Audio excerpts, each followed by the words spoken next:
and just get past her.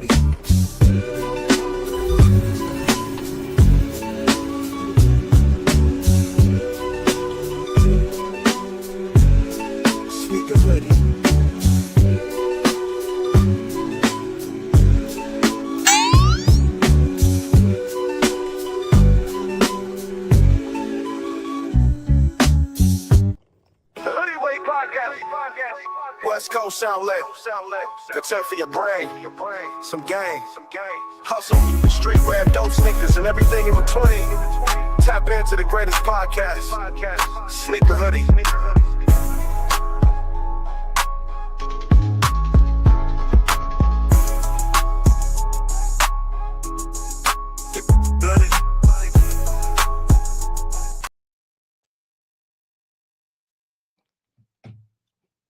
What it do, my guy? We in the building, man, for the NFL draft, man, 2025, man. It's your boy Sneaker Hoodie, Sure. man. Yes, sir. Part two, Guy with man. me, man. I got my guy with me today, man. We doing it, man. What's happening with you? Oh man, like I said, just a little wiped out from yesterday. Covered the draft. 3 hours, bro. That first round took, bro. Hopefully this round be a whole lot quicker because they was delaying the crap out of it, bro. I didn't think I was gonna make it through that video. I was fighting for my life at the end of it. It was crazy, huh? But hey, I came in, you know what I mean? My guy hit me up and said, "What's up, man? You want to jump on for the round two?" And I can't turn you down. You my guy, so hey, I'm here, man. I'm here. Right, man. Hell yeah, let's bust it in, man. Let's snap into this draft, man. Because I heard they started off with the first Shador one. Sanders to Steelers Nation. Nope, and throw this football across the field into the middle of the field. Just open for maybe a millisecond. They went with a defensive and these are the traits that I see that are very Brock Purdy-ish, right? And that's what I like about Shador. The toughness, the ability to throw with anticipation, to get his teeth knocked out. Shador last night, bro. That was horrible, bro. You as a great positive. You as a coach on the sideline, you're watching him attempt that throw. You said it was bad. Don't do it. Don't do it. Keep doing that. And that's exactly what coaching is like. Now, here we go. These are more plays that I think we would have liked to have seen in his career in college. Here he is. He's at the line of scrimmage against Utah. Very showing all his highlights and everything. They're at home, so hey, he has full control of his cadence while he's here. And he identifies the fact that they're trying to mess with him on the defense side of the football. He changes the play at it's the the line of draft, baby. Vertical 2025 for your tight end in the slot. 2025 the great thing I love about this, man. though, we don't exactly know what the coverage is here pre-snap. And he is able to understand really quickly the weakness of the defense, hit the top of the drop, pull the trigger, and hold on 1 second. Down. These are the traits that we love about him.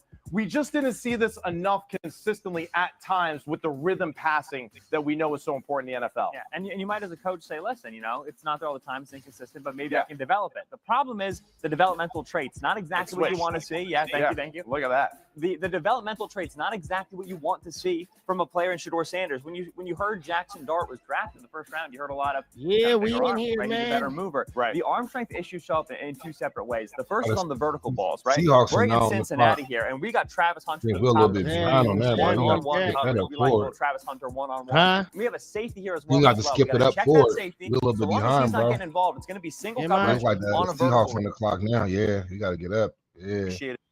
I'm still going to throw it anyway and give him that opportunity to catch things. Especially in that low red zone area. This is something where Houston, they need to continue to score touchdowns in the low red zone area consistently. Like Seattle back on the clock. You want to know what's funny about this pick? I got jerseys for sale, $100 a pop. We got all the teams, and Nico man. Collins plays for the Houston Texans. Yeah, they also have Xavier Hutchinson there, who's another Iowa State product, another jerseys. 6'4", Make sure y'all 215 tap veteran. in. Clearly Links have a in the type, bio. right? You know, links in the bio. Right, he leaves in free agency to the Patriots. Tank Buccaneers. We got prizes for you big niggas too. We got 4X. We got 3X, 2X. Right, you have Kirk, 1X, you have Tank come off the injury. There was room, and they were expected to take a run early. Higgins, man, top 40. Nice sizes for all the nice shape guys. He has worked out. Guys, that's my size. And it looks like we got our first trade of the night here. Seattle's moved up to Tennessee spot at number 35 in exchange for pick 50. Seattle's up 82. So Seattle's up, then you're playing GM. So this is a long grinding process, bro. That Sam I had Darnold to deal eat last night during the draft. Look like I'm back at it again. It's closer to 2, but you can get out of it after 1 if you really want to. Say, for example, this be like a holiday, bro. It don't stop. 3 years, $105 million contract. This is the same front office that signed Matt Flynn free agency from the Packers. On today, in the third round, not in the second, but in the third round, drafted Russell Wilson, and then they put the ball in the middle, Joker style, right? That's how I was smoking on somebody last win it, night. right? And Matt Flynn goes and doesn't start for the Seahawks, right? Because Russell Wilson if there's an early quarterback investment accordingly. Otherwise, Toad Venom still needs a ton of help in Seattle, and they do need. Yeah, Toad Venom go hard. If we see Johnson, the Trey Amos, the Benjamin Morrison, these R.A. Thomas, that run start to happen. Go hard, bro. Seattle got they pick in, so that should be getting announced here. About this earlier today. Like we on the just ball sort of going about what we might see today. There's got to be a team that maybe we haven't considered that might go for Shedeur Sanders. Maybe it is right here. Yes, but also Maybe I'm it is. off another offensive line. Everybody good. Now have Clint Kubiak as your offensive coordinator. Yeah, that would be dope. Comes from We'll that be Kyle close to Shanahan them tree. He's the games. son of Gary Kubiak. They love to run the football. You know what I mean? Outside It zone, just, stretch, the whole nine. the name get called, it's gonna get called, bro. Because they dogged them out last night. They kept showing them. But I would also say this. Let him get his name called. Stop tearing that man out there like that. And last year they were terrible. And now offensive line was a big reason because of that. But when you have Kenneth Walker III, you have Zach Charbonnet, you have to make sure that you can rush the football effectively. When you have options here on the offensive line, I think guard or tackle, probably a little bit of a dip from where we were early in the draft. So you've gone down just a little bit of a level, but guys who could come in, potentially play right now, I think you still have a few of those on the board at either position. Yeah, outside zone is interesting because the guys, right, Frazier at LSU, Savanaye, Ratledge, those are more so your gap power guys and don't necessarily like them as much on the hoof. I will say that I went to bed at midnight, woke up at 6. I tried to go for those LeBron Dion's, bro. Fun to watch. They was getting potted out for LeBron Dion shoes. shoes. Stretch play as much, but they do have in their offense. Seeing him out on the I tried to get a pair of my size. He can move. He can get out there wide, so I don't think it would be much. When I was 3'10", I never moved like that. It's like that was unbelievable. Wilson at center, they have Oluwatimi out of Michigan. They kind of like the developmental guy. They don't need a center, but scheme fit wise is pretty spot. A new rule that they're gonna something about they're gonna let everybody get the exclusive pairs on the sneaker drop. Thing they got going on. Yeah, yes, sir. It'd be fun to say. Now, Ryan, did you already? Let's see, man. You like the tan ones or the dark ones better? NFL content. Come down a little bit, bro. I can barely hear you now. The dark one. Can you hear me? I'm talking about the video playing. You might want to drop the volume on that a little bit. Maybe we'll get you some smell salts too. Honestly, we should probably get creative with what you got, water right there. Yeah, we need the glass. We need like milk. We got to get you like. Came in. You know, Seattle pick is in right now. Like that's what we'll do something there. Seattle's pick. The pick is in for the Seahawks here. Again, interesting what this franchise is sort of doing. I think the Sam Darnold pickup was interesting, but it still doesn't quite feel like all the. They got that QB with Sam Darnold. They just signed him to a big deal. The offensive line here seems good, but I think they've got some work to do in this draft. Like I said, we talked about quarterback. We talked about. You said they just signed him. Corner for them, right? Yeah, Sam Darnold. Playing from Atlanta last year, he was doing pretty good in Atlanta until he got benched. Right now. So, Seattle picked him up and signed him to a big contract. So they're definitely not in the business of drafting no quarterback right now. I think they'll probably go for something like some defense, more or less. Try to get some more defense going. That's probably what they're going to go to. Or maybe show up their offensive line for their future QB, but I don't think they're going to select the QB right now. Available when we were talking here. Yeah. There's a lot of quality on the board at corner right now. You shouldn't be allowed to trade up and then do this, where you're just going for 8 minutes. You say you shouldn't have been allowed. You shouldn't be allowed to do that. Yeah. And let's get a name on the board. Yeah, let's get a name on the board. Standing in that division right now. Well, can we backtrack just for a second here and talk about like Carson Schlesinger and him being drafted to the Cleveland Browns, and now they got him and Mason Graham. Oh, that makes sense. Now we can transition to this. Yeah. I mean, this man from South Carolina. This is called the heat-seeking missile here. Yep. Love it. And like to add this to Mike McDonald's defense and what he does schematically, This guy does a lot of really good things off the ball. He does a great job identifying and breaking on a dime. His physicality and the traits overall, as far as just back end speed, are fantastic for this football team. I love this pick right here for the Seattle Seahawks. If you squint when you watch Nick Amonwar, if you squint, you believe and you hope. You're gonna say it. You're gonna say it. I was gonna say it. You see a little bit of Kyle Hamilton. You see a little bit of Cam. Yeah, I knew they was gonna go defense. That's what they need, though. Honestly, they don't have really much going on as far as like offensive side of the ball. So why not take the time and build on defense? But this is a young man. You get that quarterback you need. They don't got it. He actually lined up and played. I mean, Darnold, he'll be okay. He'll playable for a starter. You know what I mean? He looks like an NBA swingman. They expected something magical. I don't see it. He is not afraid to come down. At the same time, getting that good safety is going to help them out. Like I said, they seem like they just building for the future. They're not building for right now. They ain't trying to win now. Did it successfully. And by the way, he's a that ain't gonna win. That ain't gonna win right now. No way. Take the ball and get it to the opposite end zone. It's been a fun player to watch the last few years. Yeah.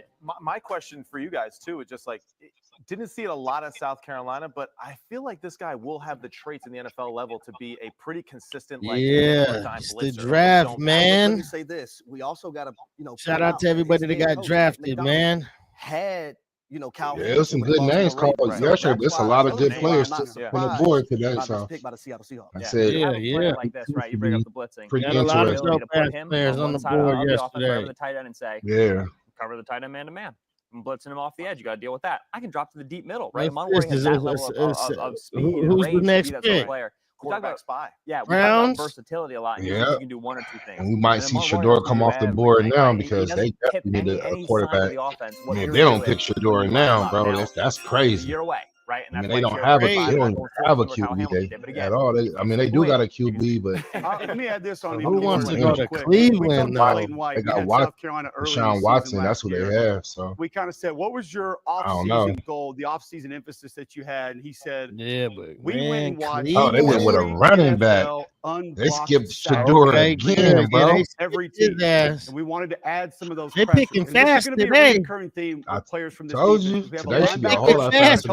Yesterday it was kind of slow between the picks. From last year's South Carolina defense. It took a long time. They're trying to run this shit out. They're trying to hurry up. All these different things. Yeah, yesterday it was extended. I'm telling you, 3 hours yesterday, bro. That was a long first round. I don't even understand. It was crazy. Week 6. They essentially managed themselves like an NFL defense last year, and his brain and his football recognition is a big reason they were able to do that. Big deal for Mike McDonald. So now we got Raiders. The Raiders coming on the clock. Let's go. They don't want to pick Shador. I think this would be a great time for us to go ahead and do so. They got this Shador.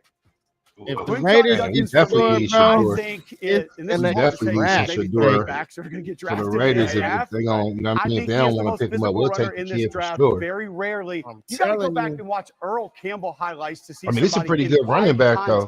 Krishan Jenkins, like he get off, bro. He ain't no Gentry, but he doesn't have at the same time, he got a lot of power. Give you explosive plays, you know. And honestly, I don't think it's he's a pretty looking for good pickup plays. for I think he's the looking for the other second round for them. jersey to go after when he carries the football. He's after they dropped the ball yesterday, they didn't do too well yesterday drafting. Really wanted when he left Ole Miss to go to Ohio State, and what he ended up doing, sharing carries with Travion Henderson. So that's not going to be an issue for him either. This is a young man. When he was playing 2A high school in Alabama, they introduced a new varsity football. Go Raiders, man. Let's go Raiders, man. Varsity workouts, varsity practice as a seventh grader. Countdown is on. He and 2 other members of that middle school football team rode all the way through. They're at Pike Road High School in Alabama, just south of Montgomery.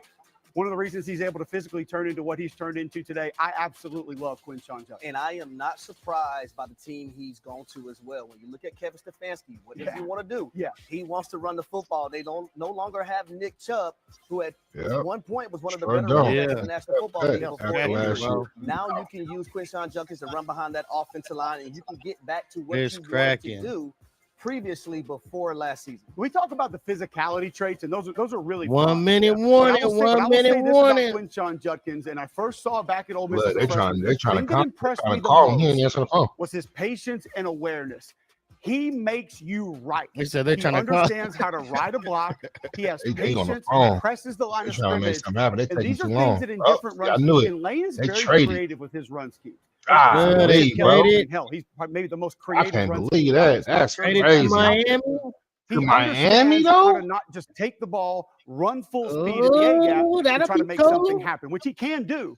But he has a great understanding if it's a stretch play, if it's a zone play, if it's a gap scheme, I need to wait for my guard to get pulled around, ride him, cut back inside. And even if we don't get the block on the second level, make my offensive line right because of what we force the defense to do. It's not just being a hammer. It's not. They don't want to see them. They don't want to see them Raiders get a nice and the elusiveness in the open field.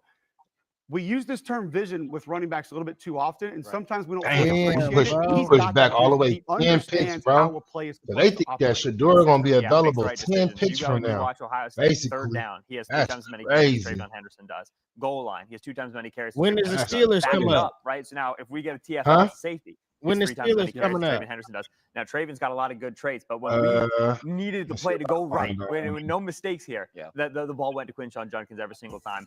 Dobbins, Chuba Hubbard-like player in the NFL, right? Yeah, sure, at the third level, right? Safety might get him into the sideline, but listen, he's going to get to the third level a dang lot of times, right? You're going to be able to he's going to make that safety pay when he does. We got Browns jerseys, man. Make y'all, if y'all want the Cleveland Browns jerseys, man. We want to make sure we get 20 touches to this guy every single brand week. Brand new in the package, man. Who this? What jersey is this? Craziest athlete.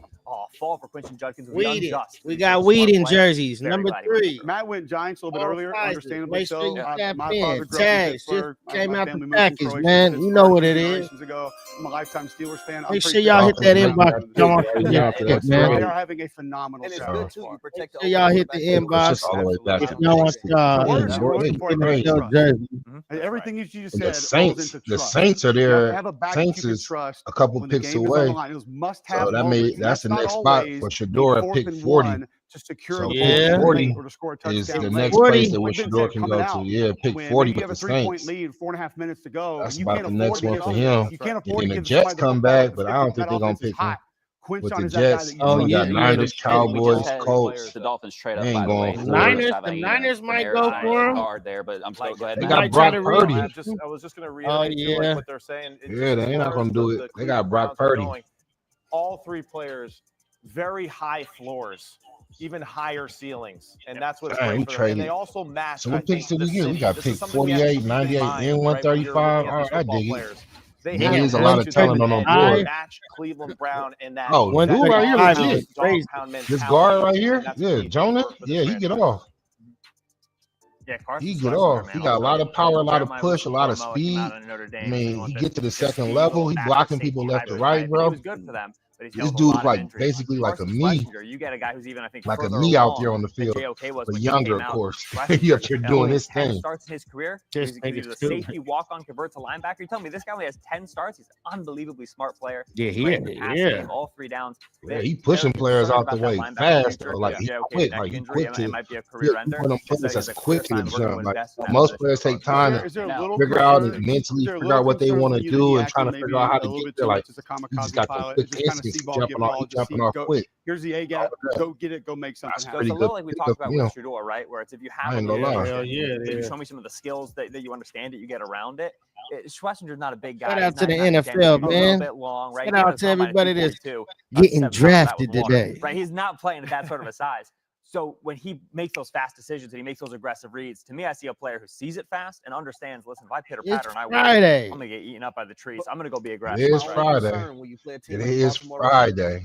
When they put those already been starting, man. Is he gonna be able to take over the blockers? Is he going to be a long day already, man? I woke up, like I said, at 6. Nobody's taking on 22 when he has. That's why. Should have bought those LeBrons, bro. And that's why we got Myles Garrett. You know, so now our boy can be that kamikaze that plays over. It's not going to be the prettiest play right on that 1st and 10 carry to Derrick Henry, but it's the 3rd and 8 scramble. Lamar Jackson, he gets outside of the into the sideline. Maybe not get him down in space, but gets him up against the sideline. That's the value. And that's where, like, you know, we see like where you're going. We see Payne Willis right out of North Carolina State a year ago, right, and he goes to the Pittsburgh Steelers, and he kind of has that same type of role as far as his athleticism and his speed, right? But I actually think Carson is a better run defender right now. If he goes to the Steelers, it's going to be crazy. Great add to them because they Pittsburgh are worried about that crazy. team in their division, right? Being physical that way. Pittsburgh So don't pick all the way to being a weapon for them. And Pittsburgh don't even have a second round really pick. Good, easy currently diagnoser in the run game and being instinctual. As you hear me? I'd say the good news about it is say that again, my bad, brother. Right. Even if he's going to get pushed a little bit because he's a light. I said Pittsburgh don't even have a second round pick. Let's put the pieces together here. Oh, they don't. You go get Mason Graham early, who can anchor if he wants to. Yeah, man. I don't see him on here. You want him to take on a double team? No problem. I don't see him nowhere on here. They have to trade back up to get in. His size can't do.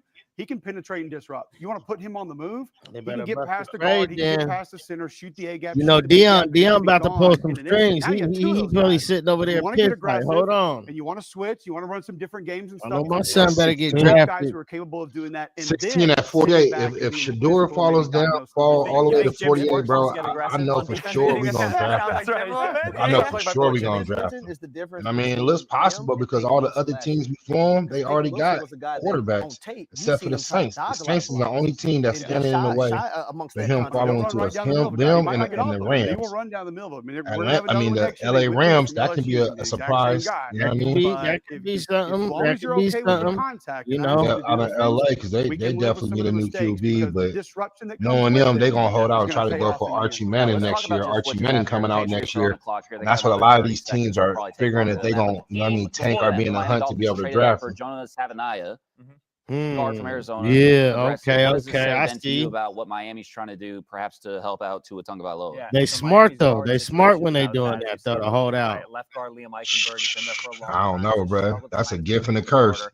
You expect for your team to do well and your players, but the NFL is so full of injuries. Like players get hurt all the time. You think that you're gonna be in the top 5, basically on paper, but you get to the middle of the season. That's what happened to Frisco last year. San Fran was killing it last year when they came in, when they first started out, and then by the middle of the season, they were so injury riddled. You know what I mean? And then they didn't make the playoffs. They didn't make wild cards. They didn't do nothing, bro. They was cooked. It's tough to get around them. He's that big. Injuries be real in the NFL. You always gotta have another player right there in the wings. You can't depend on your starter to make the whole year, bro. It ain't like the old days, man. Wider build. They ain't made out what they used to be. We just need you to be wide. Yeah, players. It's just these players are stronger and faster, and they hitting faster. So the injuries come up a whole lot more consistent than they used to be. You know, back in the days, you used to get like a sprained finger, sprained wrist. You know, be able to play through that. But now, the boys coming in so fast, they popping muscles off the skin. You know what I mean? So muscles are pulled back, and they have to get surgery to repair it. So that gives you awareness. Right. Okay, that corner's walked up on the outside. It's hitting hard. That's why I never really played football. Man, I'm cool. As you know now, when I tried out one time, I was like, man, hell no. All of those things. The pick is in. Help your awareness of what the defense. Patriots. No matter what position you're at. So I think they're gonna go with line on the offense or defensive side. He is a people mover. We'll see. He gets his hands on you. You're going. They already drafted somebody for the offensive side yesterday, so I'm thinking they're gonna try that again. Previous regime that was there. You don't want to be in the way when he gets out there. HT, what do you think about what the Dolphins have done thus far? Well, offensive line they got is the a most curse important thing when it comes to Tua Tagovailoa. Ever since Brady left, ever since most important thing. I thought you wanted to say Tagovailoa again. That one dude that killed himself. They didn't have a bad curse for that team. He has an injury history with concussions. You got to protect him. Yeah, I very much agree. Absolutely. What do we think New England should do here? They had the 3 sacks in the NFL last year. Obviously, want to do some investment with Drake May protecting your. And of course, me being a quarterback, I would love to see any one of the skill groups go off the board here. And really, it's just, I don't know if they like a guy or a receiver here at this point this high, but still, I mean, I just think Scatterboo from Sacramento perimeter for this football team. Maybe this is where they go. That's a big old tough. That's a tough running back right there. And I like this a lot. He ain't fast, but he'll run. They got Trayvon Henderson. Yes, he might not be Mr. Reliable. Trayvon Henderson pretty dope too. Football team. Well, this guy is a home run hitter. I say Ken, but I'll take Trayvon over Scatterboo myself. McDaniel. He gonna run it through. Trayvon, go. Hey, Trayvon Henderson ain't no punk, bro. Extremely well in the McDaniel's offense. Yeah, that's a pretty good pickup for the Patriots. Both on TV and also in person over the last few years. What do you think? He ain't no Gentry. country, but look, see how he can catch the ball off the backfield and then be able to bust loose for a couple yards. Yeah, you see right here, that's all I'm saying. and he had a bad play before this happened. He had a personal foul. I mean, he got hands, so he can catch a little bit. You feel me? Went into halftime with a big touchdown. But Travion Henderson is a guy early on in his career. I remember sitting down having a one-on-one with him.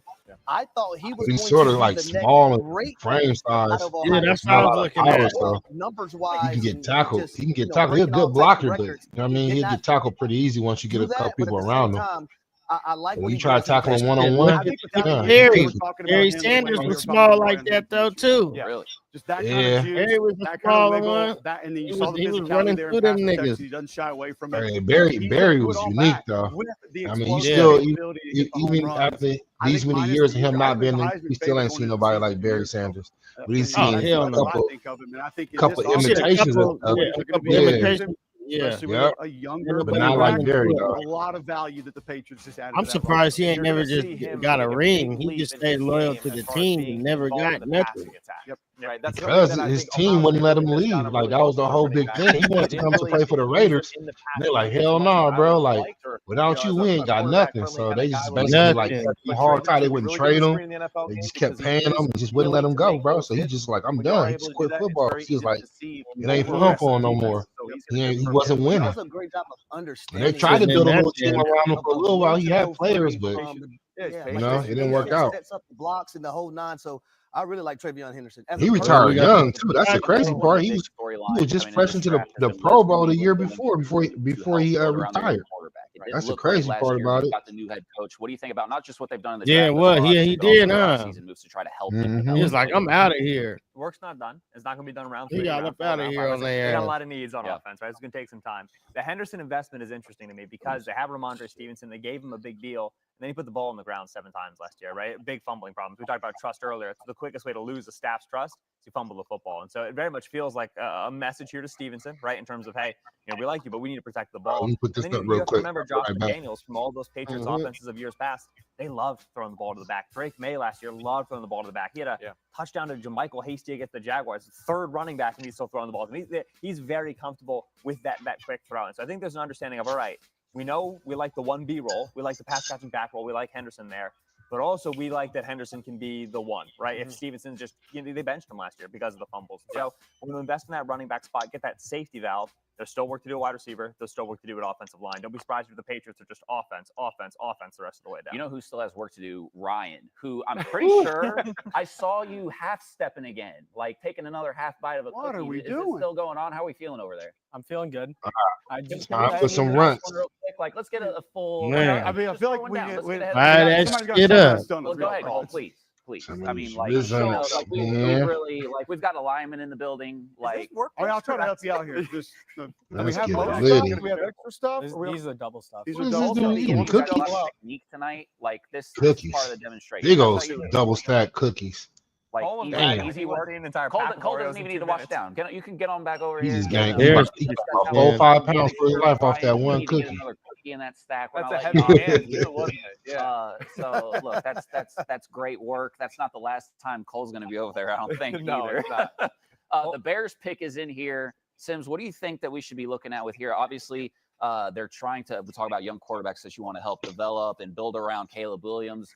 Big storyline last year. Going to be with again. The Bears, I'm thinking that they about to pick a wide receiver, bro. Edge, running back, defensive. Because they got Caleb Williams, that quarterback, bro. Like, you know what I mean? Edge. I would love to see a guy like Mike Green. They should get an offensive lineman, but I don't think they're gonna do it. Explosive off the football really is probably the closest one. Look at all the new players they got, and then their left tackle is solid with Braxton Jones. Does he have the Darnell Wright? He all right, but all that to be great against the run and all I think they're gonna go wide receiver here. Quite as much as some of these other defensive. Here we go. It's in. But he does have that quick twitch that you want to see at the edge position to get after the passer. The rule for Dennis Allen edges, right? Back when he was at New Orleans, now he's the DC with the Bears. You line up the edges, you find the biggest one, you say, all right, that one, right?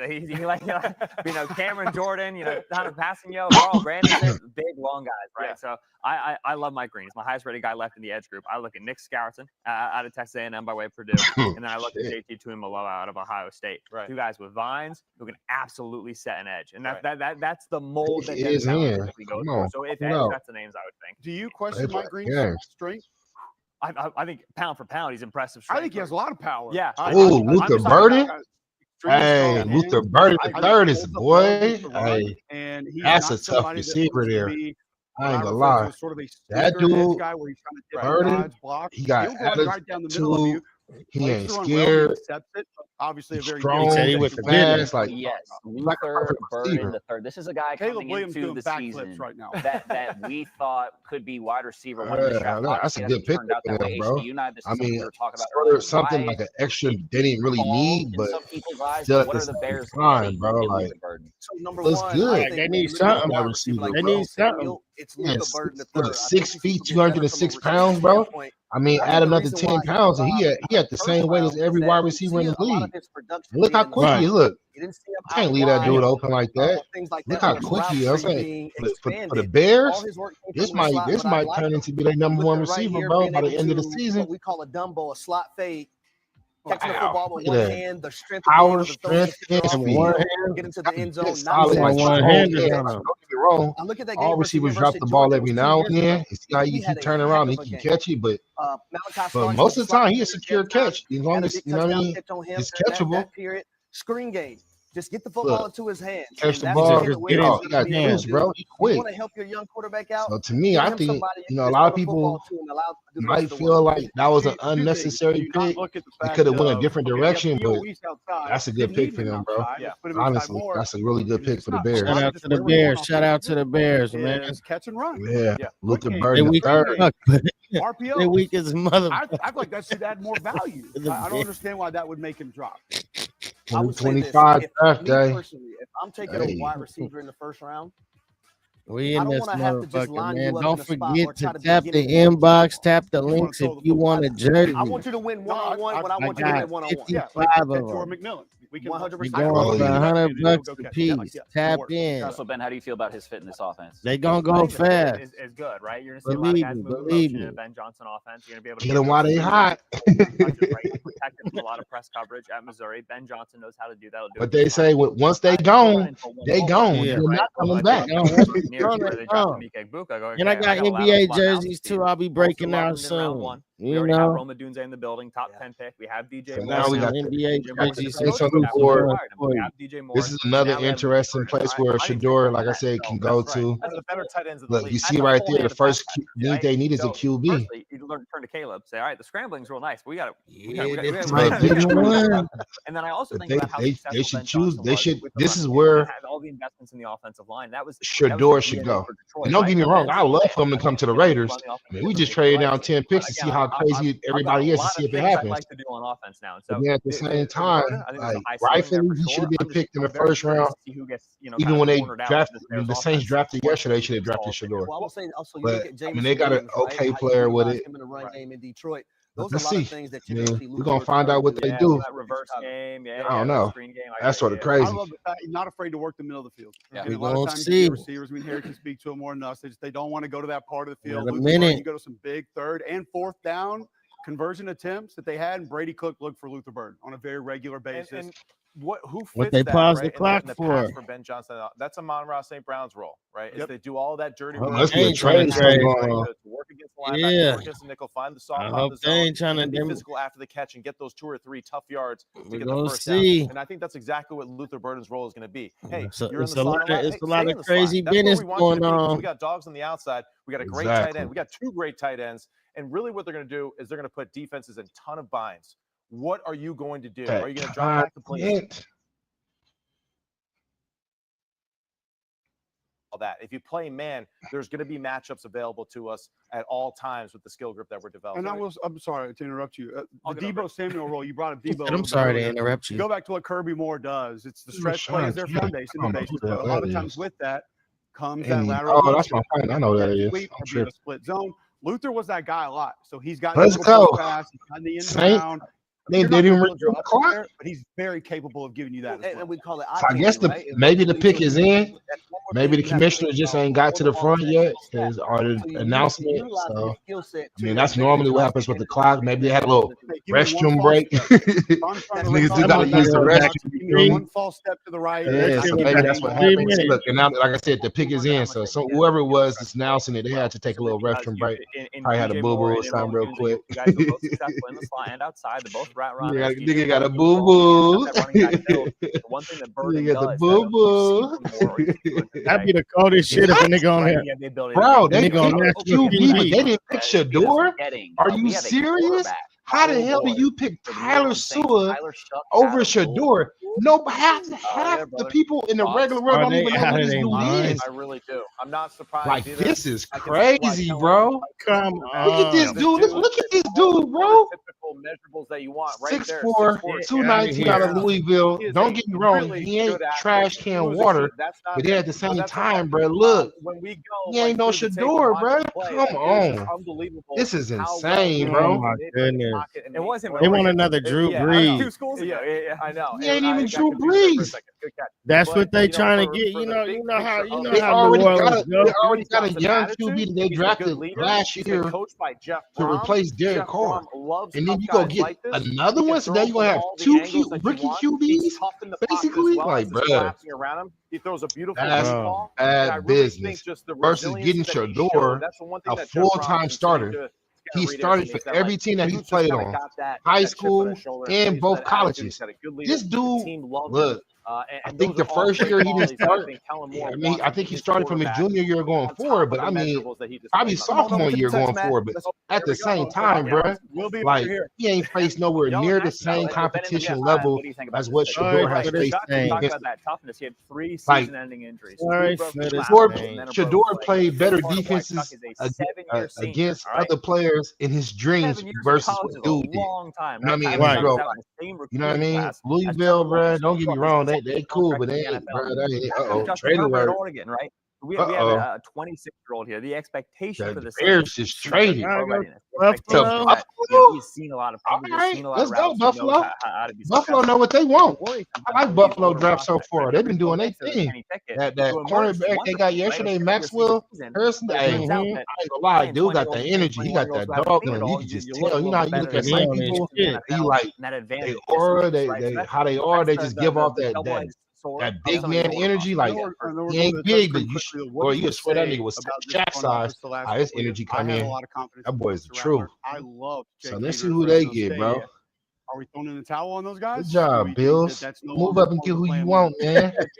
Good job, Bills. 3 quarterbacks in the NFL. Good job. Move up, Let's see man. what they go, man. Let's see what the Bills got. I mean, I'm can't wait to see who they got, because I'm sure whoever it is gonna be somebody legit.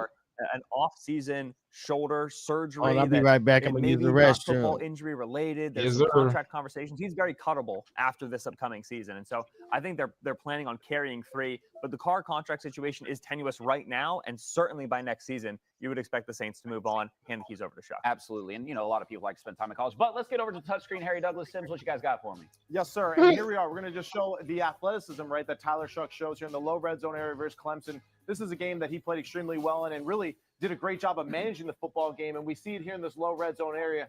Louisville is trying to attack Clemson defense with like a full flooded attack here to the field here. Now they get a 4-man rush. Clemson decides we're trying to play coverage. They're going to double up a few of the receivers here in this situation. But I really just like the fact that Tyler Shuck, he goes to that backside one-on-one matchup. He doesn't like it. Then he feels the rush around him. Tyler Shuck, bro. I can't believe this, bro. The space, and then this when ain't he what sees it, he takes off going on in America where he accelerates. Black men putting in all the effort, putting in all the time. They ask you to do the work, and then they just skip over you because they don't like your attitude, bro.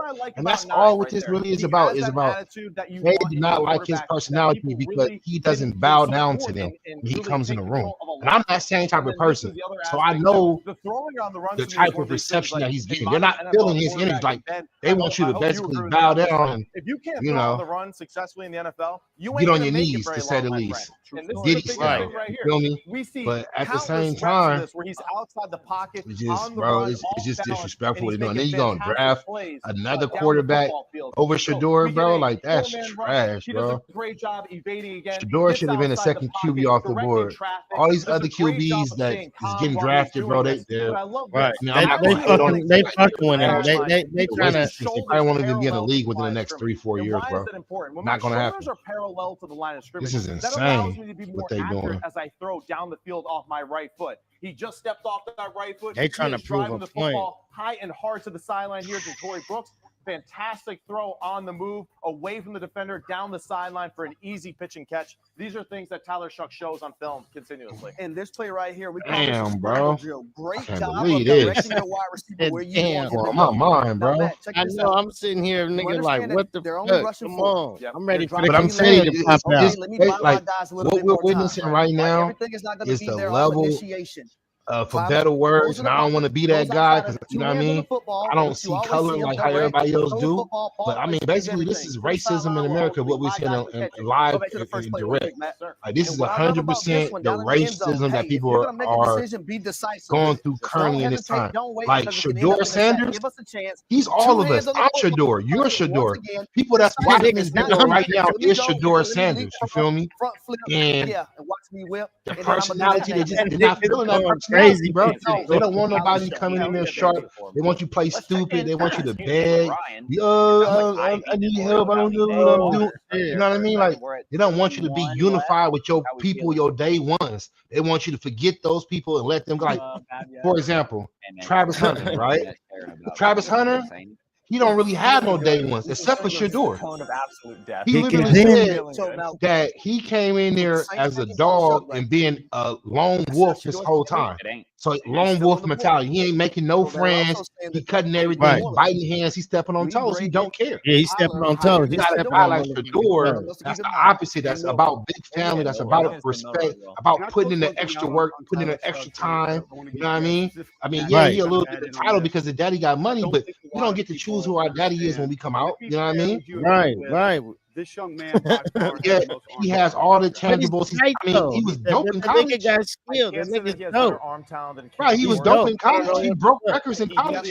I mean, yet you're not going to choose him because he's black and he has a personality. He has he's not going to bow down and kiss your ring. Like he knows that his future and his life means more. You know what I mean? And that's this next generation behind this. This next generation is not blindfolded to where they just don't believe that their life is about working their life away. They believe that experiences is the real thing. And that's what we, in this generation that we're in, we work hard to get to the experiences. But they going after the experiences now because they know life is way more precious than having all these other things. This is crazy, bro. Like I said, I'm Shador. I'm about to make me a shirt on my clothing brand that says I am Shador. Hold it. I'm about to have them on sale for everybody. Everybody get ready. Deacon Creatures is going to release I am Shador 2 with the number 2 on the back. Look, it's happening, bro. Because this doesn't make sense. On them Scots today, man. You know, so the Jets are up on the clock here. That's them Travis Scott fragments. Yeah, maybe still we got the whole Travis Scott outfit on today, man. Talking about he could go as far as I believe 83 or 84 is when the Steelers are picking. 82. Is it 82? Okay. They ass, man. You know, Aaron Glenn, new head coach. This is a $3,000 outfit on their ass, man. I'm in here with flip flops. Plus 50 for the hat. Fuck these niggas. Flip flopping today. Don't even trip. I'm in the house. Draft day. I'm in the house chilling today. My flippies. Right? 6'3". Hey, did you get a chance to see those Crocs? What Austin Gentry had on last night with the Swarovski crystals that's coming out? With the Dolphins, right? Sexy name. So they got these Crocs that's coming out with the Swarovski crystals on them. You feel me? So they got all like real crystals, like how they do with the Nikes, how they make the Swarovski crystals on them. But they got a pair of Crocs that's coming out. Dude had a pair on last night, like a custom pair that was all black, like Crocs on them to him directly, bro. Like Croc got some, they've been doing their thing, bro. And I've been telling people for years, like, look, Croc is going to kill the game. They're gonna have people like Nike and the rest of everybody else in the chokehold, bro, because they can just put stuff out and not care how people think. They can just, you know what I mean? They can just do what they want to do and live free. I love the word that you use. As opposed to Nike, every time they drop something, like they gotta weigh out the people's reaction. Crack don't care about the people's reactions, bro. They out here they out here reckless, bro. Go ahead. And Clayton White basically said we had to come up with different pass rush moves because everybody got Fruit Loop, a swim they got move the Simpson or a one, spin. they got the Fruit Loop one. They got One Piece. What's that called? Juicy Couture. They got a Juicy Couture collection going on right now with all Juicy Couture. You feel me? Nike ain't never made nothing with Juicy Couture. They ain't gonna do it. But Croc, they can go with Couture. They can turn around and be with Atmos. They can turn around and do. Was it? They did was the collab with the Big Red Boots, Mischief, MSCHF, Mischief. They did the Big Red Boots collab, but they didn't do. It wasn't red. It was yellow. So they did a big yellow Croc. Like they can just do stuff like that because they they wild, bro. They creative and they know they smart. They know what sells, bro. It's gonna sell. Yeah, it's gonna sell. If I got a chance to give you some of those Sports Crystal Crocs, bro, they're gonna be on my feet. I'm about to be out here busting them in the cracks. In the cracks. And that's what everyone in the draft is worried about. I'm about to give me a grill to match it and say Crocs on it. I want to be baked Crocs. That's the only Crocs I wanted was the baked ones.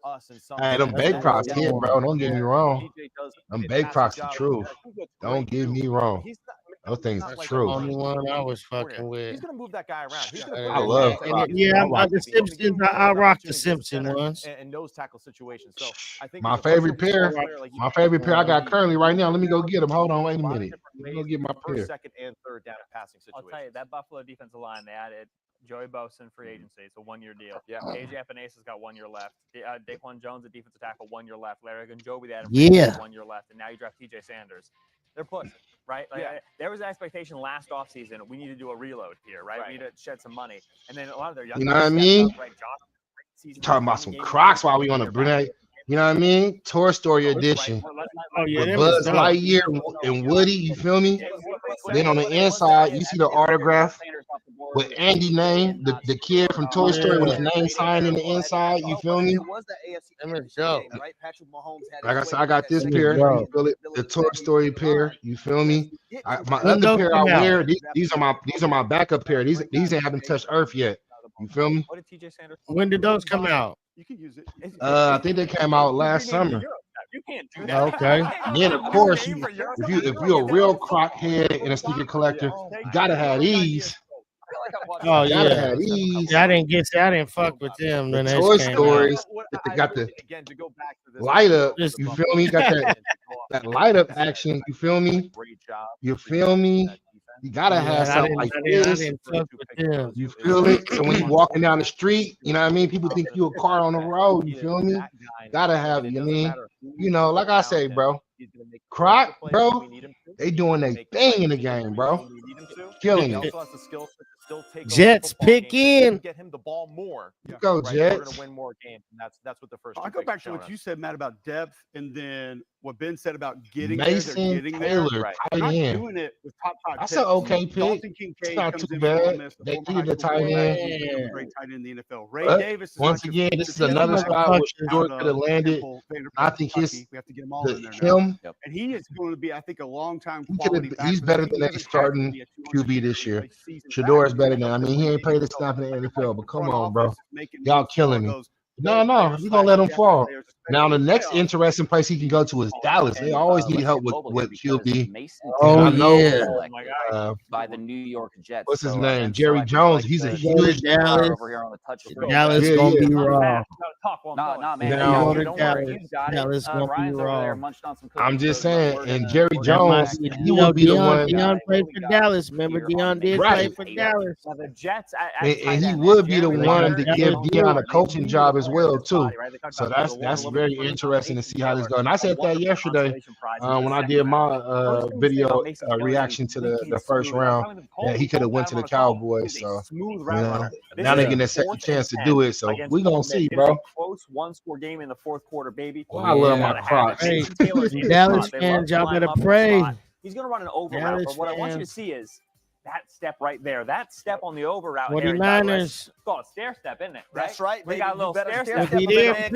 Instead of just running this over right here, what we're going to do is we're going to give a Mac little Jones. They got Brock Purdy. Like they said, they ain't worried about no QB. Like he has to move back. That's the last thing they worry and then about. we're going to finish the over. It opens up his hips. Said they don't want to get him just to get him, huh? They said, catch that ball. Watch this. They're going to get what they I need. think Dallas would. They'd be the one to pull that trigger. If not, bro, he's going to fall down to the Raiders again. And we traded back. So, I mean, hey, if that happens, and like I said, if we turn around and pick Shador right now, you won't see him on the screen for a second. I'm about to go run a lap around the whole block. You stair step him, get that DB to freeze his feet. Now you go across the field and you make the play just like Mason Taylor. Hey, Harry, it's almost Boombada-ish. It is Boombada. What's up without the over? You got to wonder if Pops Jason Taylor taught him that one. Jason Taylor rushing the pass. Okay, so Niners pick Alfred Collins. Like I said, they're not worried about no QB. Alfred Collins, I mean, he's a middle of the road type of defensive tackle. I'm not gonna say that he's at the top. I'm not gonna say he's at the bottom. He's right in the middle. I mean, he's good against the run. He can stuff some holes to allow your linebackers to get around. You feel me? Yeah, he'll do okay in San Fran. And the thing is, well, Santa Clara actually, not even San Fran, it's Santa Clara, which is crazy. Why they never change their helmets, bro? Because they're not in San Francisco no more, right? So why they never change their helmets to SC? He's going to go probably today. This is an NFL caliber player. Instead of SF.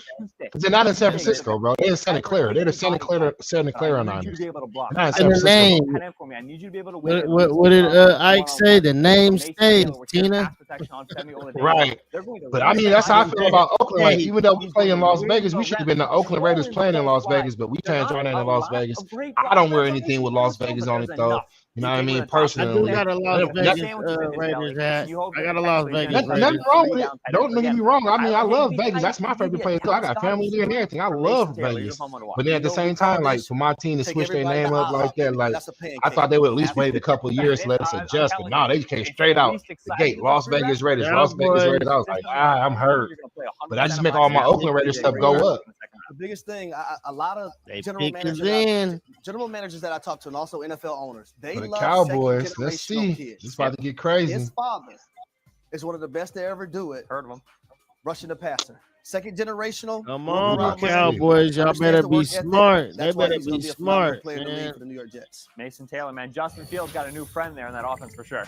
You know, Ben, you were talking about eating. You know, someone who has done a lot of that is Alfred Collins, who was selected by the 49ers. I thought you were going to say Ryan. Ryan is as well. He's got a lot more Come on, to do. Cowboys. You know, hopefully he's sick by the end of the night. Cole, what do you got for me on Alfred Collins? 6'6", 332 out of Texas. Let's finish, just real quick. I want to finish Mason Taylor showing highlights of him real quick here. We'll go to Alfred Collins in a moment. But you guys mentioned all the stuff about Jason, and I don't know what you call the stair step when it's at the line of scrimmage and there's an edge defender. That boy big, boy. 6'5.5". Look at that. Pushing in the 2-3 linemen at one time. Defensive ends, outside linebackers, their job is to reroute. Oh, and he can play defensive end too? Okay, I take it back. That's a really good pick. Whether it's a little swim. I didn't know that he really flexed out the defensive end like that. Really good knack of avoiding that contact, and it allows him to get open faster. But I don't give a fuck. I'm waiting for Sanders, man. Willing blocker. Man, so many tight ends that just fall. They got everybody waiting. Dude, bro. He quick too. Good effort and try to just square somebody up and shoot his hands. Alfred Collins became one of the most dominant. Well, I'm gonna tell you like this, bro. If he don't go to the Cowboys right now, he's definitely about to wear that silver and black one time for the Raiders. You're gonna see him in Vegas going crazy like this. Like, yeah, I'm telling you. Mark my words, bro. And he could eat up 2 blocks. He could find a way to get a push and dent the pocket and sort of. Look what the Niners did, boy. They showed up. They defensive line got crazy. That's pretty good. That'll help you get back into the playoffs. That is a man mover.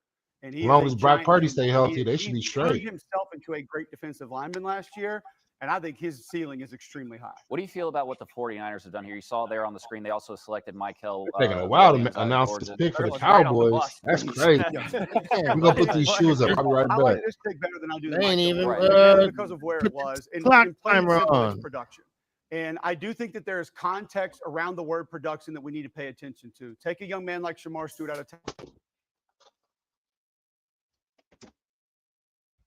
forcing runs to bounce. He's forcing quarterbacks to move. He's forcing quarterbacks to reset and find a different passing lane. He's pushing. Make sure y'all tap in if y'all want an NFL jersey. And there wasn't the productions of just getting ball carriers to the ground.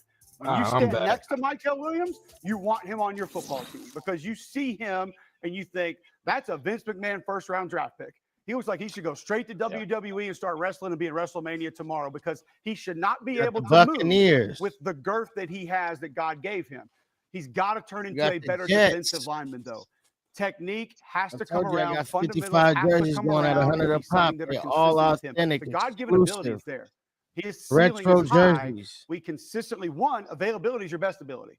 And I do think he was banged up last year, and I think it's a reason that it hurt some of that productivity. But I have not seen enough consistently to justify where he came up in my opinion. Whatever his name is. With Micah Williams now for college, Elliott. Ezekiel Elliott. Tap in. You need that jersey. We got to remember 2 Texas defensive tackles went early last year. Byron Murphy, right, to Seattle in the first round. Devondre Sweat in the second round of the Titans. So Collins was only 1-year starter. If you want to get a guy right in the NFL on the defensive line, you cannot make a better call than Chris Kosrick, who's the defensive line coach there in San Francisco. They're doing it real well now for a decade. And so 2 guys who I think big one right there. They can improve, both landing in a spot like San Francisco. It's great for those individuals. Chris Kosrick. Size 3X. Make sure y'all tap in, man. Y'all big niggas tap in. 3X.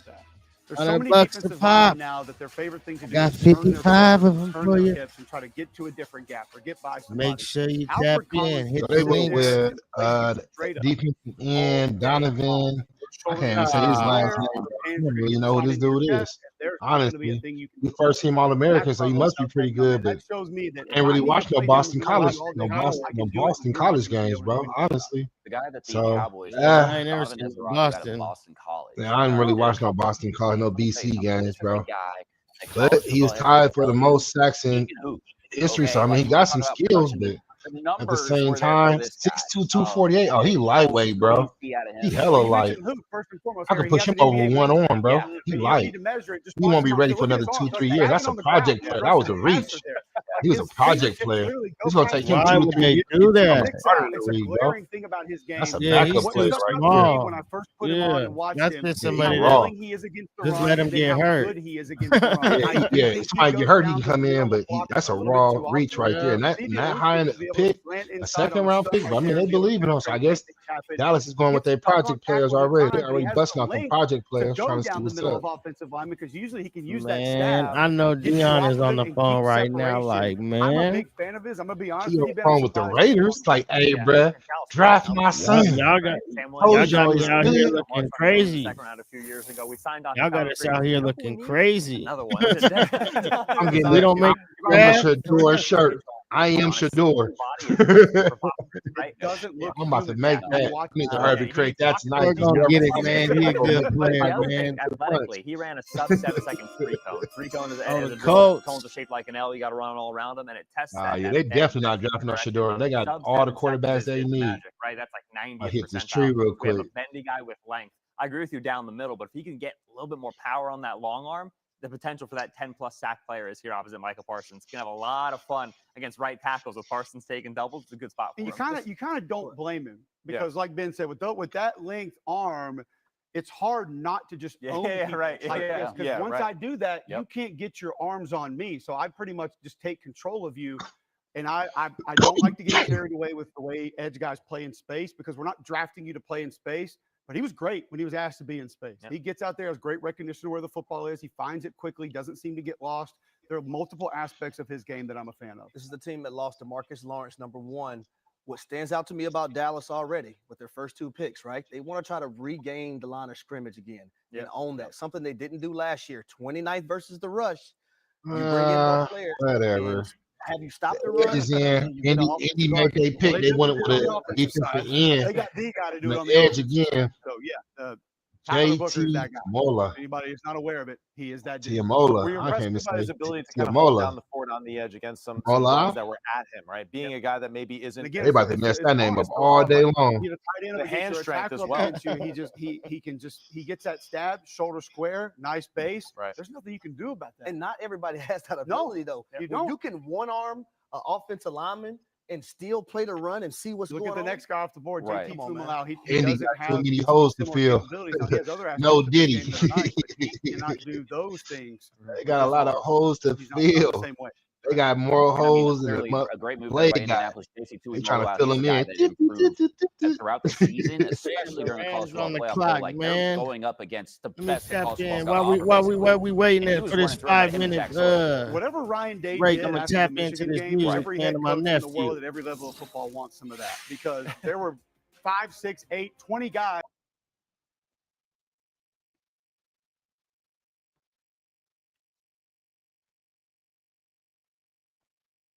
Yeah, we're gonna tap into my nephew, man. LT.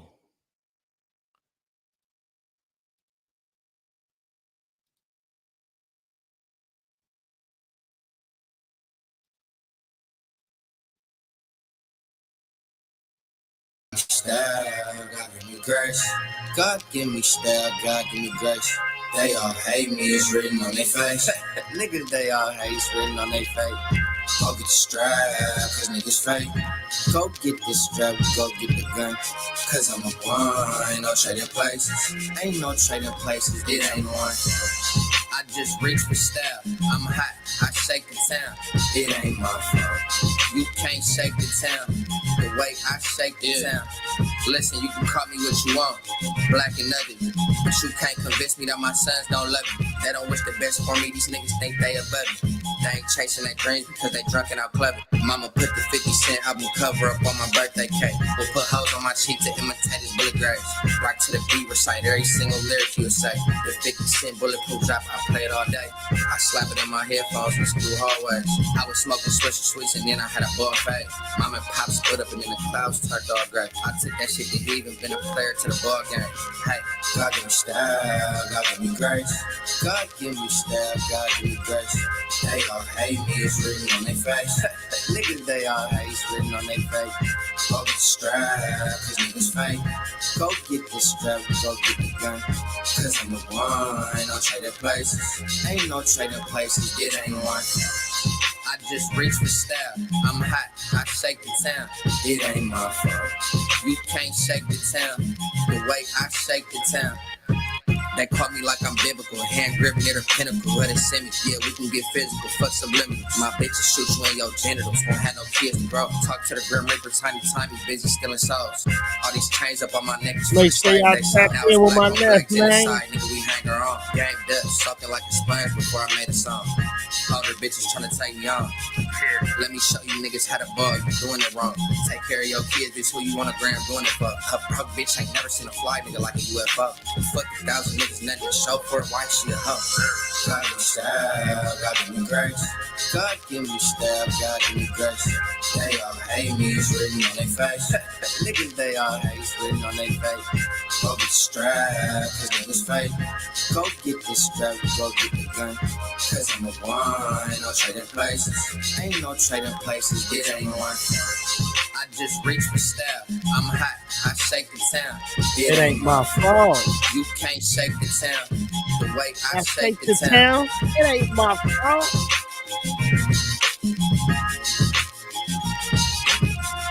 Shout out to my little cousin, LT, man. Up and coming artist out the town. You know what's up. Bring the cheese from the Hoody way.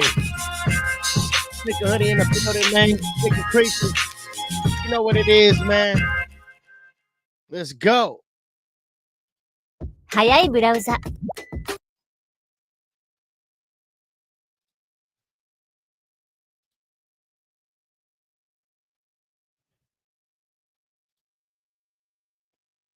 Yeah, you know what it is, man. We up in here, man, for the NFL draft 2025.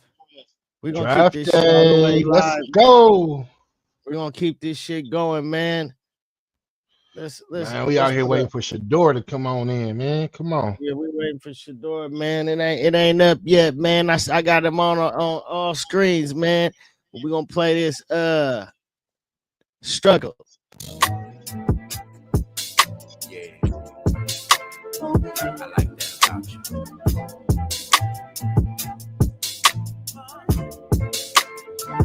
Make sure y'all go tap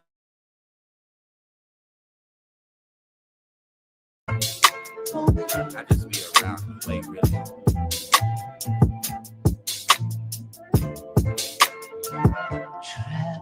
I do my own thing, might just hit the town, roll some weed and grab a drink. See, I'm not into social, just don't need a group with me. Just a group for school, thought you knew about you knew. I don't talk too much, see, I'm a man that, no, I'm not the type that you usually used to. I can show restraint, things I like to do, Don't you feel the same with your jazzy sexy dude? Mama, do just what you do. Got you weak all in the knees, I'm from cool combo.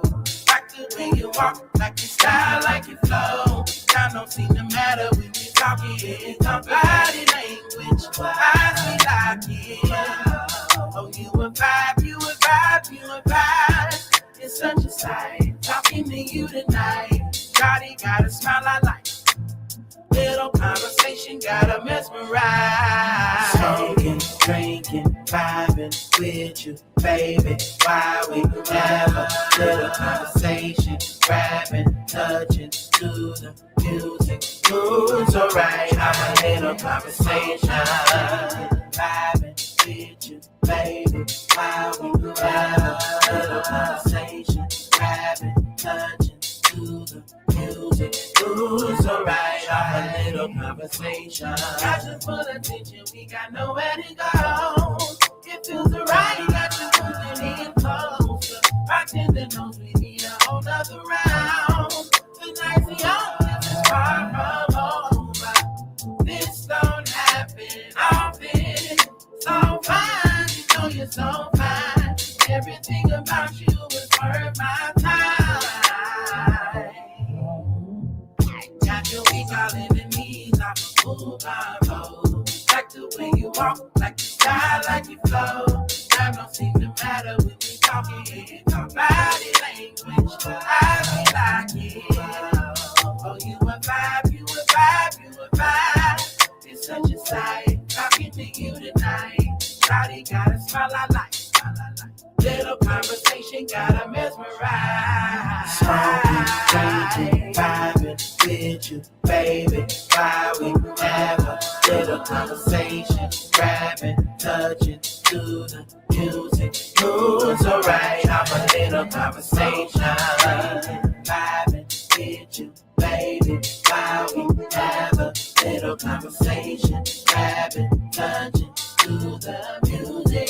Moves alright, I'm a little conversation. Again, we're having a sister conversation. See, I'm digging your patience. Laughing in the air while we ask occupations. Rolling smoke, another trapping mystical spaces. Rubbing on my skin, biting your lips, drive me crazy.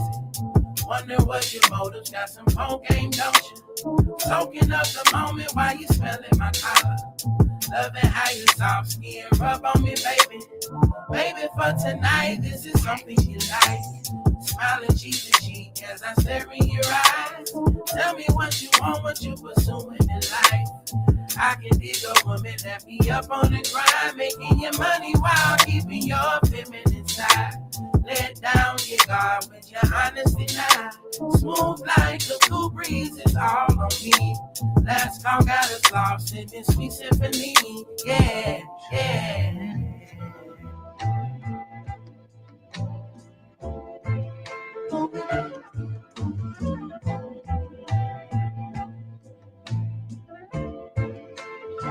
Shout out to my nigga BJ The Voice.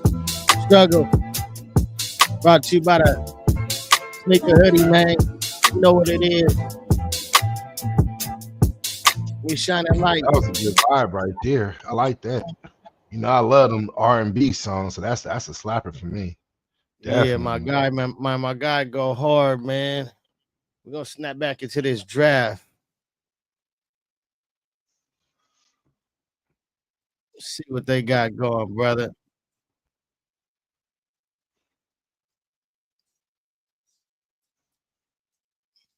For paint for 4 quarters, and the pass rush, like, it's not going to be where he's best. It's going to be better on early down.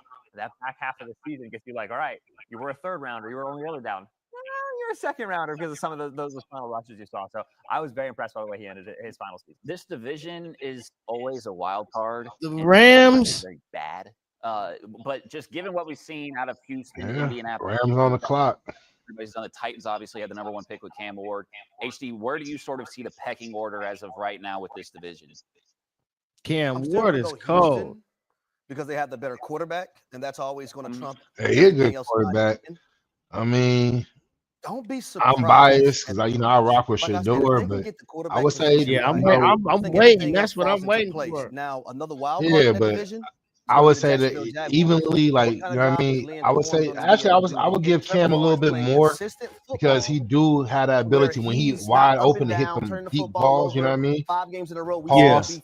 No Diddy. But he can throw it deep when he got the guys open, you feel me? So, you know what I mean? Some of that pressure, some of that attention off of them.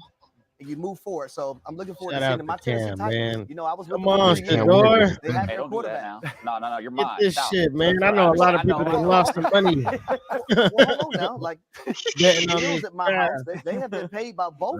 This is crazy. Hey, but we live by Mr. Blank. I don't even understand. True story. All right, that's true. That's right. Hey, but look, you mentioned the Colts quarterback situation. If they were to get, they are playing game. That's what they're doing. They've got Anthony Richardson. They've got Daniel Jones. Maybe they playing hella game. Draft, but like, what does that need to look like aside from better? Well, overall, the team does have all the pieces, and you're right. We just need the confidence a little bit more now in the quarterback and being consistent in that mark, right? Mm-hmm. Daniel Jones, to me, I mean, this is me growing up as a Giants fan and all that. I believe in Daniel Jones. I really do think that he can still be a very viable starter in the NFL. And I do think that Shane like it's showing our pick here in 2 more picks, bro. 2 more picks. The Raiders pick again. Around him and his athleticism. 2 more picks. Yeah, guys like Alex Pierce and Josh Downs. Sure, we got a chance. Underappreciated, undervalued in the grand scheme of the NFL game. But I do think that Shane Steichen has the ability to spread the football around, to make it at least a balanced offense, to take care of the football with Daniel Jones as his quarterback, and let him use his legs at times. And now with Tyler Warren as well in the mix as far as their offense, I think there's a lot of really good pieces for them to build on and create some consistency on that side. All right, Ben, we got one more chance, Ben. One more chance. We got one more chance. Travis Ward. Go ahead, Coach. Go ahead. You look at the quarterback. Daniel Jones. He all right, bro. Whole conversation did not mention Quentin Nelson. Khalil Herbert. That's why you're here, Coach. They got a young team, bro. Like the Rams got a young team. They got a lot of pieces everywhere. They don't really. They have like a whole bunch of puzzle pieces, but they don't know what they put together. They just filling things out right now. That's what it looks like. The 23 season, the foot was not so good. 24, he was back. Oregon. Tight end out of Oregon. Terrence Ferguson. Hey, this is a guy. He's pretty good. I like Ferguson. Pretty good. You know, Oregon scored a lot of points, and he was part of it.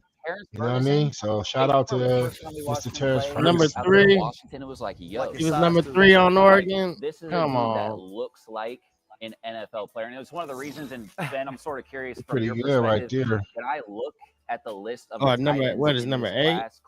Number 3. Yeah, number 3. I look at. He a big body. Down and I'm like, I'll take it's gonna take you a couple of hits or you know what I mean, a couple of tackles to be able to get him down, and he can block too.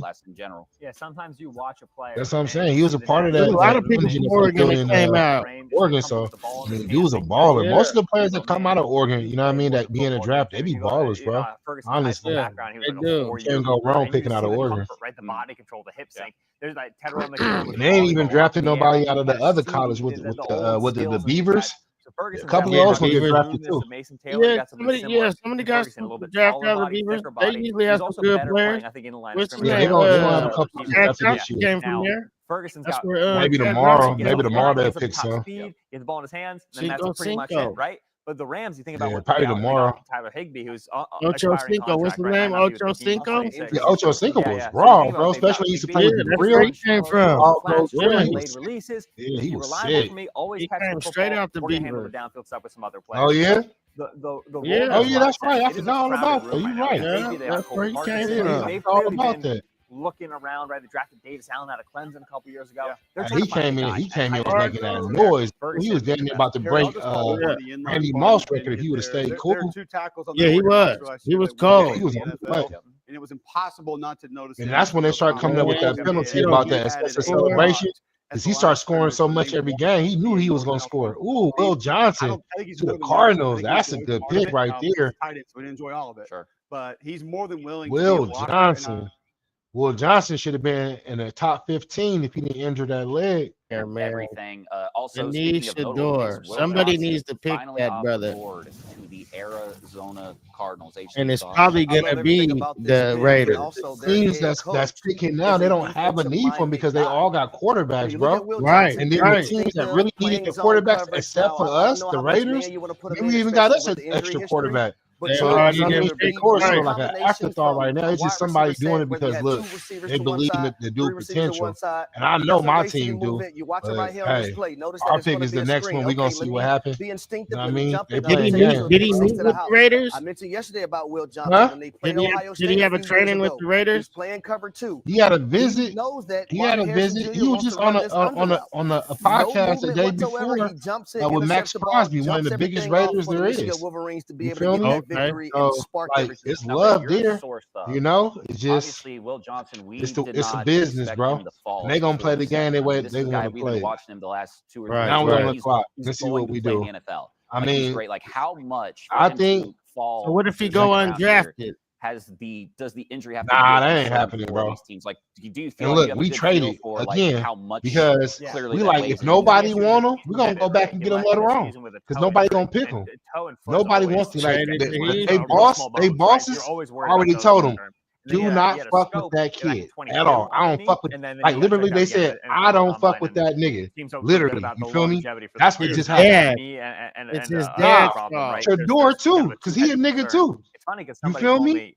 I'm a nigga, bro. We all niggas. You feel me? So that's what he's doing. They're saying like, fuck that nigga, bro. Like literally, the managers, because you know the NFL, they have a whole team. They have like all the owners meet together in a room. You feel me? Every year, right. And they all decide the same thing. They're like, bro, I don't want to hear nothing. This kid coming in here with chains and jewelry, like he owned the building. Like he coming in here with that attitude. Like, nah, man, fuck that nigga. That's what they doing. You feel me? So they don't want him to own the team. Then, like you said, he gonna free fall. Then it's gonna get to a point. Like if he gets to like the 5th or the 6th round, somebody gonna have to pick him. But I can tell you, my team is not gonna allow that to happen. So he's gonna keep free falling until we pick him. So basically, what I'm thinking going on is Shador and Dion told other teams, I want my boy to be a Raider. And other teams are looking like, all right, well if the Raiders gonna draft him, we don't care because we don't fuck with that nigga. So we gonna basically bring back. Like, we gonna let him fall to us to pick up some extra picks along the way. That's just what it is, bro. It's a business game. Be that guy. But I'll go back to what Ben said. Both of these selections. I wouldn't play that game. I pick him right now, bro. I wouldn't play none of them games. I would pick Shador right now, bro. He's gonna come up and make a tackle. We on our health coverage. Dang, man, you know we been on our 1-2. Walter Nolan was taking that. You got him in a contract year. And he absolutely right there. Can he be that on a down in, down out basis for you in the NFL? We see what he can do, and he is. He is a game wrecker. Texas. And he is physically a guy that can impose his will with quickness, with power, man, with size. I don't know about you have to consistently get him out of it. Pete Texas is pretty good. Last year. So how far did the Raiders go back? It's going to be a mega draft. We probably traded back like, I don't know, 10 spots. Let me check and about see. their fit in this division. Obviously, you know, Ben mentioned, hey, this is a team that we need to start looking at the playoffs here, but just what they've built. I think Ben just hit it like nail right on it because this is a football team that really does just they need that star power. Yeah. They really do. They really need to be able to rely on super power players in key big time moments. And Walter Nolan has that ability. And that's why I'm happy that you answered that, Cole, because I was going to ask you that. Is he a big risk going forward for this franchise? And right now they're just saying, hey, we need to get it done. And we're okay taking that calculated risk. All right. I really do hope it works out. It says that we are pick they have a lot of pieces involved. And really, I think the biggest we on thing, pick right, 48, so 10 more picks back. From Kyler Murray going forward right? But they pushed them back a lot. Comparison, right? Yeah, because they went and got some more picks. So in between, we got Denver. Finding starters, guys that are handy. We got Denver that got Bo Nix. Came down to Aiden Hutchinson.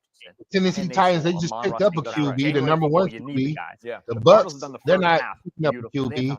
Green Bay got a QB. Chargers got a QB. Chicago got a QB. Carolina got a QB. And then it goes right back to the Raiders again.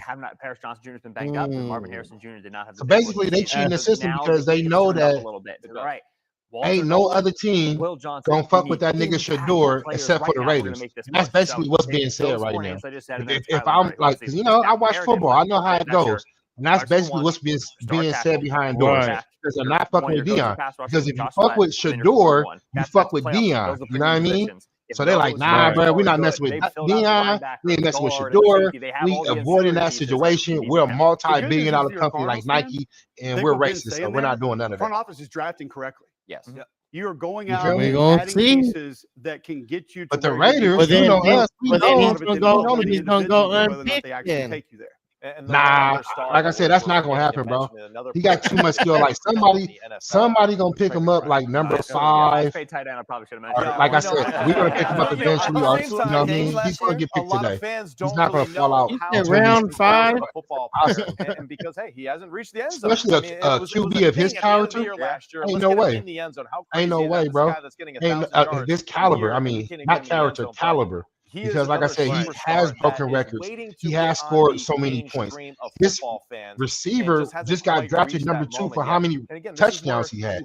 You feel me? So, look, give him more of an opportunity. This is crazy to see him fall this far. I never, if I was a betting man and somebody told me, hey, I bet you $1 million that Shador won't be picked up within the first 1.5 rounds, I'll be like, I'll take that bet right now. You crazy. I'll be out $1 million right now if I made that bet. This is insane, right? Before we get to this pick, the Texans. This is insane, and I'm a good betting man. I make good bets. Let's go to Ryan here because we've got a YouTube poll. How many Oreo cookies could you eat in one sitting? Most people think that they could eat 10. Second place is 20. Like, what y'all got, baby? Y'all selling yourself short there. Right. I'm taking 10. He diabetic. So, some people are going big, and most of you are going home. Clearly, Ryan, you've got 54 more to go. How are we feeling thus far? Feeling good, but I'm not a fan of the speed with which these teams are picking right now. The clock gets shorter in the third round. It's going to get shorter. I know. Yeah, we're going to get shorter. But scale 1 to 10, how are we feeling? Not too full yet, so not too full yet. That doesn't sound very confident. Yeah, I'm not sure. If you were trying to bluff sort of your draft position, I don't know that you could be a very good GM. This pick here, Ariante Ursary from Minnesota, one of the biggest human beings I've ever seen. The floor is yours. Oh yeah, I worry about him at tackle. 331. That's a big kid right there, boy. Technically, he's pretty strong. If I was that size, I would for sure made it into the NFL. We got him taking on a dual Carter right there. The dual Carter was the number, I think, 4th or 5th pick this year. He took him on like water. Come on. That kid, you doing his thing. Got good hands. His hands have to be some of the strongest hands in this draft. Yeah, he got some good hands. He engages defenders. They do not get away. He misses his hand. Like I said, he holding his hand. That is a shocking pick for him to be such a good player and be still, like I said, and that's why Shador is still on the board because this year draft, there's so many good players, bro. Like when you look at it, like I'd love to see him play. There's really good players in this draft. And Shador, a high school growth spurt, right? If he was number 1, he would have been drafted number 1. At the same time, I feel like it's disrespectful because he should be number 2. He should have been the second quarterback off the board. He should be up there, bro. That is highly disrespectful. Right. You can tell he's been well coached. It's I know they over there. Yes, I know they over there. Yeah. Explosiveness is and like I said, this is not. It's not because of just Shador though. It's because of Dion. Every day, like I said, and that's the whole thing. That's the whole thing. For so long, that's to me the sort of player he feels like. So if you're Houston, you're saying potential starter at tackle. We're here in the second round. We're in desperate need of offensive line help. We understand the problem. So if you can hold it down for us for a rookie contract, that's excellent. Let me ask you this. What about the guard position? When I see guys like Mekhi Becton, who started at tackle and is now playing guard, won a Super Bowl last year with the Philadelphia Eagles, is that a position you can move him to? One thing that I thought Mekhi Becton got in trouble with was relying on his length a little bit more. So he was a waist bender. He was a reacher. He tried to win with his upper body. I don't see the same issues here. Oh, goodness, I can't wait to talk about this next. I'm sorry. He said, oh, I can't wait. Patience early here with his pass set, which means he doesn't rush it, and he allows defenders to come to him. Now, a lot of people would hear that and say, what, are you just going to get run over? If you try to attack a defender specifically with your upper body, you are done. It is over. There are multiple ways that they're going to be able to beat you, and he has that patience with his fundamentals, he's been killing for years. Allow him to survive at tackle in the NFL. 60th day one starter. So the Houston Texans. I at left tackle, I think they're going to play Cam Robinson, and then he's not going to necessarily be there. Right tackle with Blake Fisher, who was a second-round pick for them last year in Notre Dame. If they're willing to move him to the right and see what that looks like, he's never played on the right. Demetrius Knight Jr. linebacker. Might be able to win it. Guard is interesting. Seattle pick is in. He is 6'6". Sometimes Seattle's bad. You lose leverage. Yeah, it's a you lose problem. leverage. But the other part is like let's take the DJ. Hopefully they might grab him. They might grab him. I forgot about Seattle. Allow him to get in the proper stance. And his lack of ankle and hip flexibility. But they got, like I told you, they got that other quarterback, Sam Darnold, that they just got this year. See the same issues here. Well, who do you think would grab him if could allow him to be if successful the Raiders didn't grab him? Very quick. It had to be a team like either the Saints, the Duke's Mayo Bowl. It was the Minnesota, Steelers, and you know how these games call. You know, talk to a lot of the players. How many? When's the Steelers next pick? Do they got any other picks? They don't pick this round. This is the biggest line you've ever seen, and he was a part of that line. I've never just seen somebody college football players. How many rounds they got? How many rounds? Nobody else gonna pick him except for us or the Steelers. I'm gonna sit here and chill, bro, and play my game how I want to, and I'll pick it unless they trade up somehow, some crazy way and trade up. But the Steelers ain't gonna do that. They're like, well, if they want him so bad, they'll pick him, and if it's meant for them to come to us, we're gonna come to us. That's how they feel about it. You feel me? But how many rounds? We playing games right now. He's transferred. How many rounds? How many rounds did they do? They do 4 like the Charlotte NFL. 7 rounds. Uber Eats driver. 7 rounds. His wife would do Uber Eats runs after games. Tom Brady, the greatest quarterback ever, was picked he would be in the 7th round, last pick. Because they got married early. Tom Brady. When we asked Clayton White, no, I mean he got skipped up by 500 some players, bro. It's not where you get picked. It ain't really where you get picked. They knew each other in high school, and then during that's why there's a lot of first round finding each other. They cannot be not marrying each other. Most of them don't even last in the league past 5 years. He doesn't look as big on film you know what I mean? as he is when you stand next like to him. I said, 235 plus pounds. Sometimes you get some good ones, sometimes you don't. From across the line of scrimmage, it doesn't feel real. I asked Clayton White, how fast does he run? What's he hit on the GPS? And he said he's this close to 23 miles an hour. That is wide receiver speed for a 230 plus pound linebacker. So he is the coolest Seahawks now back on the clock. He listens to Frank Sinatra. He listens to classical music. He listens to country music. Man, they better let that guy get that is his favorite second round, man. He told us that Savannah, Georgia has become entrusted. Yeah, deserving. So that's crazy how he's just sitting there, bro. Like, I know he's not getting drafted. Is that they're drafting other quarterbacks instead of him. And that's like the crazy part about it. That it took to play on that you know what I mean? Like last year, if they draft, so if he goes to a team that already has a quarterback, he's just gonna be sitting his ass. Defensive line. They ain't gonna pick him because they ain't gonna invest the money. All they got their money invested. And then the teams that need quarterbacks, they just drafted quarterbacks yesterday and today. So they're not in the market for a quarterback at all. Period. Beamer coach player coming out, and that's why he's falling in the because nobody wants to draft. They got all the quarterbacks is gone. But the reason why that happened is because, like I said, discrimination toward Shador Sanders and his family. Like, technically, he can have a lawsuit going on right now. And that was, you feel me? Almost batting 1,000. I mean, all jokes aside, because bro, this is complete discrimination what they doing to him. 100%. Ain't nobody. This dude has collected these awards, been this good, achieved the success that he's achieved. It's not because of his father. He's put the work to do all these things. He gonna get drafted, brother.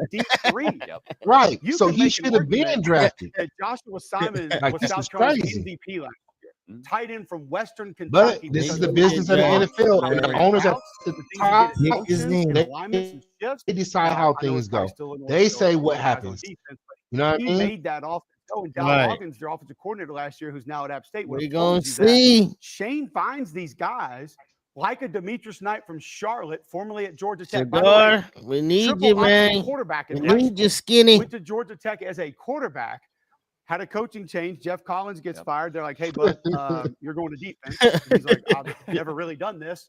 And then he actually told me, he said, I went out there, we hit the first couple of days in practice, and I called my mom and I said, I'm done.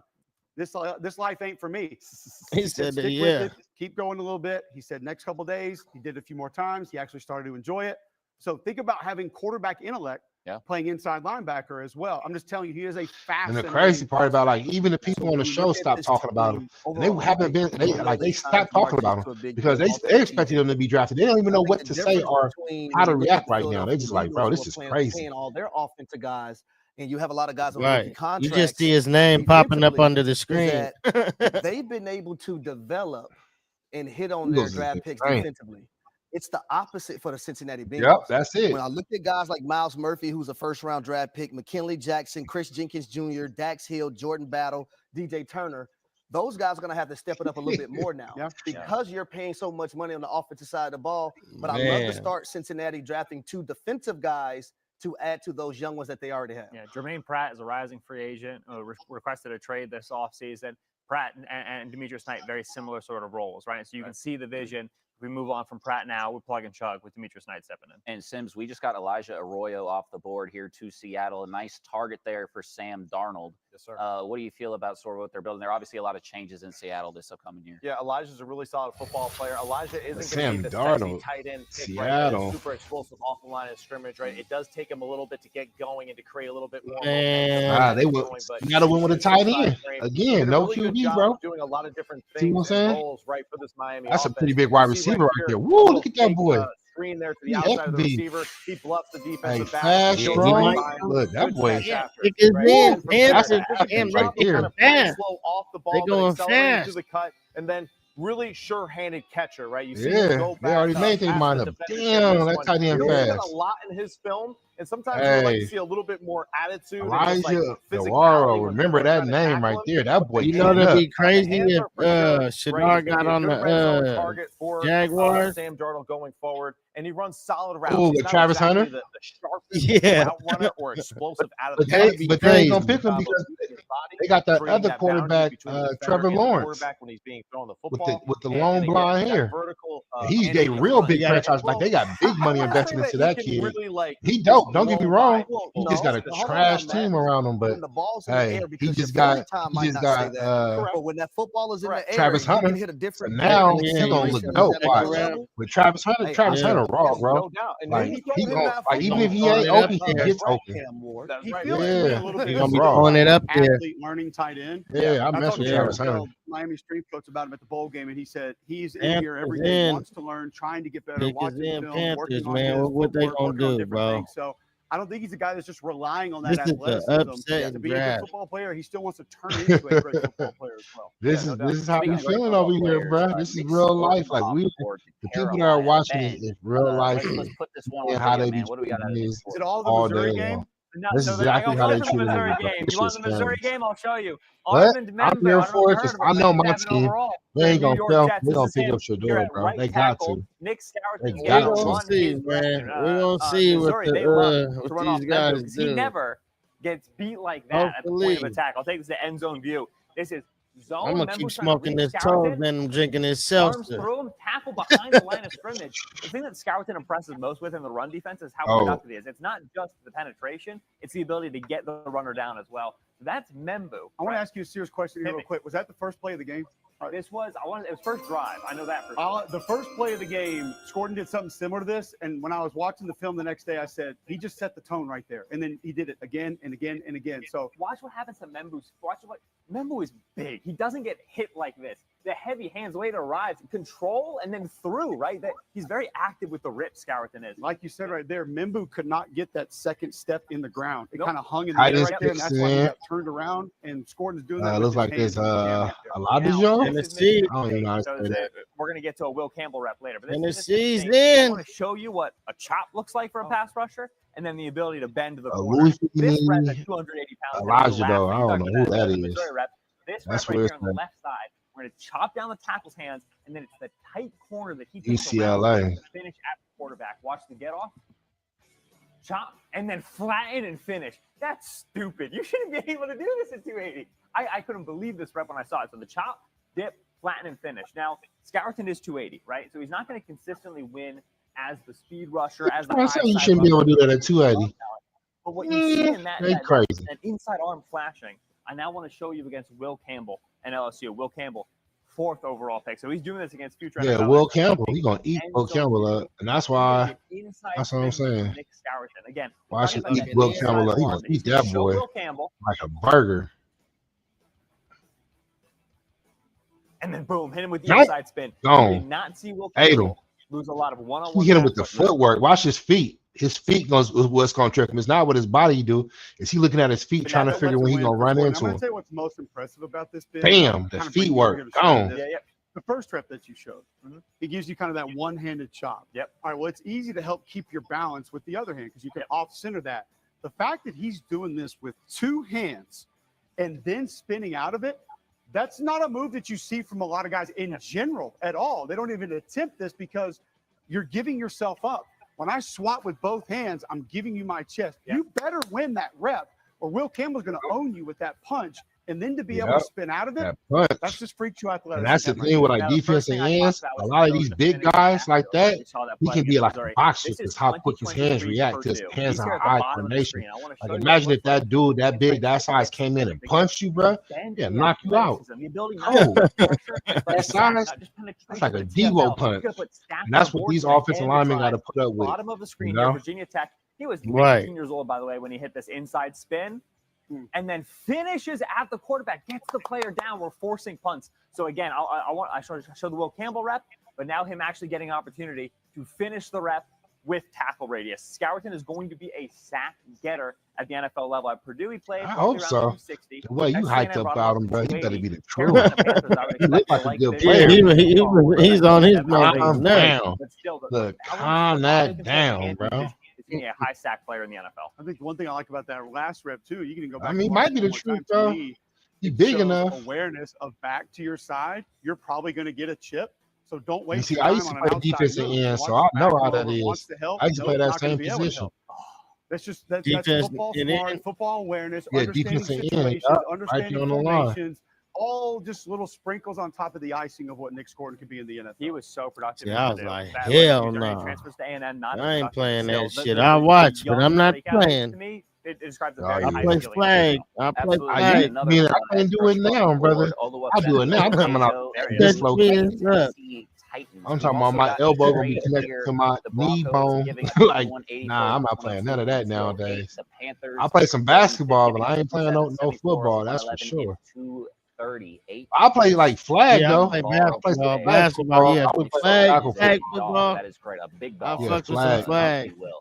I play some flag. So obviously, a great flag football is raw nowadays. Username there. Mike Green still on the board as well.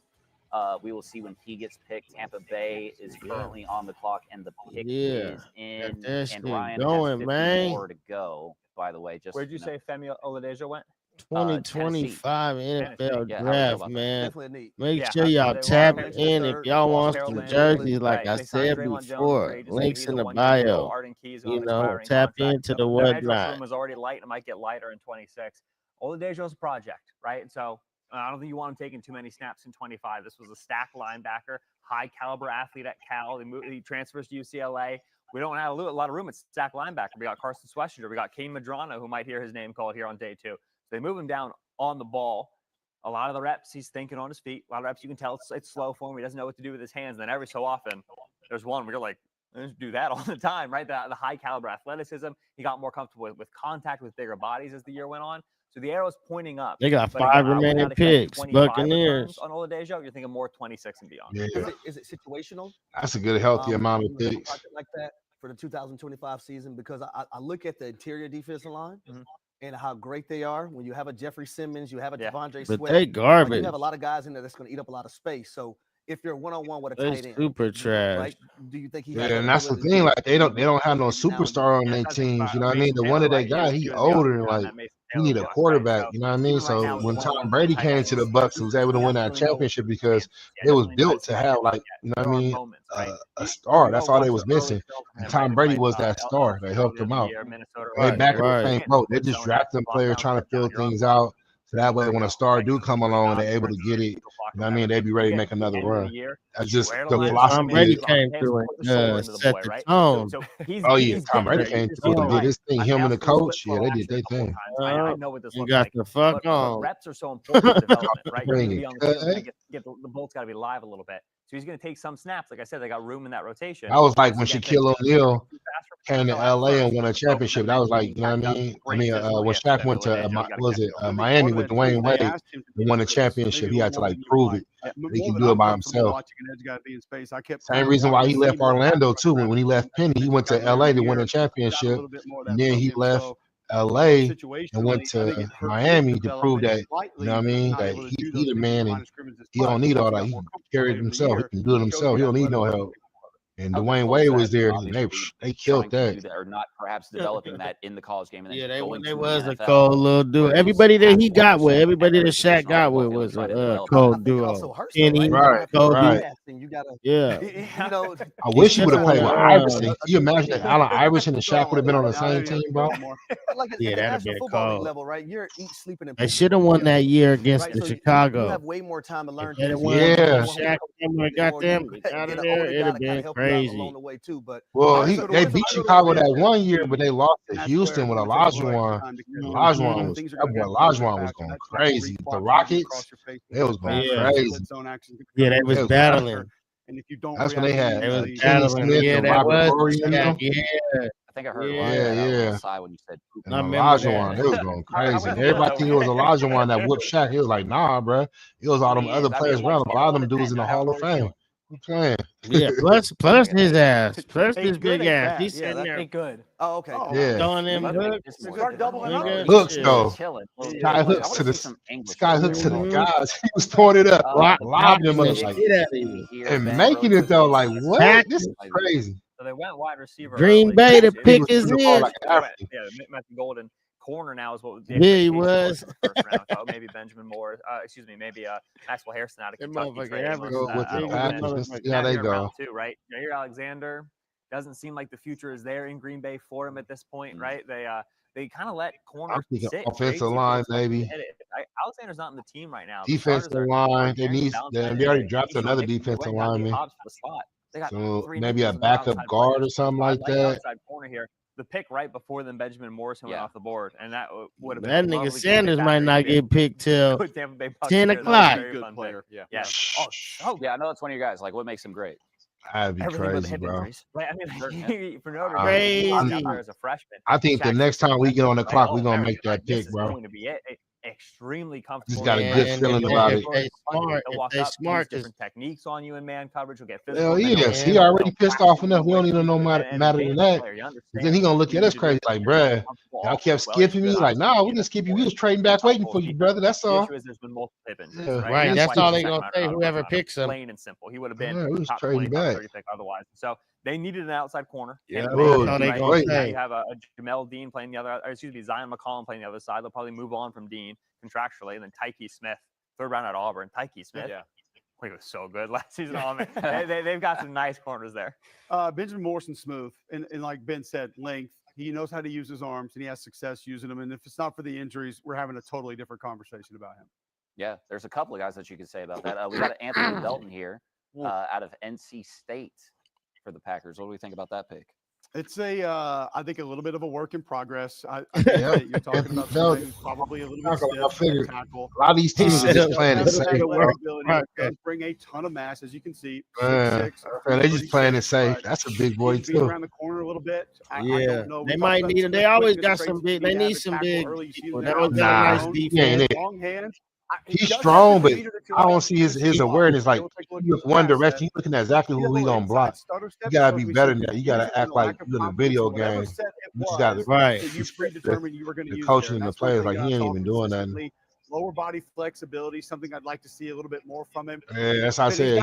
That's not a good pick, bro. He a big body, but he ain't got no movability. Look, his feet is slow. His feet heck is slow. He needs to be coached up. His feet, he got picked. That's crazy. With the hands, I thought he got size, he got power, but he's That's all they picked for the size. You're looking at Zach Thomas. They went after his size body. for that. Play guard, play tackle, fleet. I mean, don't get me wrong. He played college football, so you know, I mean, he can pick up on plays and he get the fundamentals, but to make him into a football, like you got to mold him from a fundamental college player into an NFL player. So he's stuck in that transition. He ain't made it to be an NFL player yet. 340-pound guy, right? And so Chargers. a little bit like a departure from their mold, which, you know, maybe they just really like the dude. But I don't know, man. He's a year away from being a year away, right? This second round is looking ugly. Physically, I think, right, frame-wise, you'd like to make some changes. Yeah. So they needed to invest in tackle. They knew that.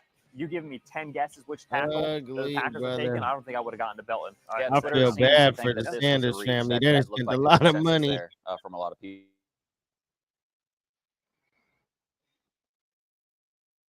He needs to strong arm you specifically with his right hand. So if we're going to the left and he needs to use that right hand to sort of turn you, he has the capabilities to get those hands on you and do that. Now, how often does that benefit you in pass protection? It really doesn't. That's not something that you need to rely on. It's something that's going to be a strength of yours. But when he gets his hands on you in the run game, it's over. You're not detaching. You're not getting away from him. You're not getting him to the ground because he is a violent mover of other humans. It's just a lot has to go right before he gets in position to be able to make that happen. And it's kind of scary, too, when you have a quarterback with the athleticism of Jordan Love, and also you look at the offensive system and how they love to get the quarterback out on the edge.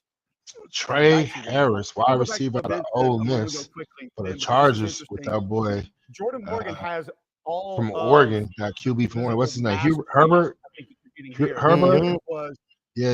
Had the injuries in college, but so that's definitely helping him out. His pass set was clean. Having a good receiver, probably pretty shifty, in between the zones. You know what I mean? Kind of like what you pointed Somebody, out. just a young guy with young legs that can get open. Like I said, they basically going for bodies right now. Yeah, they wanted Morgan to be that's all they're doing right now. To win that job, body. right?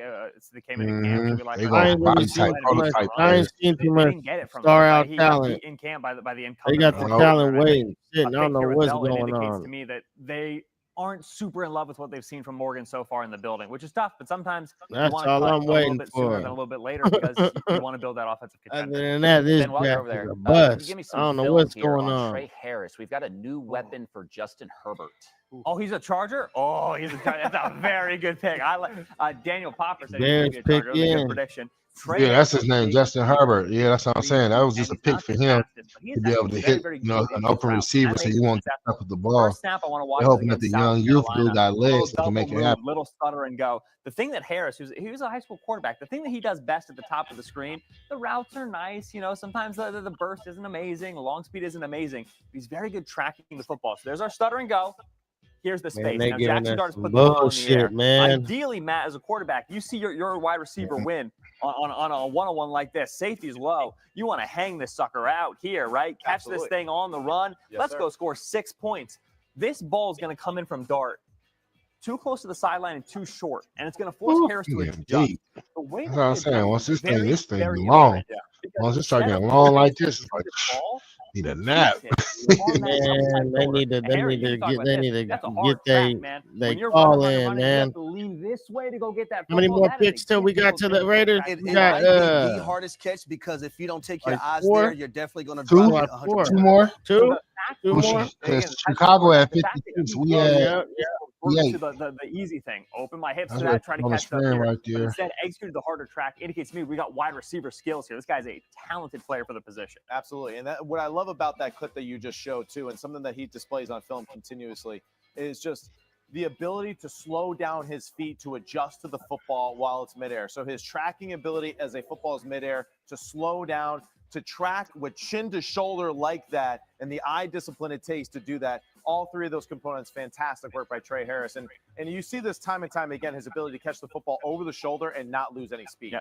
Now, this Ole Miss offense, Lane Kiffin offense, they did a lot of slight adjusting in their routes, right? So they would change the way they ran their routes. Very common, you would see them run go. They just run vertical, right? They say that way. We throw the ball down the field. Yeah. If we're not running that, we might run in the post. Hurry up and do the Bears pick, man, so we can see these.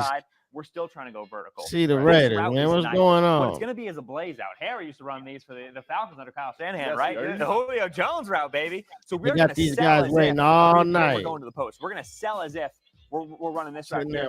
All night. Better and break to the sideline. This right here, this route chair is like a challenging route to run. It's hard crazy. For NFL receivers. I want you to see, man, how he separates on this blaze out, they call it. Trey Harris. He's in the stack here. We got Trey Harris. Like I said, young guy with quick legs. Trey Harris here. Have to run. Do what they gotta do. Break into the sideline. Ball with anticipation. I'm sorry, that's the corner on the ground, right? I'm seeing that correctly. That's that's a couple of broken ankles right there. So we have again in a taller receiver, a route runner who the stutter go, the blaze out. It impresses me. I like what I see. Talk about the eyes too, as far as Trey Harris goes, and running that route. So the ability, number one, to sink your hips as a big guy. So as you're coming here, let's go. One, Bears is in. But you want to also keep vision on that Let's DB go. because you don't want to turn back out and you run right into him and collision him. Right. So you got to have that awareness too. As soon as you hit it, boom, boom, come back downhill flat, catch that football. We like that hip sync? Yep, I love it. Again, for 6'3", the ability to get low into this, you'll see some better route runners, but for 6'3", it's very impressive. It is. Now, the one thing non-negotiable to me, if you're going to be big, you better play big. I'm sick and tired of watching these 6'3" receivers who play if they're 5'10". They don't like contact. We're in the red zone. The Chargers have one, and that's the reason why they got Trey Harris right now. We're here in the red zone right now. Chargers suck. He's going to run that route that initially looks like it's a crosser, right? It initially looks like it's coming to that linebacker, and then bang. It goes to the post. So we call that a dip route. Right. Right. And normally it's ran on linebackers or safety, whoever you have in the middle of the football field. But you got to do a great job of attacking that defender before you dip. Selection is in. Dip route. What does it look like? It looks like a little dipper. Let's go, Bears. So we have the dip route now. Again, from Jackson Gardner, we like to throw face mask or higher. We're in the red zone. We're trying to throw the ball face mask or higher. Yes, sir. It's not the most accurate ball, and it pulls Harris back into contact. Ain't no problem. Don't worry about it. I'm going to make my quarterback right in the scoring area. He makes this catch through contact on the linebacker, gets down, celebrates on him in a little bit because he must. But then again, if you're going to be a big receiver for me, I need you to win in that red area. And so Harris, they had a receiver there in Josh Palmer. He was a bigger body. He ran nice routes. Justin Herbert trusted him. We're going to play here. I think there's more juice as a route runner, more juice down the field. Was excellent against man coverage there at Ole Miss. The crazy thing is you don't want to turn it off because he might switch to that pick. Might be that pick. Jones catch on this dip route. I don't know, bro. Just because of the catch it's starting to look ugly. But that's what you want to see. But because this So ball we in actual got reality that pick should be right placed there here after the on Raiders, bro. outside I don't zone. see it happening. We know where the ball Because all the Well, teams, you like I said, he already got if he don't get picked by the Raiders on this pick, bro, coming up, he's gonna be available in the third round. Again, like I said, red zone, we go face mask or higher, right? We like he fell out the first round and the second round to the third round, bro. That's yeah. Numbers. Trey Harris. That's gonna be wild, man. My notes: contested catches. That's gonna be Shout out insane. to Shador, man. I don't know what sound I made, but I was excited about it. Yeah, he says God's plan. He better have his faith ready and have belief. Because he said God's plan on everything. So hey, God got him going somewhere directly. Just know that place where it's gonna be. You're gonna get selected, bro. You just gotta wait till your man get called. But we don't know. Your dad should have bought he does a lot of different things. Motion about shifts, you right? in He relies like a lot on LeBron. his receivers to get dirty, right, and to block. That's Should right, have and that's called what LeBron they do. on you. All right. Lane Kiffin, Our option two, get some evidence and sue. NFL like Brian Lane. Now, Lane's not exactly running an NFL like this is cold. They were trying to sell it yesterday. They were like, "Oh, it's West Coast." No, it ain't West Coast now. It's not. There's some wrinkles in there that look like that, but I think this is a player Denver. that is capable of being a Greg Roman type of They ain't guy, gonna let right? this As far boy as get in his the, physical mentality, right, and just being able in to the do second a little bit round. of everything across the board for this offense going forward. Harbaugh, he's gonna be tough on all those football players, and I love it that way. Hell yeah. Just to fill a gap here, Ozzie Trapilo from Boston College, 6'8", 316, just went to the Chicago Bears. We've got a YouTube poll here. What would you grade the Chargers' pick of Trey Harris? Most people gave that either an A, but most people favoring a B there. Obviously, Jim Harbaugh in this front office trying to get some weapons around their quarterback. We've got Mel Kiper's best available here. Obviously, Shador Sanders stands out there up at the top. Noteworthy that the Raiders are coming up here at 58. Perhaps that is a spot. Mike Green, obviously, still on the board. Darius Alexander of Toledo, Trey Amos, and Jared 58. Wilson. You heard what they said. Does anybody really stand out Vegas. there aside from Shador Sanders? Come on, Raiders. Get this I kid. guess I have to go with Mike Green just because of his physical ability. So now I guess we get into that question of our teams maybe worried about put that nigga on the Lions and not necessarily between the lines. But Mike Green is definitely a player that is better than nobody want to go on the Lions. The YouTube poll feels like the best landing spot for Shador here. You'll be there forever. Steelers, Browns, Rams. It feels like we've mostly been hearing Pick is in. The first three. Raiders at some point, perhaps. After this one, man. So yeah, they want him, they got him. I know one thing: if he shows up in Las Vegas and thinks that he's going to be the dude, he is going to be very surprised when he sees Geno Smith at practice and just how good Geno Smith is in person. Make sure you guys tap into the bio if you guys want and really has exclusive NFL jerseys brought to you by Sneaker Hoodie. In the NFL, so he is a pro. And I think that's also something too that would be make really sure y'all guys tap into right, to see someone that is sneakercreatures.com if you guys want an exclusive tee. Right, the way that he carries himself, my partner, the ability that he wants to possess. Man, you know what it is, man. We in the building, man. It's draft day.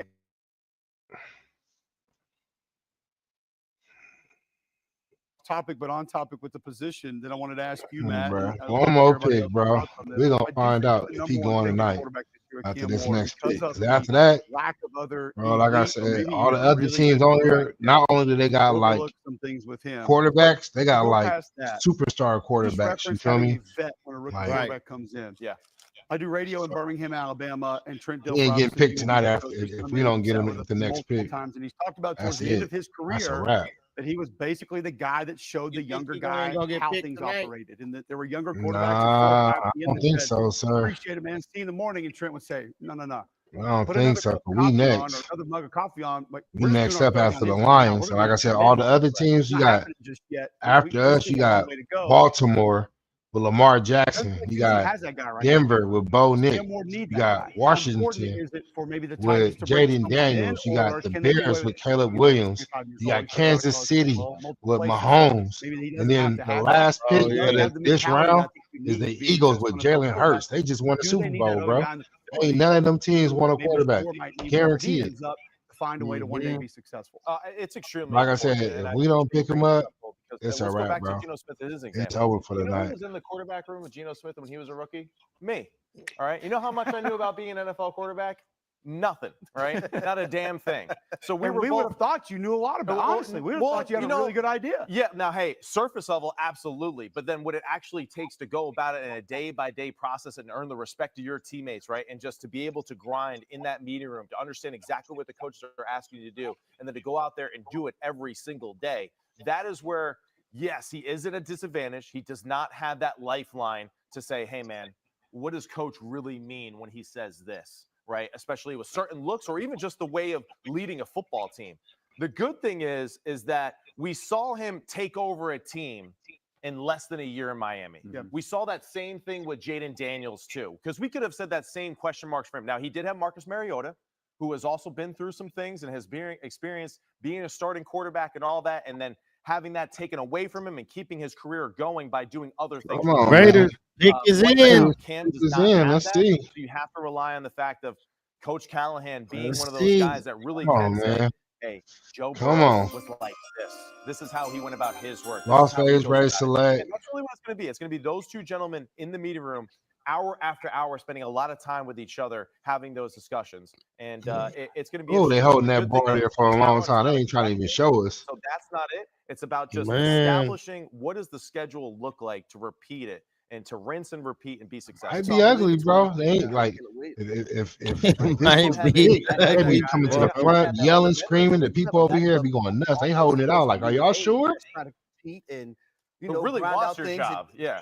True story. It's a different ballgame, man. We're going to I want to share this see. story before we get to this, because if it is Shador, obviously we're going to spend a lot of time on it. Second round pick. They back talking about Shador again. Let's go. And we all know how difficult it has to be to walk into a new place that you've never been and assert yourself as the leader, as the alpha in the room. Talking to Xavier Restrepo, one of his receivers at Miami before the bowl game. He didn't play in the game, but he was kind enough to spend some time with me and just talk about Cam. He said, Cam Ward's first day on campus, there's a group text to all the receivers. We had never met him. We had never spoken to Cam Ward. And there's a group text to the receivers that said, we're throwing at 7 a.m. tomorrow on the practice field. I expect you all to be there. You're going to love this.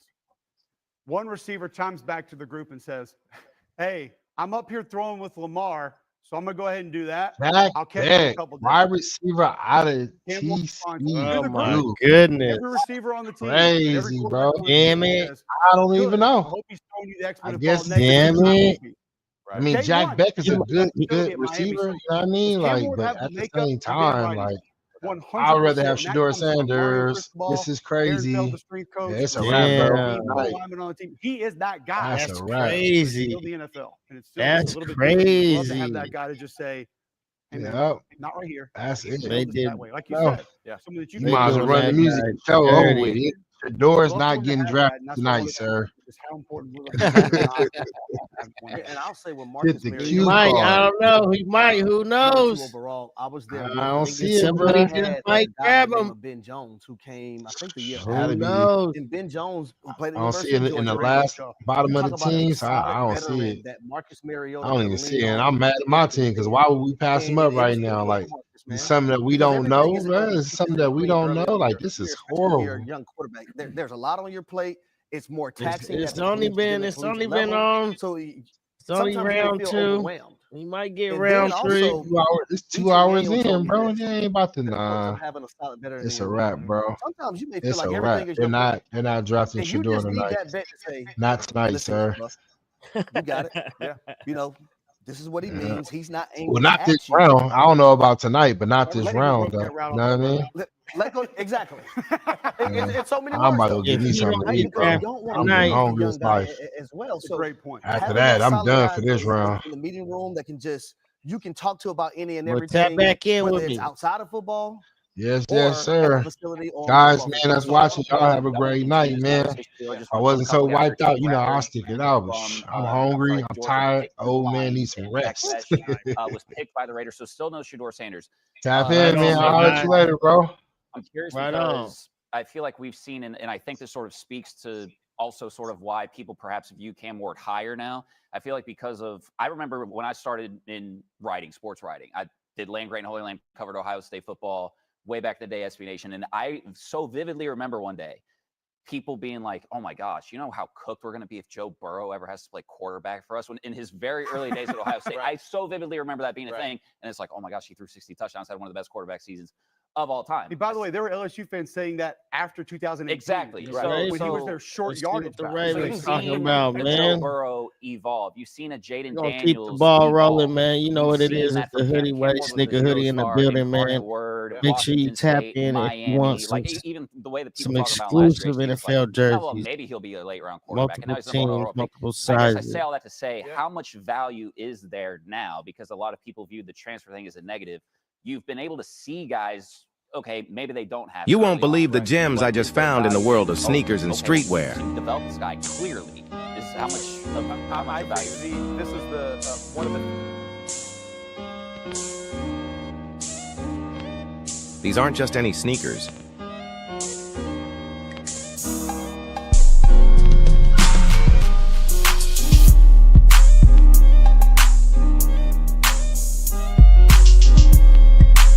Let's talk about those exclusive kicks that are not just shoes, they're a statement.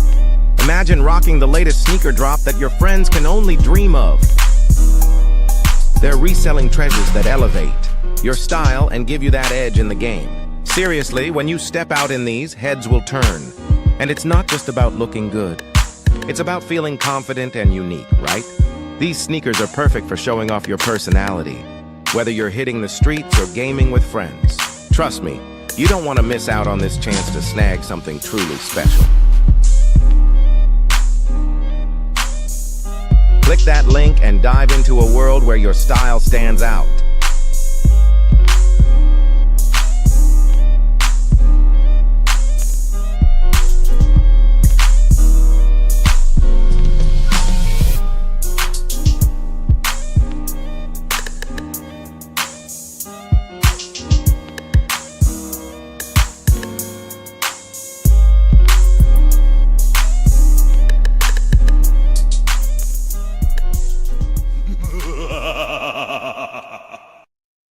Please like, share, subscribe and turn on your notification bell to ensure that you don't miss out on any of the segments provided. There are 3 live streaming podcasts among the Sneaker Hoodie channel. The Bottom of the Soul podcast, the Hoody Way podcast, and lastly the Sneaker Creature podcast, where like-minded individuals elaborate on urban fashions and more. Sneaker Hoody is a limited liability company licensed and certified to own and operate a commercial business.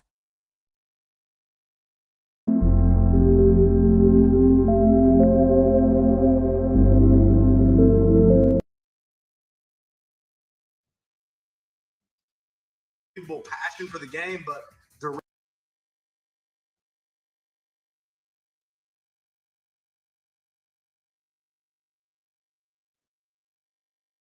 and has a chance to play for a long time. I still think his best football is in front.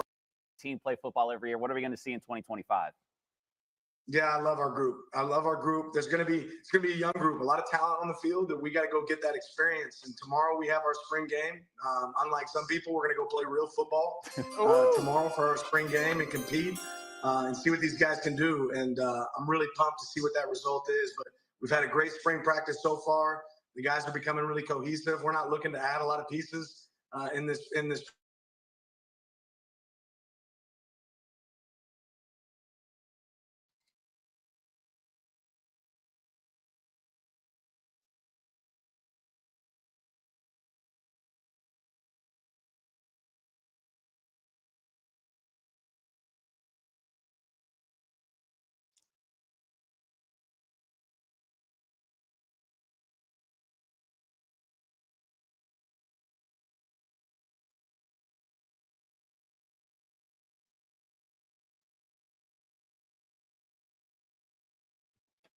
Have a good one. Oh, boys, we had some picks go off the board. Woo! Yes, while we were talking to Coach there. Mike Green going to the Baltimore Ravens. I think Ben's eyeballs fell out of his head. RJ Harvey going to the Broncos also did the trick. And then we had Trey Amos also go off the board to Washington. Ben, let's start with you. What sticks out to you by Sneaker Hoodie? Yeah, so Green, the fall down the board pretty obvious, right? From he's got 2 sexual assault accusations against him, one from high school, one from Virginia. He transfers to Marshall.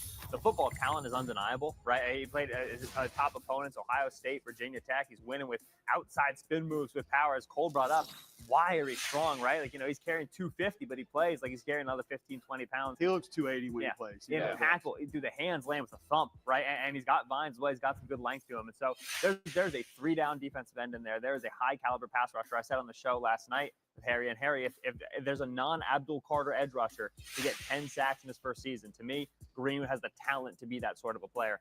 Baltimore last year with only 4 rushers. They were the 4th worst team in terms of quick pressure rate, right? This defense under Mike McDonald, now under Zach Boy, is all about the simulated pressures, the creepers. You send 3 guys over here, 2 guys that would move that guy, drop him off the line. Sometimes you need someone to beat the left tackle. Just beat him off the line in 1.5 seconds. That's Mike Green. It fills a big need for them. HC, you were laughing when this pick went through. Tell me what you think. Because it's the Baltimore Ravens doing what the Baltimore Ravens do again. Right? Malachi starts in the first round, and now Mike Green in the second round. Man, they find a way to do it every single year. And you look at, this is a team that was second in sacks last year with 54. So they're only going to continue to get better when you have those young, fresh legs coming off the edge. He fits the mold of guys that have been drafted a little bit later that have excelled, like a Courtney Upshaw that they brought in out of Alabama a couple of years ago that just maybe people didn't expect a ton out of. And I think they're going to get real production from him. Brought to you by Sneaker Hoodie, man. Make sure y'all tap in if y'all want to get some of these jerseys that exclusive retro. He can generate it, and he can turn that into either a power rush move or a speed rush move. He's got a ton of ability. Yeah, Kyle Van Noy and Odafe Owe, both rising free agents, right? And so there's going to be a rotation early. But I tell you, 2026, Mike Green's going to be playing 80, 85% of the snaps. So another pick I really do love, the Denver Broncos, RJ Harvey. Yeah. We talk about a guy that can do it in the run game, 5'9", about 210 pounds, does a great job of setting up blockers. He's already hiding behind those offensive linemen because he's short as it is. But a guy that you can really utilize. And now when it comes to pass protection, you might want to take him out a little bit unless you're going to have him out in routes or whatnot. So he can be a weapon in that capacity. So I like RJ Harvey for the Denver Broncos and playing for Sean Payton. And Cole, you brought up Bo Nix to Coach Lanning. You're very familiar with, his time at Auburn. You want to talk about a guy that has improved and just the rookie year that he had last season. I'm just sort of curious, what is your overall perspective of the player that he's become? Because I remember it's draft day, baby. Make sure y'all tap in if y'all want 12. exclusive NFL jersey. You could have never told me in a million years that dude's going to be a top 12 pick. And just to see what he's come out and done, I'm just curious your thoughts. Well, specifically when the head coach comes out and says they drafted him because of his backpack and what was in it when we came to a meetings. But I meant what I said with Coach Lanning, and I was on the sideline for multiple games. Obviously, I played at Auburn, so I've been there and been around the program. He was petulant as a football player when he was at Auburn. He really was. Now, I don't understand the pressures of wearing the same number with the same name on the back of a jersey that my father did, playing the same position at a place who was also successful. I don't know what comes with that. It was obviously a lot for him. I give him all the credit in the world for going to Oregon and resurrecting himself, molding himself, changing himself. The ability has always been there. Yep. The competitor has always been there. And I think like what Coach Lanning said, it's how you can find ways to rechannel that. It doesn't need to be directed at your offensive line or directed at a receiver. It can be directed towards the defense or yourself. But there were moments he would come over and go sit by himself on the sideline. He had his own chair, and the offensive line and the receivers and running backs would go sit 5 yards away from him. And I didn't understand those things. There were times he stood on the other end of the sideline when the backup quarterback was in the game. He corrected all of it, and he's changed it, and he's turned into a hell of an NFL quarterback. It's been magnificent to see. It really has, because so many of those guys, you just don't think it's ever going to correct itself. It's ever going to be different. And for Bo Nix, it is. And he's had the scrambling ability, the toughness, the arm strength. It's all been there. He just had to find a way to channel it into being a better football player, and he's done that with the changes he's made in his attitude and his demeanor. Sims, what has it been for you? I mean, you're a quarterback guru here. Like, what have you seen out of Bo Nix? And obviously, they're surrounding him with talent. Bo Nix is one of my favorite young football players in the NFL. And I think really mainly because of what you were just talking about. I love people that just, as soon as you put them in the corner, as soon as you kick them when they're down and all that, and he just continued to fight through it. And I think that's the most important trait that we have discussed really here at the quarterback position. And it is just straight up will. Selection the will to say, in. I'm not going to fail. I'm going to continue to succeed. I'm going to push past whatever this boundary is that people have set on me. His talent has been there. The person, too, that I think really deserves a ton of credit to, not only Dan Lanning, but Will Stein. I think Will Stein has done a phenomenal job of building a balanced offense. Yes. Hell yeah, brother. Right? As far as just a balanced offense that really teaches quarterbacks, right, how to play the position as cleanly as possible. Full field progression reads consistently, right? Now, a lot of people knock Dylan Gabriel and Bo Nix like, oh, it's dink and dunk. There's not a lot of downfield pass, all that. I didn't really quite see that a lot when I evaluated both of their films and when they were coming out. I saw guys that made the right decisions consistently, and then they take calculated shots when it was necessary.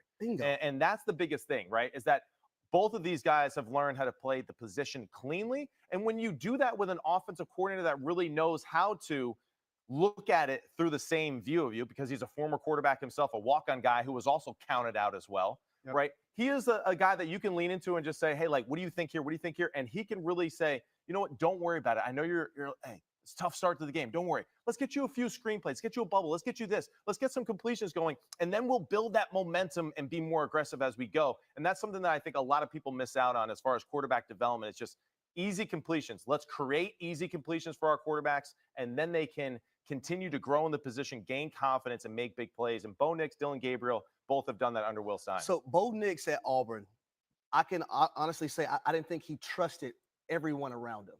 Anyone? And let's face it, too, it just wasn't a great offense. No, that's what I'm saying. But that's the difference in Bo Nix at Auburn than the Bo Nix I've seen at Oregon.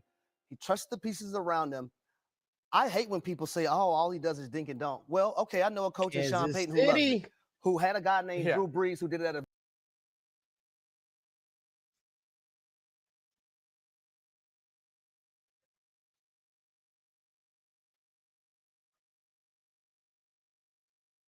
a playoff berth in his first year. I'll go back to one more thing, Matt. You brought up positives with the portal, and one thing that we don't really talk about a lot.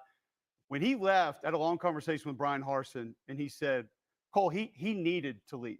Yeah. And that's not because he was doing things wrong or getting in trouble. Like, he needed a reset. Yeah, that's right. Mentally, emotionally, geographically, just everything around him. There was just so much going on. He said, this is going to be great for him because it's a fresh start. All of the things he's dealing with here will not be present at Oregon.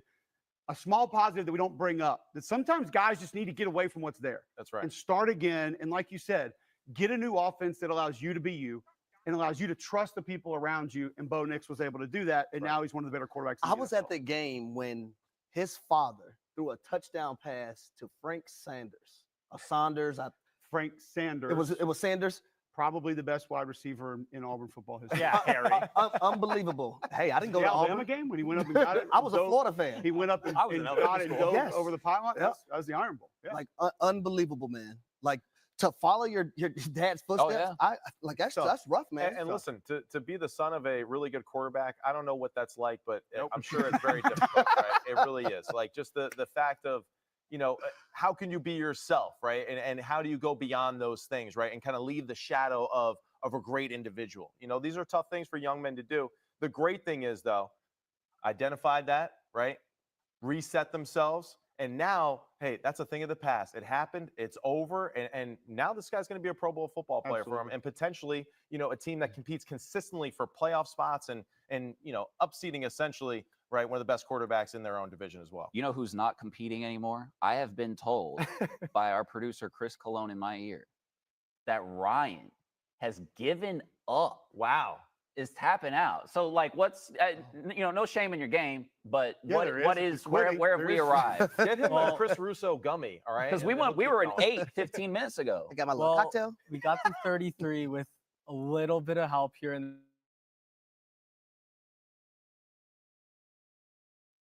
When I walk one or by, two. but I'm hungry. So. Wow. Oh, so and you cheated. Okay. Well, that's all right. A for effort, I guess, right? I mean, Cole, this is Not more the your one analysis than mine. I'm just disappointed. I mean, Oreos are a great thing. Something we should all take pride in, having the ability to eat at certain points in time, and to be able to just completely gorge on Oreos on television and essentially have that be part of your job. I don't know why anybody wouldn't take pride in that, but hey. He's talking about Oreos when he talking about Bo Nix. Same level of intensity. Some guys just don't want to compete. I know Tyler Booker wouldn't be quitting. No. There's a lot of guys on the board that I think would probably be able to go through, what was it, 70 Oreos that they're supposed to go through?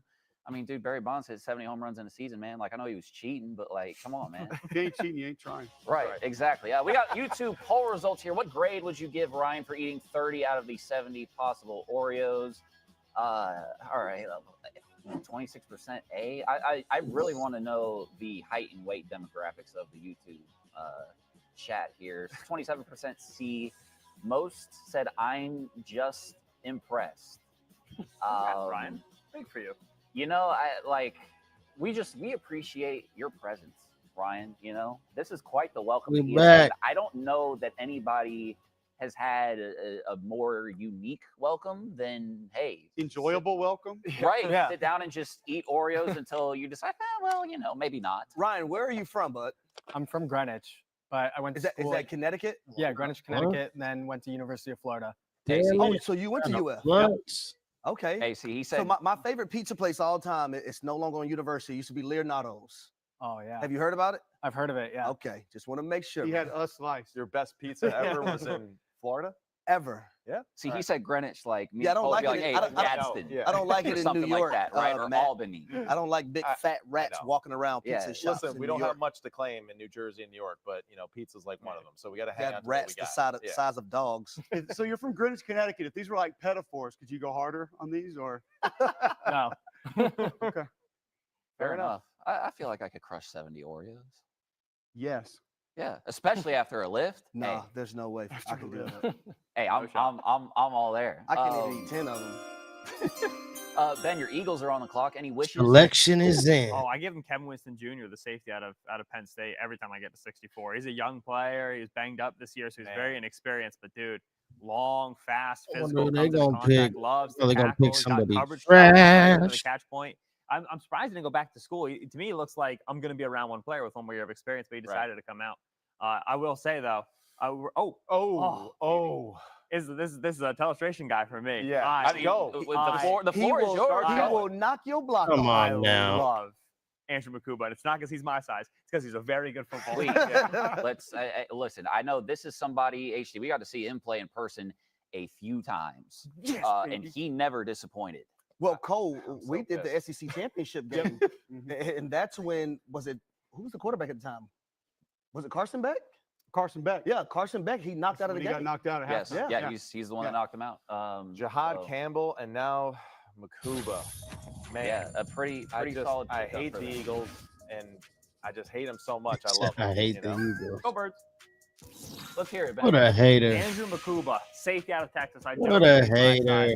Unfortunately, yeah, no, he's not the biggest player that you ever saw. And they hit him a little bit deep, right? He played a lot of times Clemson in the nickel. But then in Texas, he played a true safety spot. They would play him off the roof, right? And try to protect him from those Make sure you big guys tackling tap moments. in. You I got see here, man, exclusive he loves a deals little on contact, sneakers. Petey. He knocked the helmet off the guy there in the short area, right? The quickness as well is a very critical part of this, right? He sees it very fast. He closes to it as well. So good in those robber rolls right there. You saw him use a short zone play where he went and found a route. This play is actually one play that, yeah, I'm going to break down for you on the All-22. So spoiler alert, this is a game-sealing interception against Arizona State in a playoff game that, man, Texas was in a high danger of losing. Let's take a look at that play right here. Because Makuba is playing over what we call number 3, right? When we name the receivers, we name them number 1, number 2, number 3 from the outside in. So because the formation that Arizona State gave Texas, they forced Makuba, who's usually a safety back here, into a position where he has to play now in man coverage, right? You need your safeties to have some versatility. They got Giants, let's go. Different roles. This route here they need is a going receiver. to fit into the front pylon, right? It's going to come through all this traffic right here. Makuba, you'll see the moment the ball is snapped, up there so still, man. comfortable. He's not looking at the receiver. He looks at the Going quarterback. on, And he gets a feel NFL. for, I see you're opening right now your hips to the far sideline. I see where this route is developing. I'm not going to close down fast because I know my down and distance. I know you want the line to gain. I'm going to keep depth and, again, get my eyes on that quarterback and then play the football like a receiver. Way too many DBs in this moment right here are eyes on the receiver, and they are trying to play into the catch point. They wanted to get the pass break up. Makuba, the positioning looks wide receiver. He knows I want to make a play on the football, and so he does. And then wave a little goodbye to the crowd. Get out of my game. Again, you got to be able to play man coverage if you're going to be this small at the safety position. He can do so. Those on However, feet. the most impressive thing, Harry, first thing he said when he was pegged was what? Check. Hit you, right? He will knock some paint off your helmet. You got to be able to make tackles for me, Andrew Makuba. Here he is over the number 2 player in Georgia. He's peeking. He's looking. Here comes the back into the alley. Make the tackle in space. We call this the alley, right? If you're going to be a nickel defender for me,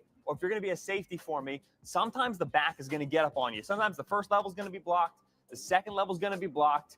And there's going to be a space that I need you to fill from depth. You'll notice that the receiver wants to go block the safety. Georgia said the dangerous guy. Come on. It's not Makuba. The dangerous Let's guy. go. Go block him. They need to get these picks going by fast, man. They move too Sure you slow. want me in space with your back? He These people steps too down, slow. makes the tackle in the low red zone as well. So, Eric, in the high red zone, in a short yardage situation. So, again, we're trying to fill the alley here. We're watching Trevor Etienne get the ball. If you can't make this tackle right here, this is 6 points. Gets him down in the tight areas. Extremely good at picking the ankle. You don't want to be an ankle picker as a tackler. You want to be bigger, but if you have to do it, you got to be good at it. Andrew Makuba is. Last rep for you is this one. Make sure y'all tap into the TikTok. Middle of the Make field. sure y'all tap into the whatnot. Bang, pass breakup. Let me shed some light onto that. Let me pause this for a second. Develop fast. Who they Look at got? the body positioning right now on Makuba. Look Who they how got? he's framed. Look at what he's up to. He's ready to Flexes go. in. We'll wait till we see who's the next pick. Our quarterback is preparing to throw. I'm expecting a quick slant route on 3rd and medium. I am already closing like a rocket, man. He's out of a cannon. And then when you arrive at the catch point, I closed it by accident. When you arrive to the catch point, you arrive with physicality. Force break up, force the incompletion. That's a 4th down for you. Andrew Makuba plays with his hair on fire, has a highly there you go. They might be good. They might get them a little action this year. This next year coming up. Shout out to the Giants with they pick. Level, a composite safety. He does everything you need him to do, despite the fact that he is not the biggest guy on the field. And I got to tell you guys, Ben was a little more excited because this guy's a Philly. Let's tap into that whatnot app, man. I want y'all to go and tap in to the Sneaker Hoodie whatnot app. I'll be having product up very soon. You see, we got 3 pairs of the Desert Cements, size 9.5. Make sure you tap in to the whatnot. Now let's get to the TikTok.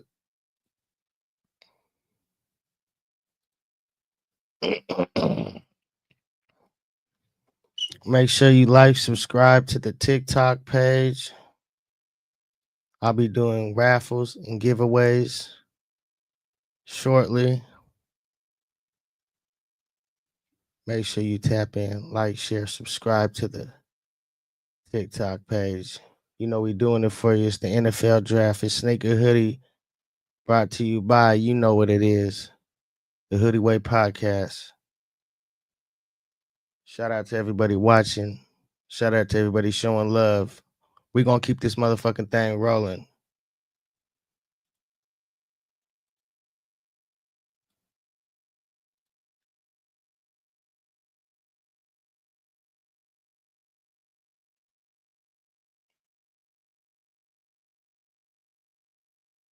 Athleticism to this defensive line that is trying to keep up into this with third round. down there in we're ready for this third round. I think is a big part of the reason why. And you're going to see that's what this we're guy ready right for. Now. He's going to win a lot of one-on-one matchups against guards because of his ability to extend those guards away, to shock them, to push them back, just like you're seeing here in these tired of this shit. And I think this is something that the Giants defense has been missing out on a little bit outside of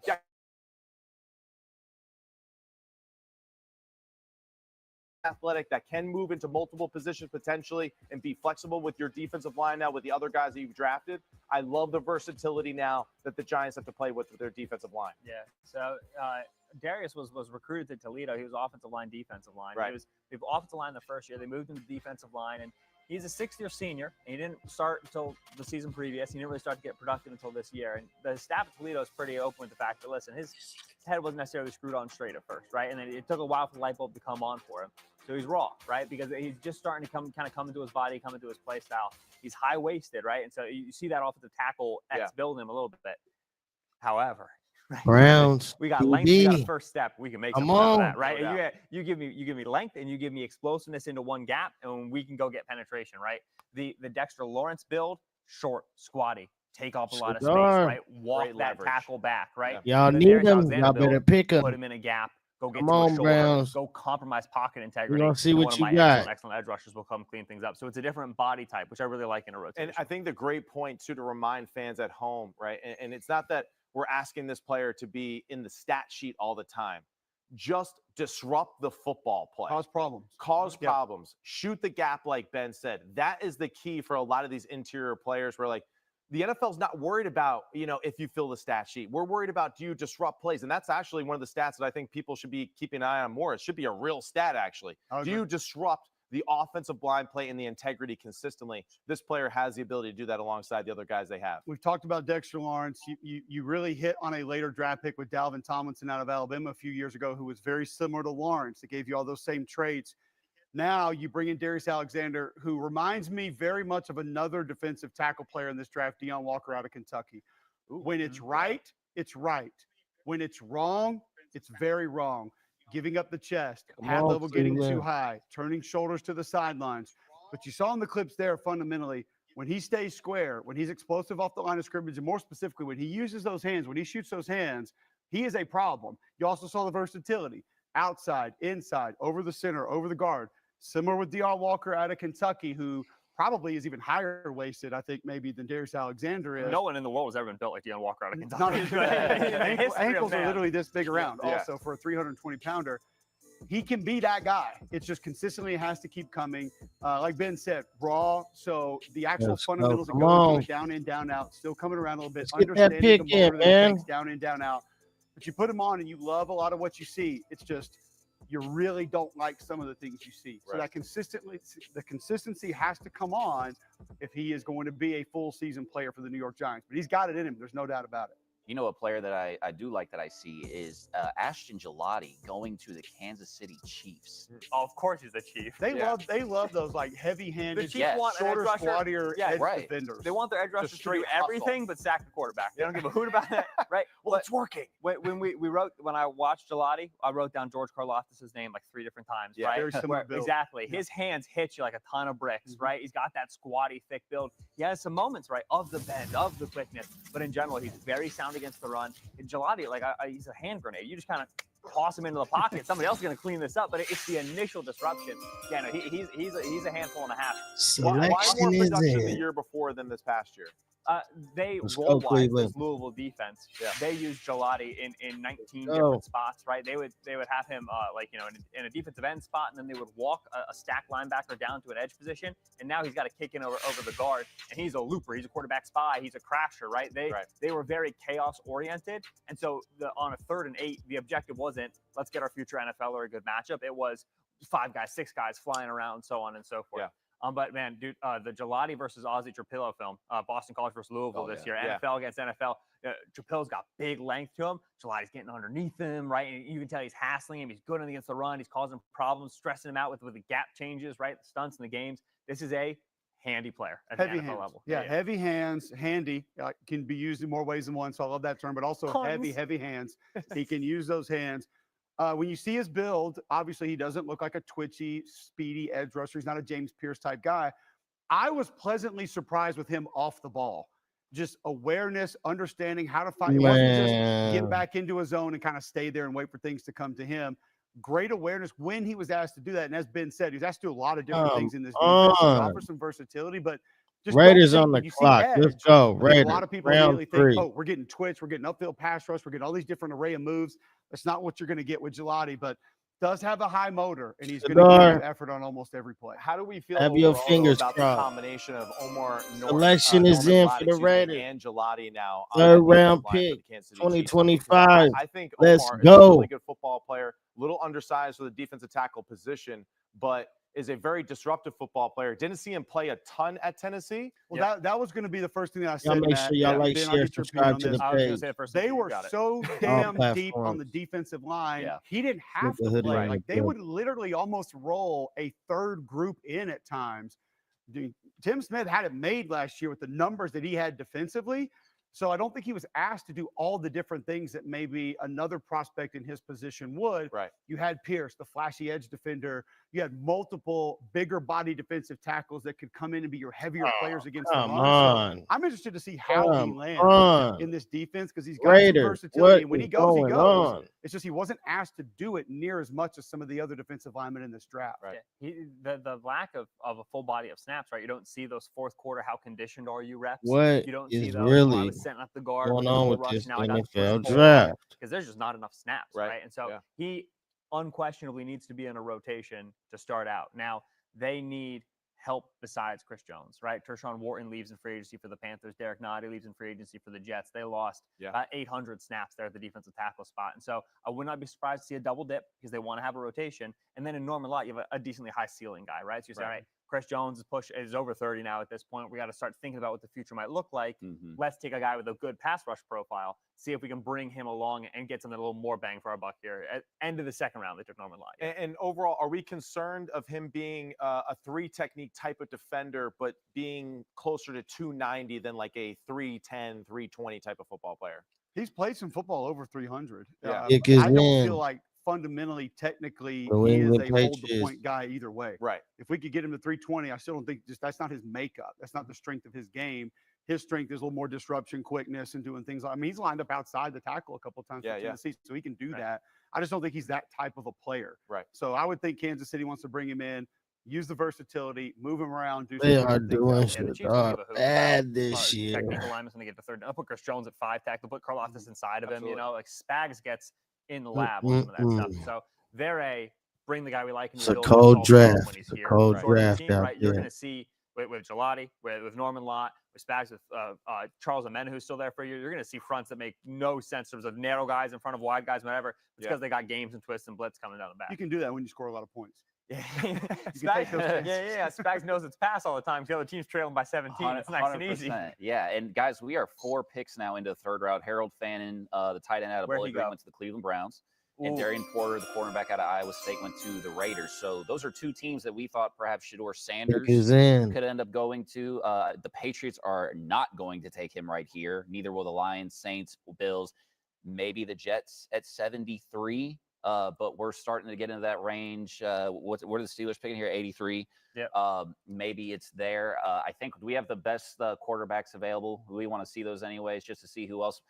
again, Shador, does somebody else go above? Milroe's still on the board. Will Shador. Howard's on the board. Quinn Ewers on the board. Kyle McCord. Riley Leonard is on the board. Curtis Rourke, who I think can be a good NFL quarterback. Sure. The health is the problem. And right there, that list. I See know how there's they a lot of doing, the scouts and brother. GMs too, where it's just like, See how they Kyle doing, the brother. McCord is well liked and well respected and is considered to be like, he is going to be a solid backup for a really long time in the NFL. And we know how important that is with the amount of QBs that play every single year, right, because of injury. Kyle McCord is definitely a guy that, like, don't be shocked again if he's someone that maybe jumps ahead of some of these quote-unquote more talented or more touted football players. Man, if the Steelers get on the board and both know That's a nice pick. That's a nice pick. Kyle, really interesting. How much does it play in here, Ben, though, with a couple of positions that are still pretty deep? Like, you look at edge, it's still very deep right now. Running back still very deep right now. Okay.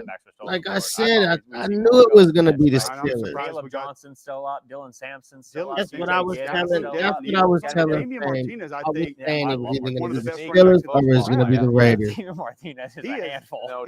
He's not a sledgehammer. He is a jackhammer. Yeah, I mean, we might see a run of of Man, them they here better late be in the this round. Steelers. That's why I asked the question of if you've got some quality edge defenders there, we know the value there. It feels like running back value being reintroduced in a little bit of a new way. Have more than one, do different things for us, lean on you at certain times. Respect the position. And we've got a Brashard Smith, you got a Trevor Etienne, different style running backs. Also, Kick is in. It just makes me wonder if we did get a run on 1-2 positions, not quarterback.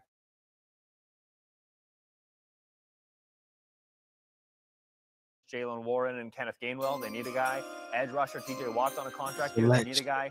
That quarterback room is currently Mason Rudolph, all right? No, and Skylar Thompson. Do we have to talk about it? Ben, the truth is, your boy A-Rod, he's coming to town. I don't know what I did to deserve your boy. You're right.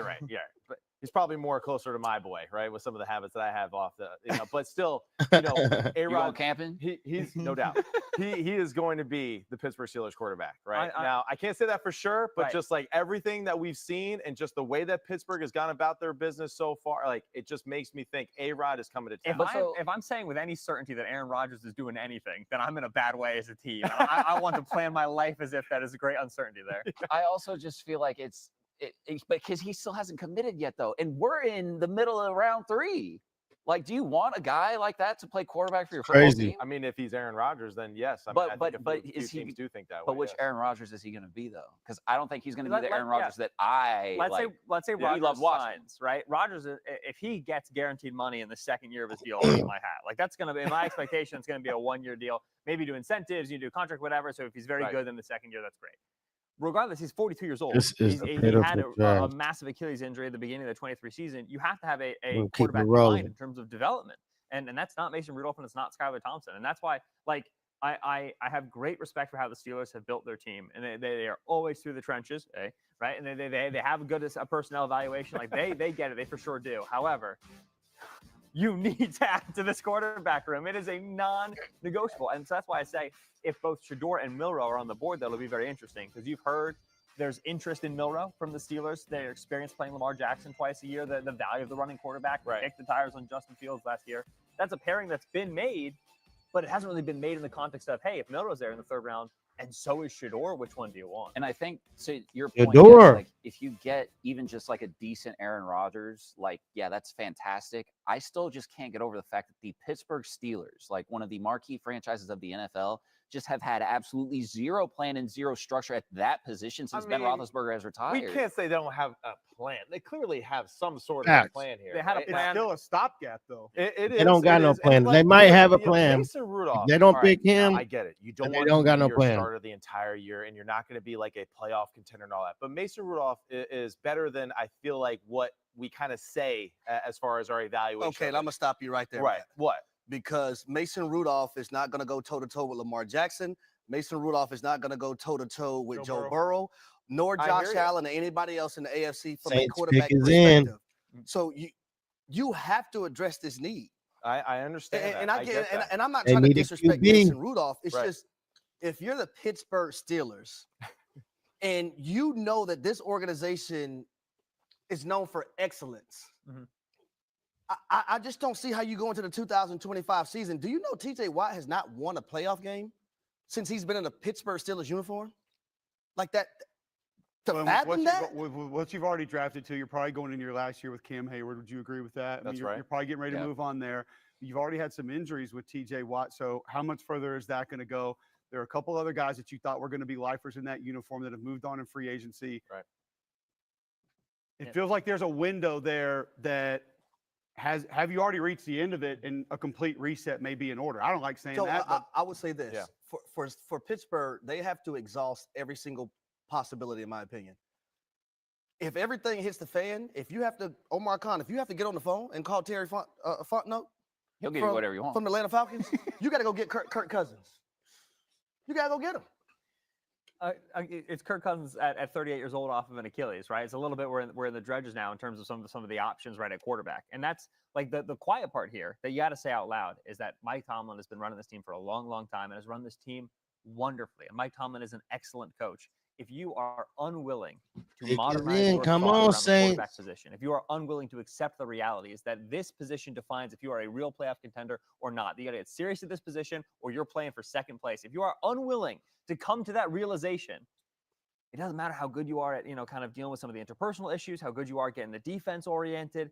You're going to put a hard ceiling on this team. And I've been if they don't make their selection for years. But it is the inevitability that, as Cole says, a full reset will come to the building, will come to Pittsburgh, because the man calling the shots is denying the reality of the quarterback position. It must be investing with early picks. Now, we have to remark, they spent the pick on Kenny Pickett. They spent 20 overall. But again, that was sitting there and kind of letting the board come to them and saying, oh, Kenny Pickett's here. That's great. If they get a guy in the third round, it's going to be, Shador fell because Jalen Milroe fell. Maybe get lucky with those. At some point, you must get aggressive and go invest in the position. They continue to be passive, and that continues to put a limit on the team. Yeah, I feel at some point you got to try. Rodgers is going to be their quarterback next year, right? I mean, they better hope they get good Rodgers, man. But I do agree with you. You don't sit back and not draft a quarterback right now and don't have a plan. And it's not just plan A. Right. You have plan A, B, and probably C in place as well. I mean, I think they that we're they would wish they did. That he's just winging it right now in the 11th hour, right? And I don't think he's winging. So that's why I feel like there's more behind the scenes that maybe we're aware of, and what makes me think that that's why they went and got Harmon there in the first round, right? That's why I think that they're not going to draft Shador here coming up here in the third round. And I think it'll be Milroe. We're that was a big rumored connection before the draft, and it was a rumored connection. No one knows. I'm curious. That Milroe conversation is really interesting because, yes, I like it in a sense. Election is in. Arthur Smith, I don't know if I really believe in him building an offense that fits Jalen Milroe to bring him into the NFL. He did it for Fields, right? They were very minimal on some of the quarterback runs. Let's go. On a third down, and it wasn't super creative. It wasn't like what Greg Roman did for Lamar Jackson and recreating a new offense that was never seen before in the legs of the NFL before and making him one of the best running backs in the NFL as a quarterback and then slowly establishing him as a better passer. And that's where I just feel like it would be very difficult for me to say that, they can do that with Jalen Milroe, given the fact that I haven't seen that from Arthur Smith in his career to be able to do that with a player of that caliber, nor do I really feel like Jalen Milroe will be able to do that right off the bat for this football team. Because remember, Lamar sat for a little bit and watched Joe Flacco, a pro, learned how to be a professional. Jalen Milroe, I love the attitude. I love everything that he brings to the table. That being said, he's still a developmental guy with a high ceiling, but a very low floor as far as his ability to be a pure drop back passer. I would just say this too quickly about the whole gadget thing or building a run aspect around Jalen Milroe as your quarterback. Yeah. Jalen Milroe's desire to be a running quarterback is also not definitive. Right. Mm-hmm. Put the Oklahoma film on, put the Michigan film on, and you will see a quarterback who is not certain in having that aspect of his game be the strength of the team or be built around. So we don't even know if he is going to accept things like that in the NFL. Right. Good point. 100%. I mean, I think either way, if you're the Steelers and what selection you're building is in right now, hopefully you do get Aaron Rodgers. I do dim. think, though, that it would be wise to have somebody that, hopefully you can build them up. He can learn from Aaron Rodgers, even though I don't think he seems like the type to want to teach somebody that's behind him. I don't know that. But there's going to be a year after 25, and they're going to have another. I agree with Ben, though. Like, at some point, if you're the Steelers, you got to be aggressive.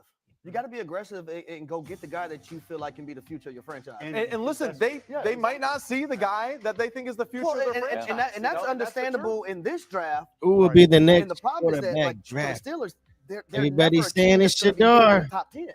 Everybody's saying they always overachieve. It's gonna be 26 to 28 about every year. And they don't like to make the big move up in the first round, right? It was Devin Bush in 2019, and then it was Troy Polamalu before that. It was the last time that they made a big trade up. So yeah, it's. Are we gonna see?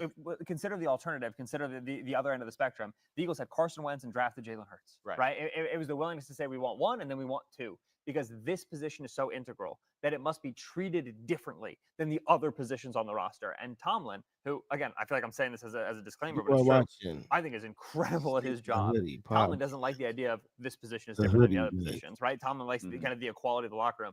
The NFL in 2025, again, your ceiling is defined by your quarterback. Is it heightened by where we are fiscally in the drafting round now? We are not handcuffed by the number 5 pick, the number 1 pick, what they want to need, man. What they want to that need. doesn't hold your franchise back for 5 years like it did 6, 7, 8, 10 years ago. You can take that chance almost every year now if you want to. Does that maybe make it even more egregious that they haven't tried this multiple times and seen if they can get it right in one of those spots? Yeah, you pick any position in the 3rd round, you can come back in the very next draft to pick that position in the 1st round, right? You have enough room on your roster, right? You can go add a big free agent. When Cam Ward was selected by the Titans, he became the 22nd highest paid quarterback in the NFL because of how many better, quarterbacks are up there, bigger contracts, right? Genty, for example, when he was selected at 6, because of his contract size, 11th highest running back, right? Quarterback is so top heavy. If Cam Ward had been selected at 32 and not 1, he would have been the 42nd highest paid quarterback in football, just because of how big the backup quarterback contracts are. So you bring in any caliber of dart throw, if you think there's a chance that Jalen Milroe can be,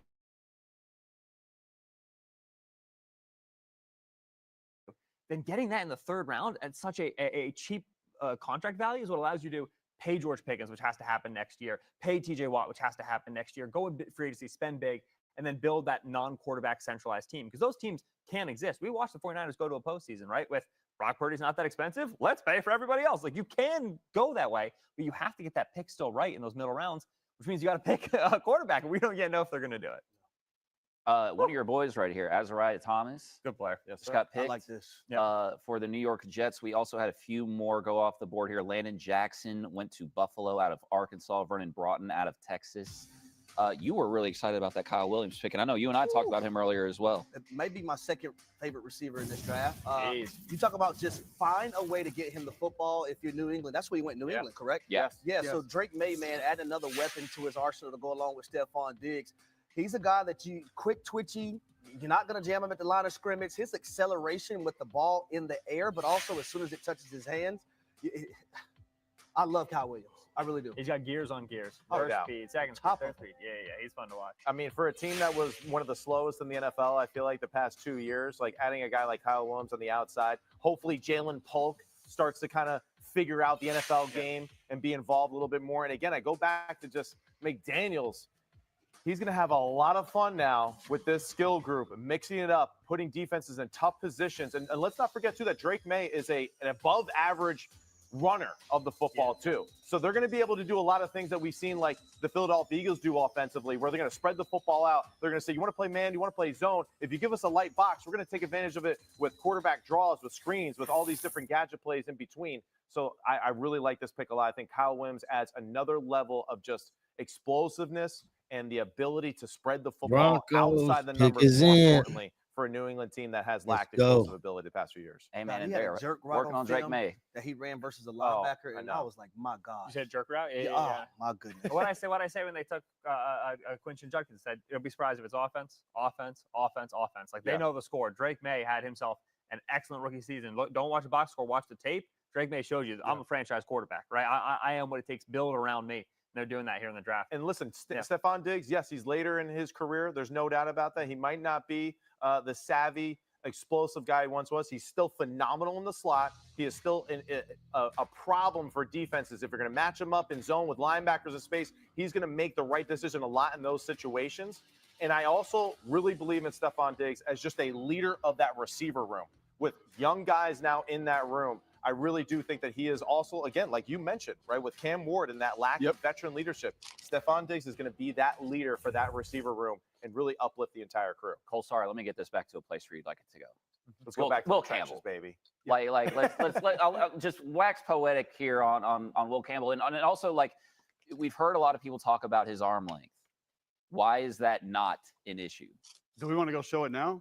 Let's do it. Ben, we all want to go? We'll take it over there now. I don't feel like this is something we should really one band, one sound. I have 34-inch arms, so I won't be helpful in this. I got to be fair enough. Well, you've got arm length problems too, so it's okay.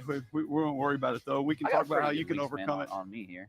It's something, listen, that historically through the draft, obviously, it has been problematic. People who have been drafted at the tackle position that have had issues with arm length, it has not necessarily gone well, specifically where Will Campbell's arms are. But I'm going to start with this more than anything else.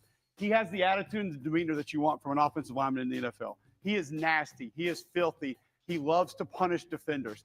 He is a guy that when he gets on the field, he wants to inflict harm on the person that's across the line of the scrimmage from him. But specifically with his arm length, I just want to talk about and show a couple of things that he does that I think are going to allow him come on, Broncos. From a scouting perspective, I want to get your thoughts first, though. Just the arm length, problematic, not problematic, what you've seen from Will Campbell. So when Campbell loses, it's often because Campbell is stubbier than other tackles, right? You will see him lose the chest plate because the length is an issue. Long arm gets into his chest plate. He can't recover. There are things you can do to work around arm length that you hope that player has. But there are absolutely moments. We didn't need a tape measure at the combine to tell Will Campbell's shorter than we typically see at the tackle position. Yeah. The thing that I love about it is oftentimes, like you said, Ben, when he does get his chest taken over and somebody who is longer than him able to get inside, he finds a way to still win the rep. Yep. And I think body control and balance are a big reason for that. Let's start specifically with the run game. Bring one of these dummies over here first and foremost. Harry, you want to hold that? Yep. Or okay. Don't call me dummies. Nice. This one's like deflated. Let's just go with this one right here. Yeah. So one thing that Will Campbell is great with, and we've talked about this with multiple tackles so far in this draft, is punch success or hand placement success. Or selection is in. So just stay right there. Whether it's a pass pro rep and I'm going to set and I have to punch that individual, you'll see a lot of guys whose punch immediately comes from here. And that's going to get you in trouble because if it's not quick enough, obviously you're giving up your chest. And then when you land it outside, you're not able to control that defender. In the run game, Will Campbell is elite at landing his hands. So when he fires off that football, he keeps those elbows tight to his rib cage, and those hands usually end up right there inside.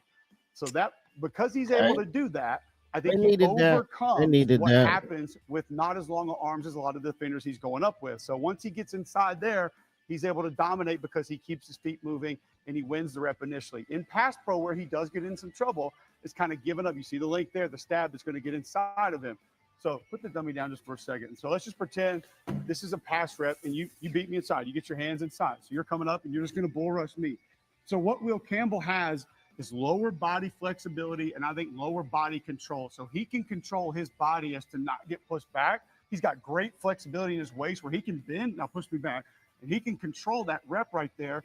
And he's able to go laterally when it looks like or appears as though he's being controlled. So Harry's controlling me. He wants to go inside or outside. Will Campbell's able to move and control that defender when his chest has been taken over. So initially he loses the length battle, but he's still able to win the rep a lot of times. And I think it's because of his body control, his lower body flexibility.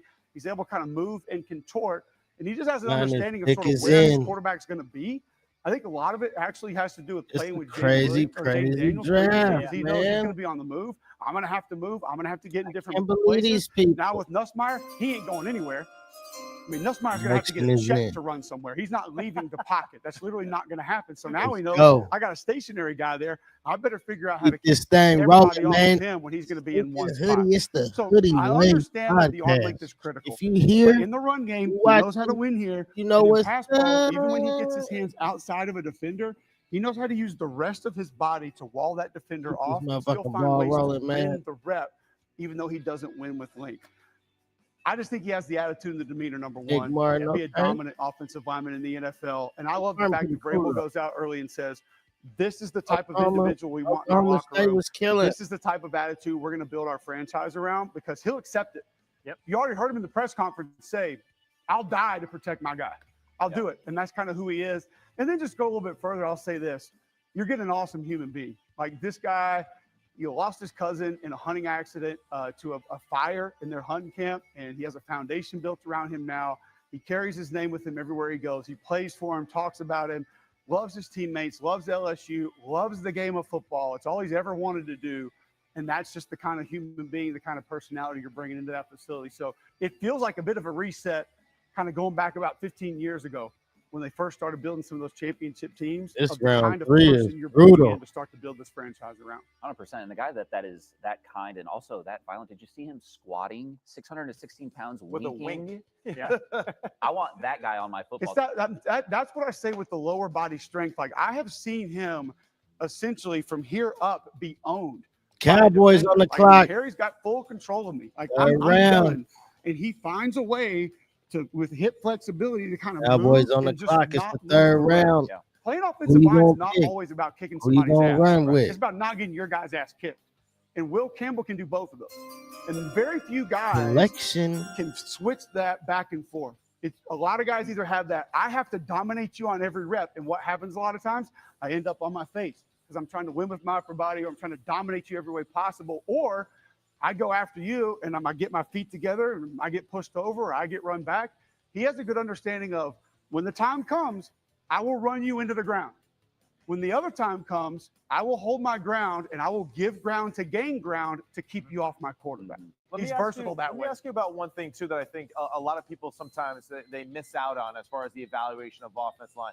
You know, talk about just like the football IQ, big picture-wise, and being able to dissect different stunts and things of that nature, and how good his eyes have to be with the movement involved. Boy, he's Ben, I don't know what you think about it. He's super clean, visually understanding things that are coming. And right. Let's think also the guys that this young man has played against: Jared Verse, Will Anderson, Kyle Kennard, Come Dylan Stewart. on. We just saw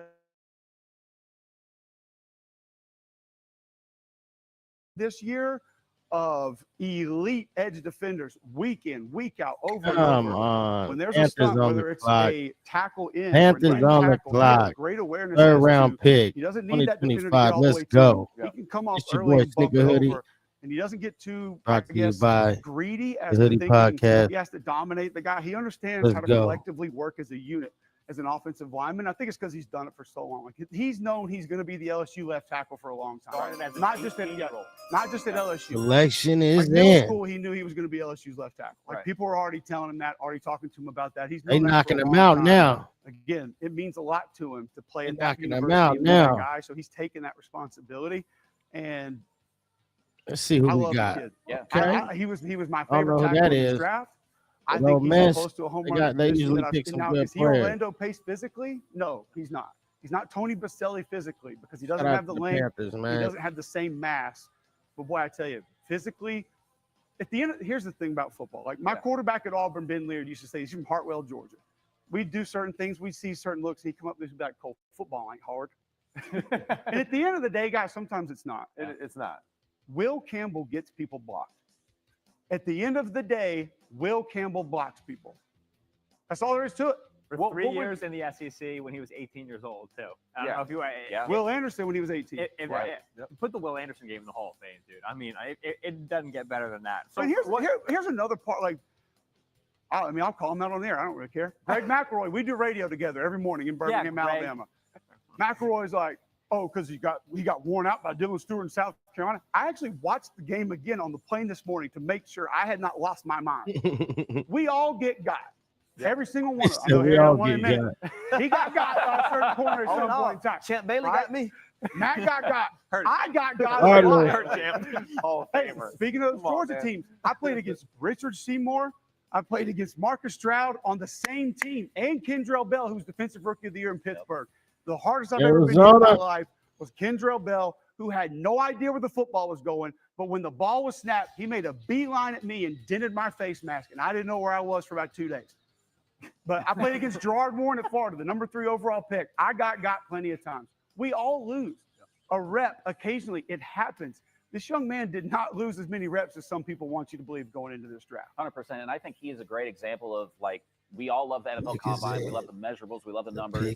And people have been talking about his arm length for the past 2 days. And it's like, hey, if you look at the tape, the guy can play ball. I'll tell you about like another one of his teammates that just came off the board, okay? Jack Best. Football player. Because when I watch Jack Best, he can run routes. They're going to go for a wide receiver. receiver. He's not afraid to try to block people. They're going to go Not for a afraid to try to wide run people receiver. over. When he gets hit hard, he gets up and comes and runs another route.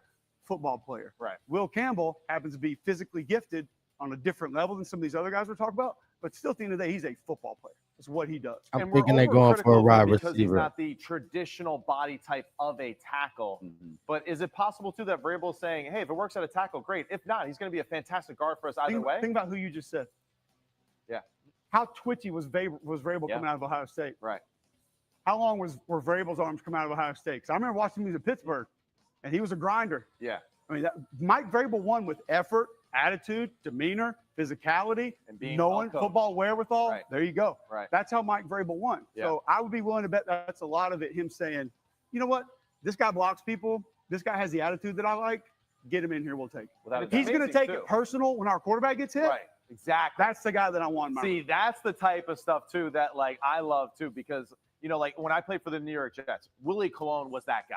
Yep. Right? Where you got on the ground and he went over and he's like, hey, man, that's not going to happen again. Don't worry. Let's go. I got you. You know, and when you have attitude like that, even when you're playing terrible, you're like, well, he's got my back, so let's just keep it rolling. And Cardinals are still waiting and debating, man. What they doing? Toughness. Well, and similar to what we talked about with Cam Ward, kind of having those other So guys. anyway. It's contagious along the offensive line. Just like hitting people's contagious on defense. Like I said, if Just you guys want strip- some jerseys, people always NFL wonder, jerseys. like, why are certain teams good at getting the ball out?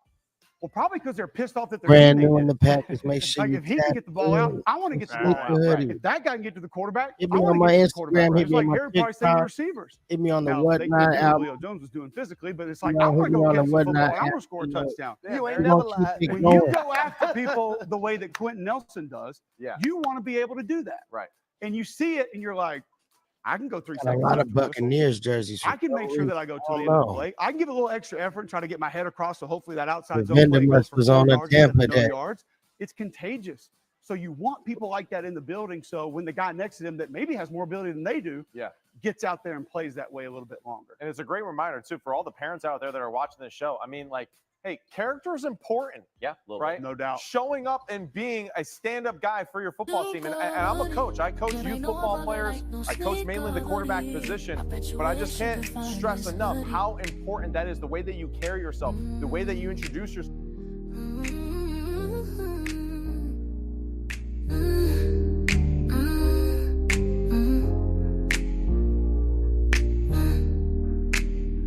Sneaker hoodie, girl, ain't no other like no sneaker hoodie. I bet you wish you can find this hoodie.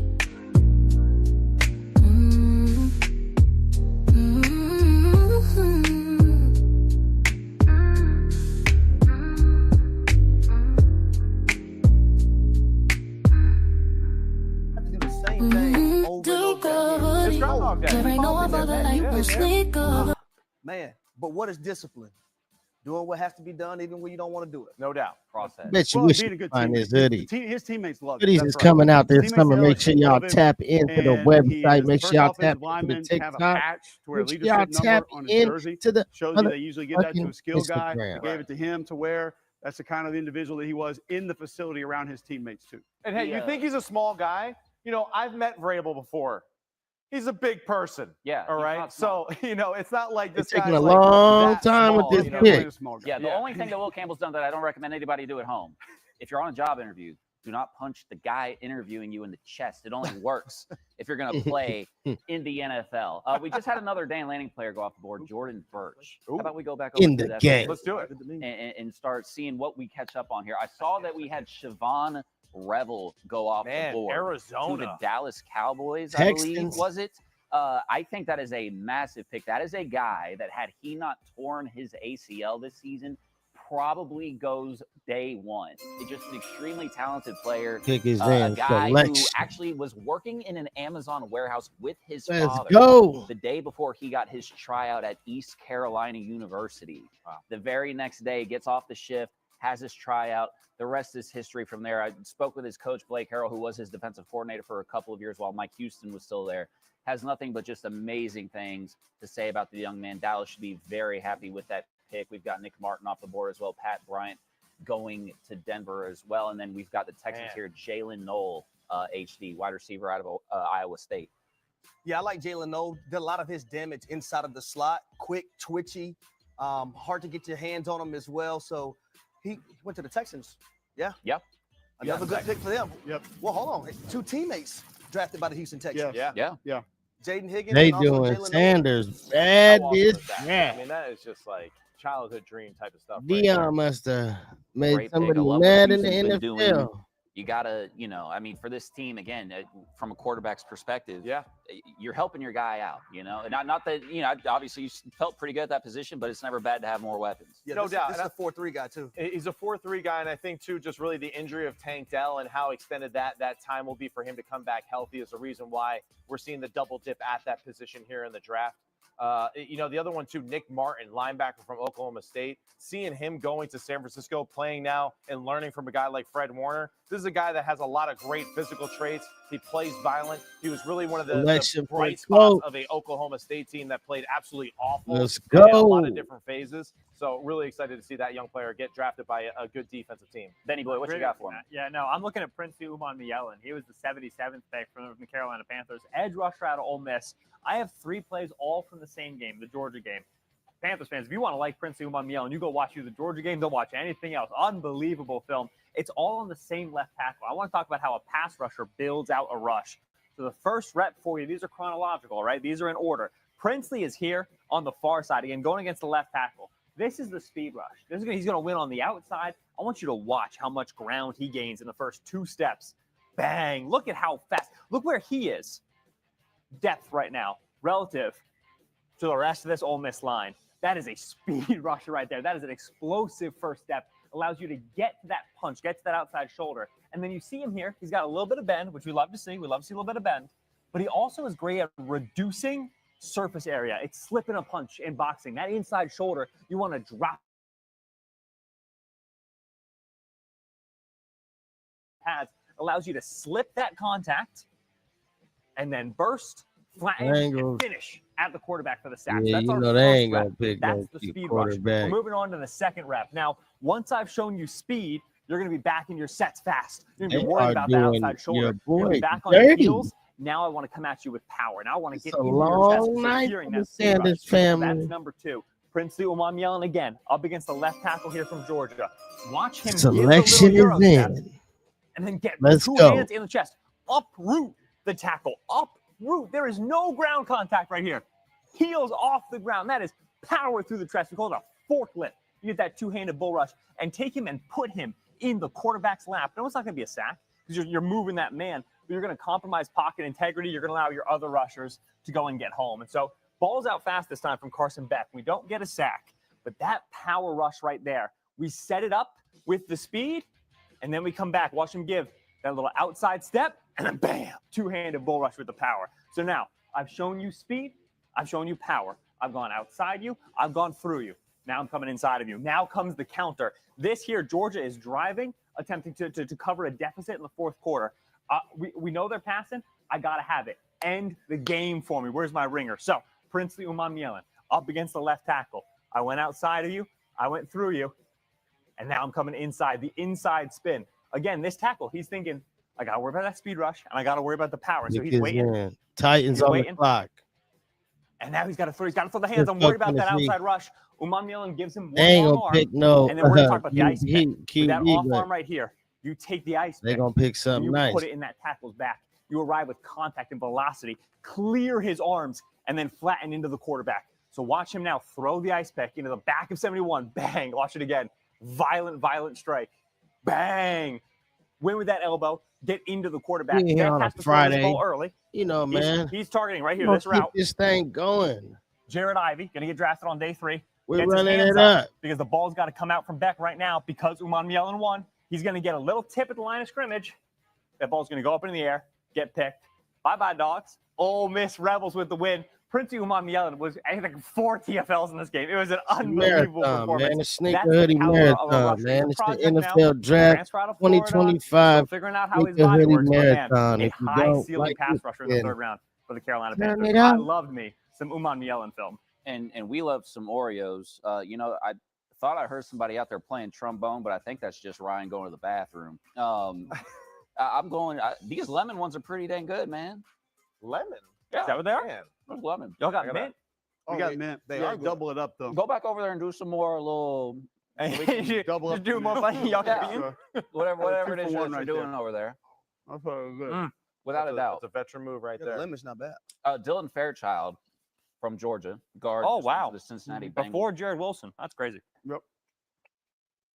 Justin Wally as well, Minnesota. They know they hungry. Minnesota to the Indianapolis Colts. No, they hungry up there. Available there. Perhaps the Titans would like a Gunner, 3 hours. A Rondé Gadsden. No, they hungry. I'm there. Yeah, I like that. I had me a little snack. Here's your recent selections here again.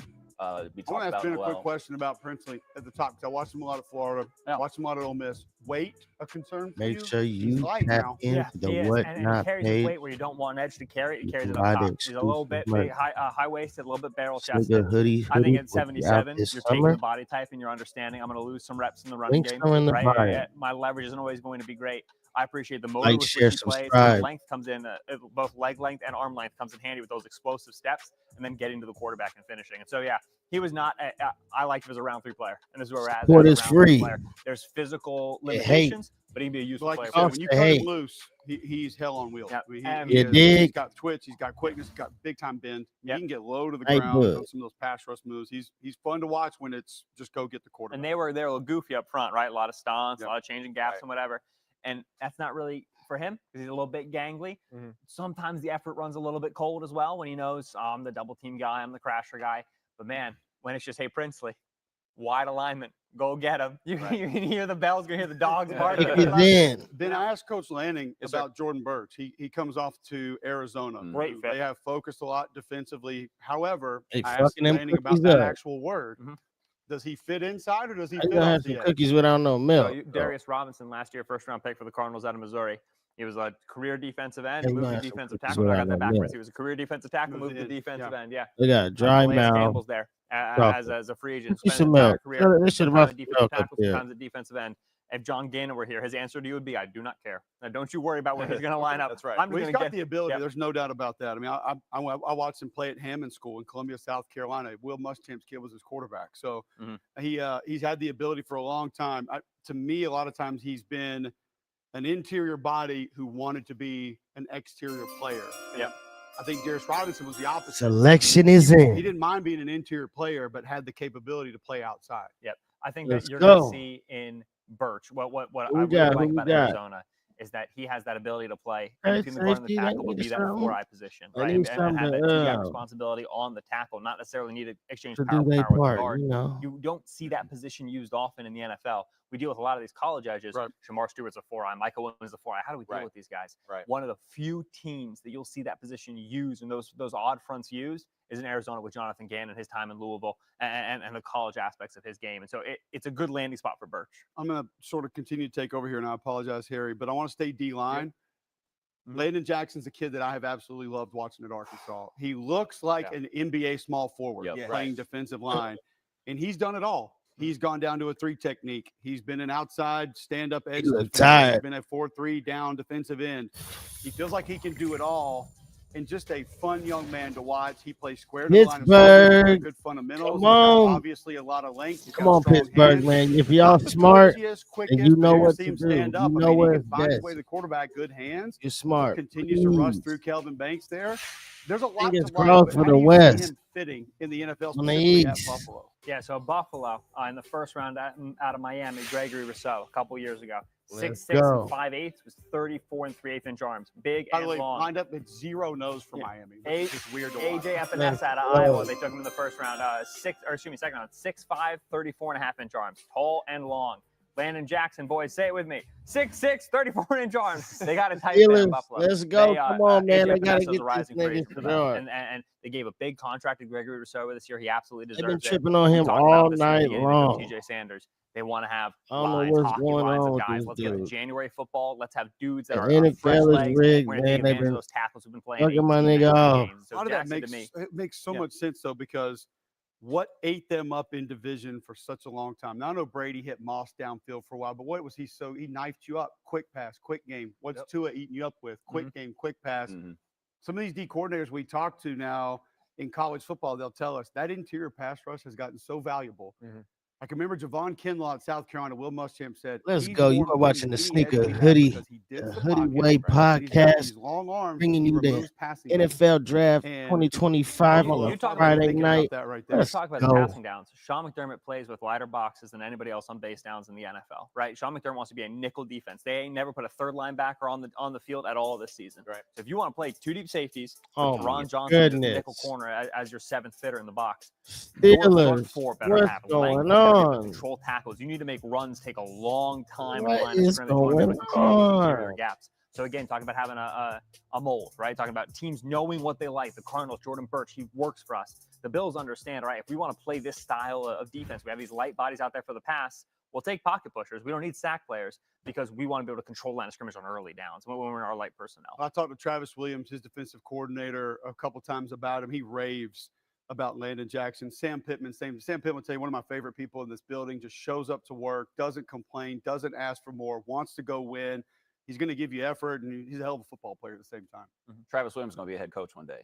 One of the great young coordinators in the NFL. I'm sorry, college football. It's an NFL draft. We just had Caleb Johnson, running back out of Iowa, go to the Pittsburgh Steelers. So still no Shador. Ooh. They brought him in for a visit. You didn't mention, though, Caleb Johnson. That's style running back. Yeah, Steelers right there. Still no Shador. What is going on? What is going on with this NFL draft? It's crazy. What is going on? There were still no Shador. There were moments when you saw in his play how Derrick Henry affects the game at the NFL level. You can't complicate Derrick Henry. It's illegal. You can see the similarities, right? Not necessarily a lot of wiggle, not necessarily a lot of fluidity, but get him on a straight line, get him on a runway, let that build up speed, 220 pounds moving at you. And nobody in the third level wants a piece of it. You saw that at Iowa. You saw that in Henry. I bring up Henry because of Arthur Smith. I was just about to say I'm taking the words right out your mouth. About to say it. Arthur Smith was the offensive coordinator in Tennessee, late 2010s, early 2000s. Oh, my when Derrick goodness. Henry was rushing the ball 350 times. For that.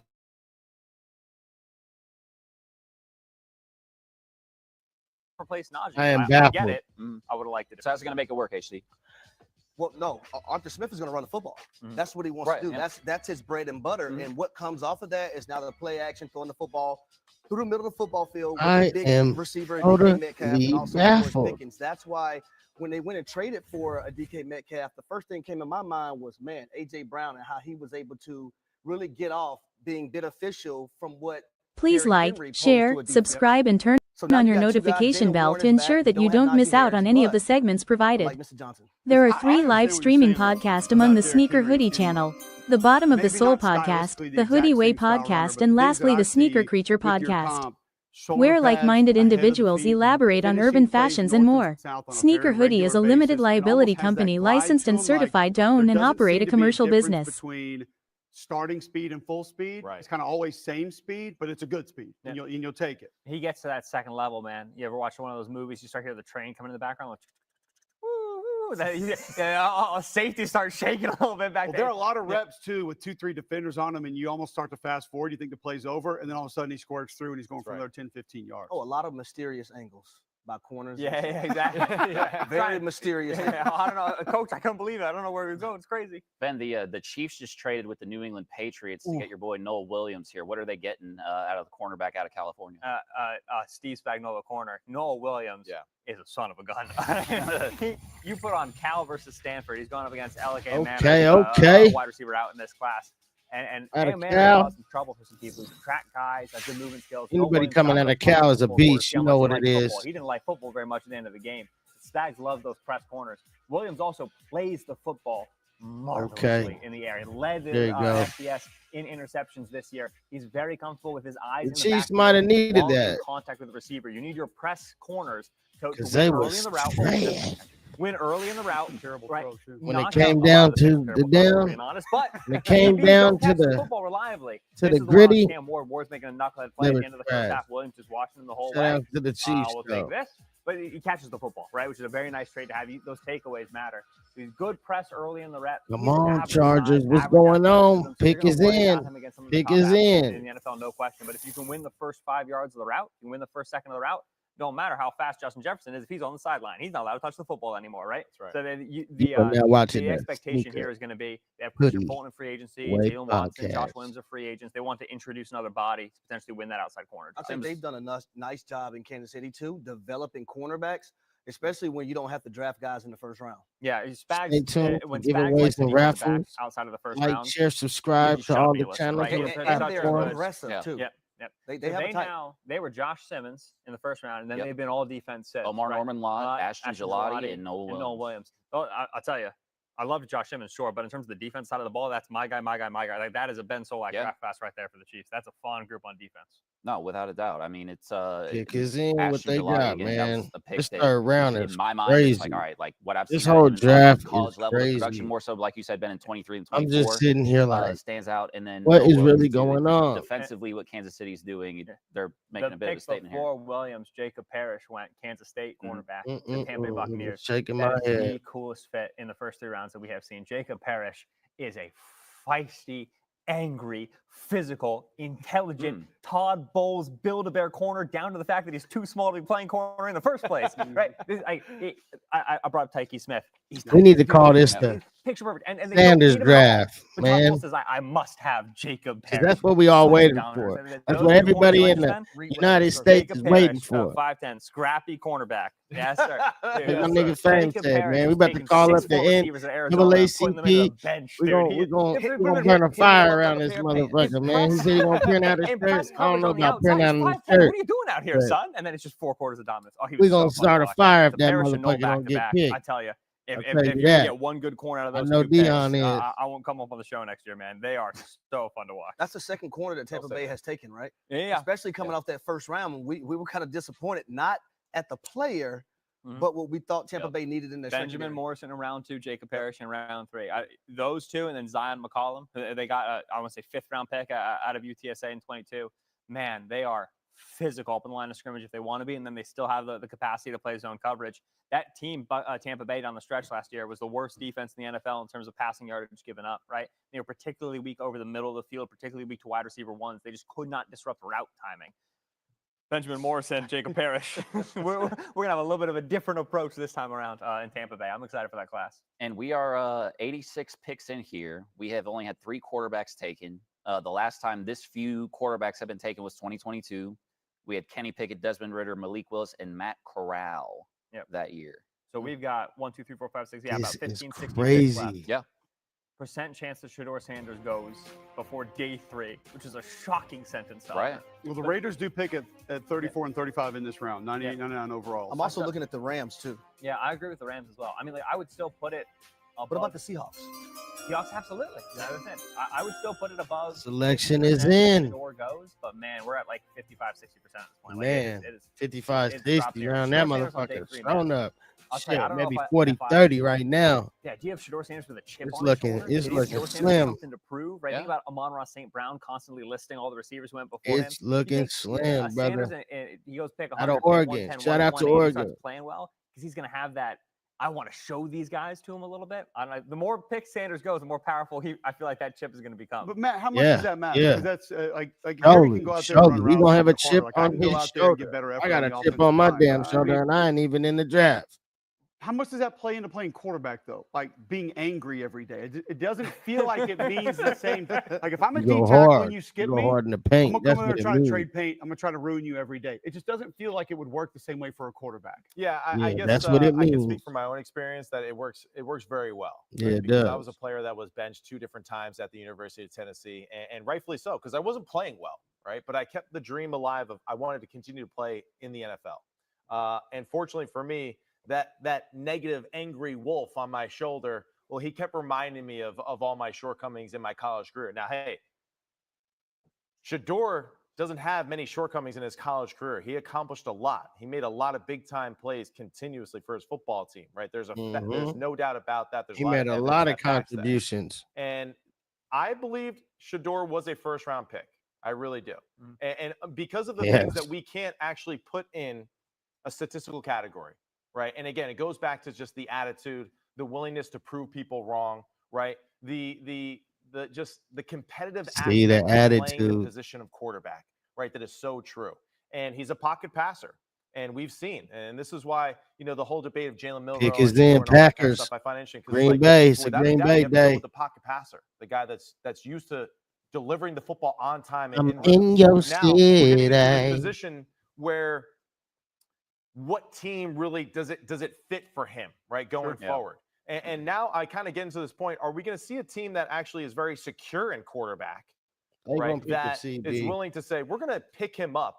We're going to make him look really good in the preseason. And then we're going to trade him off for some assets in the draft or another player. They might pick a defensive lineman. lineman. What team kind of makes me think that sometimes is the Green San Francisco Bay, they always 49ers, going because for the Kyle line. They Shanahan has might done pick it before. Dude, you want a DL. dramatic camp? Well, Selection is in. Selection is in. And he is not a guy that's afraid. I mean, 2025 Green Bay Packers. Third, and then he's like, hey, let's get Kirk Cousins too. I used to and fuck he with the didn't Packers think back that in the Kirk day, Cousins was man. going to be his guy going forward. When they had Brett Favre on there, man, it was there was cold. an asset to having a really good quarterback that maybe another team would want in the future. So I'm curious now if maybe he's got Shador, the vets to manage it on that team also. Right. So that's why I'm kind of curious. Are we going to see a random team now that is very secure at the quarterback position, right?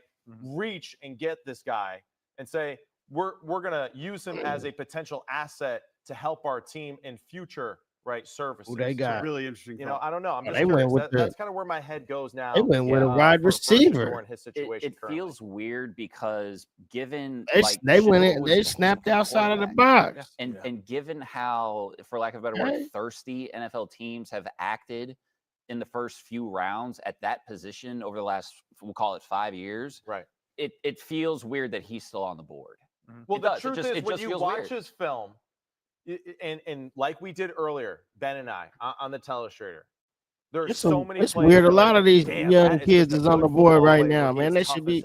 There are a lot of other plays though too, where it's not the his O-line stinks. No, like the O-line did his job. He just refused to pull the trigger. And he wanted to create instead of just playing in the structure of the offense. And that's, I think, the biggest concern, because in the NFL, if you don't get rid of the ball on time, you're going to be on your butt a lot. And not only that too, but like now we're talking about like 6'4", 6'5", 270-pound defensive ends that can.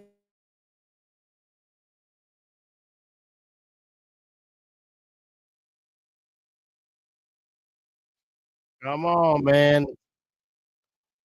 Come on, they need to pick. Somebody need to pick him. Somebody need to pick him.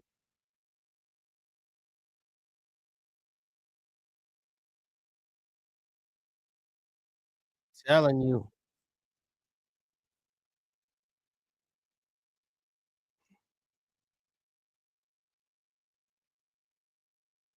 Brock Purdy.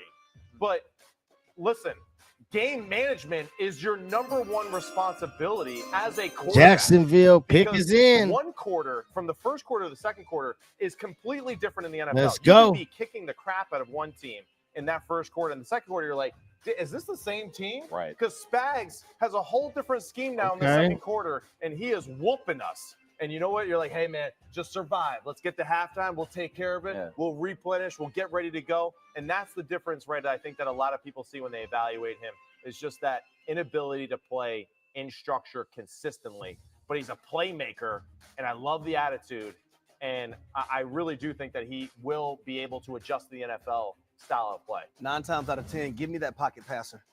For sure. Give me that guy that's going to stand in that pocket no matter, if a blitz is coming, what the coverage is, that can dissect. That hold on. I played with a guy, Matt Ryan. Man, they doing your boy We've got dirty. Shador Sanders was on stream and got a prank call from Man, someone they acting doing like they're Shador. a part of an NFL team and said, have to wait a little longer. You can't be streaming if you're Shador. Get off the stream, brother. It's not worth it. It's just this is that's just silly.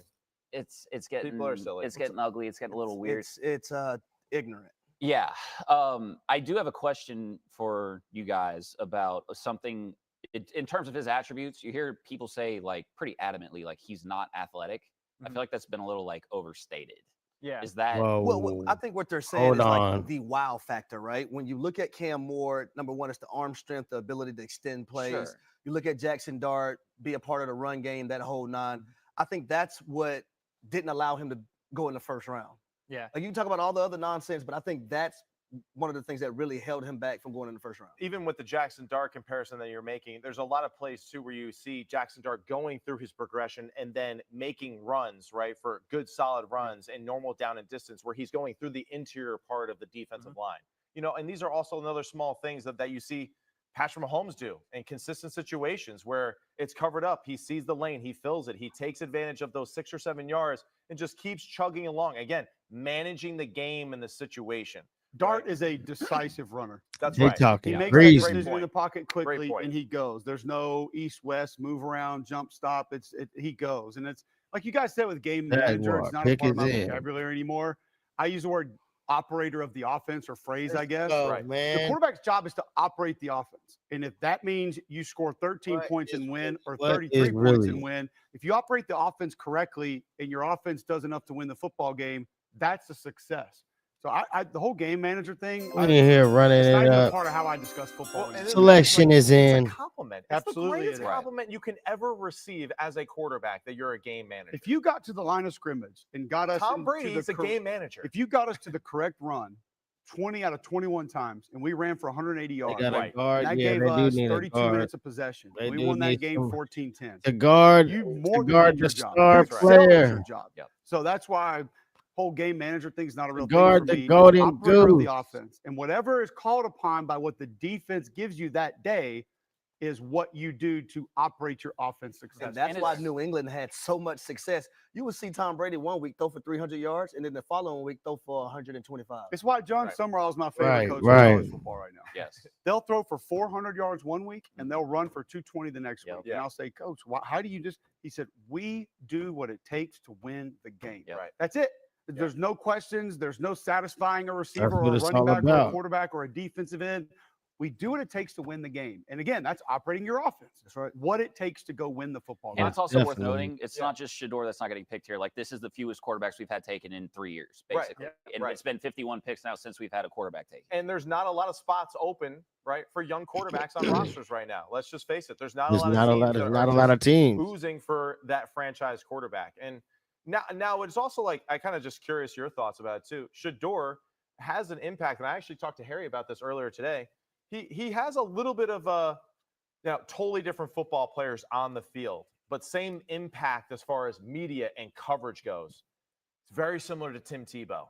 Yeah, very similar. It's like a sensation, right? Right, and sometimes I think for certain franchises, like, we don't care how good he is. We don't want that in our building. And that's the tricky thing about haters, right? Is when it was they hating. The Saints. It's like, all right, I love the talent so much. much. They don't want him in the NFL. Rigmarole, the whole circus with like QB1. They don't want the boy in the NFL. You want to spend the 90th overall pick on a circus, right? Like, when you have a MVP quality quarterback already, still, right. So when it's we like the guy so much to take him at 9, it's okay. We're more willing to take some of the off the field, kind of craziness and hoopla. But the later you go in the draft, the more it's like, we don't necessarily want to be taking, that sort of a visibility on a 3rd round pick. By the same token, the other players on board aren't as good as they were at pick 9, right? And so where did you have Shador graded out? Is he completely off your board? Red flag, we do not want this player. Or was he a little bit knocked down on your board? Yellow flag, orange flag, as some teams say, and you're willing to go snag him. And this is where, what we do in the media world is crazy. Right, but it's also read the tweet. Yeah, I think great it's tweet a here very by fair Tom compliment. Cornelli. Jalen Milroe, Shador Sanders, a bottle of something, because I'm not sure I've heard Milroe's name mentioned once as sliding down the board. We did a great Milroe conversation. And he was in the green room last night. Yeah, that is true. He's having himself a Malik Willis, Matt Corral green room. But let's lay this out though, because Rams again, pick is we talked in. about Let's this go. earlier, like, what is the baggage? Because to me, for who? Shador? For Shador, I think it's mostly his dad. I think that's how NFL teams. But I don't view that as bad. Right. I just don't. Right. I don't. That's view what him it is. like That's people most try to make definitely him what out it to is. be- It's He's got a his dad. football It's team not to coach. him. He's going to be a It's training his father. And I You respect don't that, want but, his like, dad to people, come like, in the to me, it's league. like, he's not doing the watch thing anymore. Like, And he's not super loud. He's make confident, his but he's not stamp that again. cocky. I just think that people view it as extra. And as we all just discussed, the later you get in the draft, how much extra do you want to invite? Right. Sure. You're finding guys Man, now that's that are going to be crazy. fighting for the 50th, the 52nd, the 53rd spot on your roster, or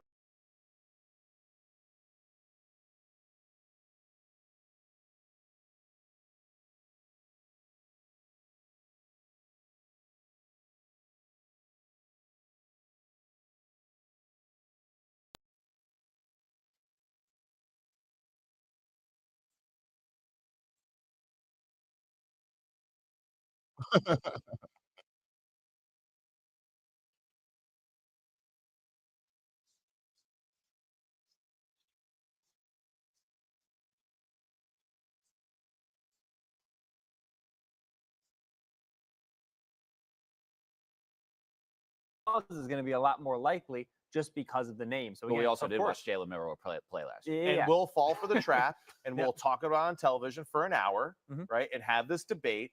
And that's and that's how it goes, right? And that's a trap I don't want to fall for. Hey, ask Sarkisian how it was making a national championship run this year, where everyone was talking about his backup quarterback. Right? When Quinn Ewers was playing pretty damn good football and clutch football against Arizona State, but it was still about like, well, you think you should get Arch in there a little bit more, you know? So this is unfortunately the baggage that comes with the quarterback position sometimes, especially in the draft. But it doesn't necessarily mean anything for him as a player.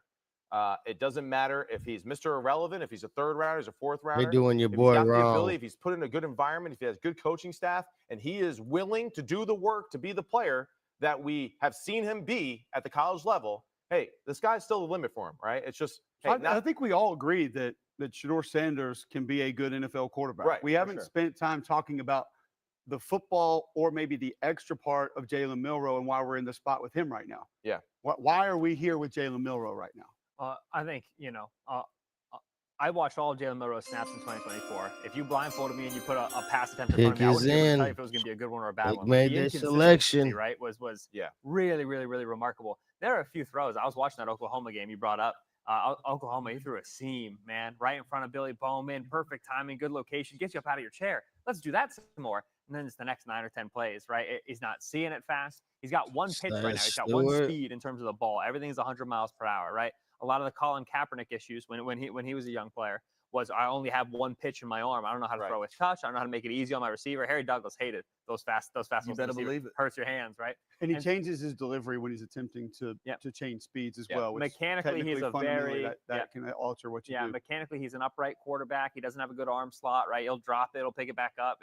There are high levels of inconsistency in everything he does, from field reading to throwing the football. Right. Then he scrambles and to they LSU, just, and you're like, wow.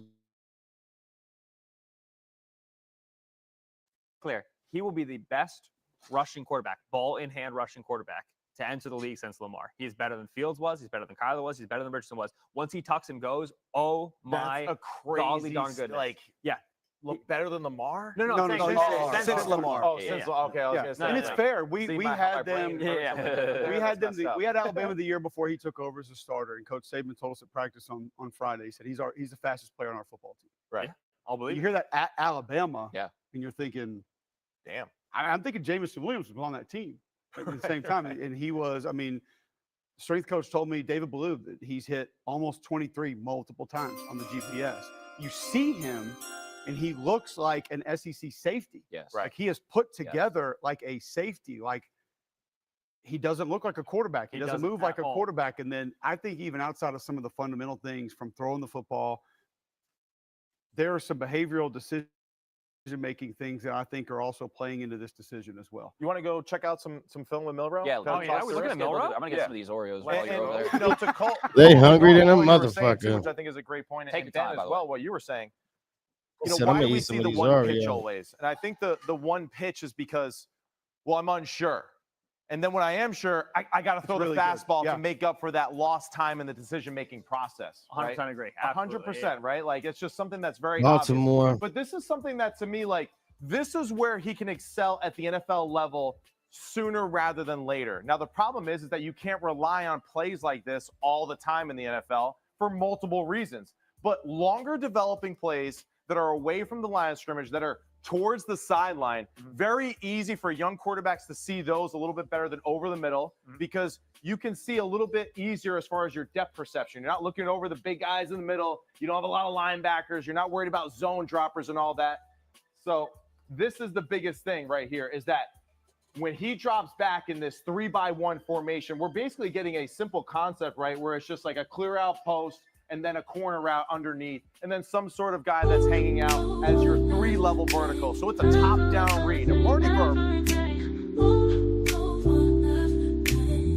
everybody, I can never change. Never change. I can only be me. Keep it like a real OG. Original Hoody.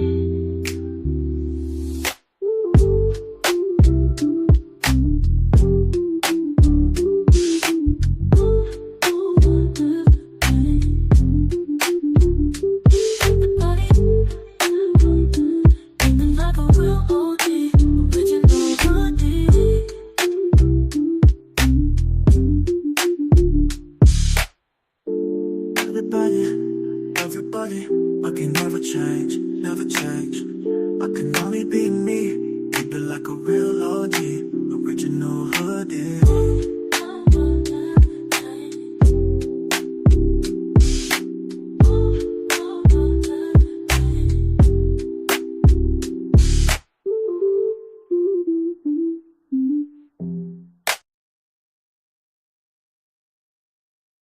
Seattle Seahawks. The most different quarterback to Sam Darnold to ever exist. Sam Darnold, touch throws, operating from the pocket, right? Doesn't want to move at all. Jalen Milroe, I throw one speed and I want to get out of here. You know what, though? I like that, though, too, because in a lot of cases, you don't want your backup to be exactly like the starter because all you're going to do is be pissed off when he doesn't run the offense exactly like the starter. Russell Wilson was not like Matt Flynn, right? They were two very different quarterbacks. Exactly. That's third round once again. What the fuck is going on? Russ was 70-something and Milroe's here at 81.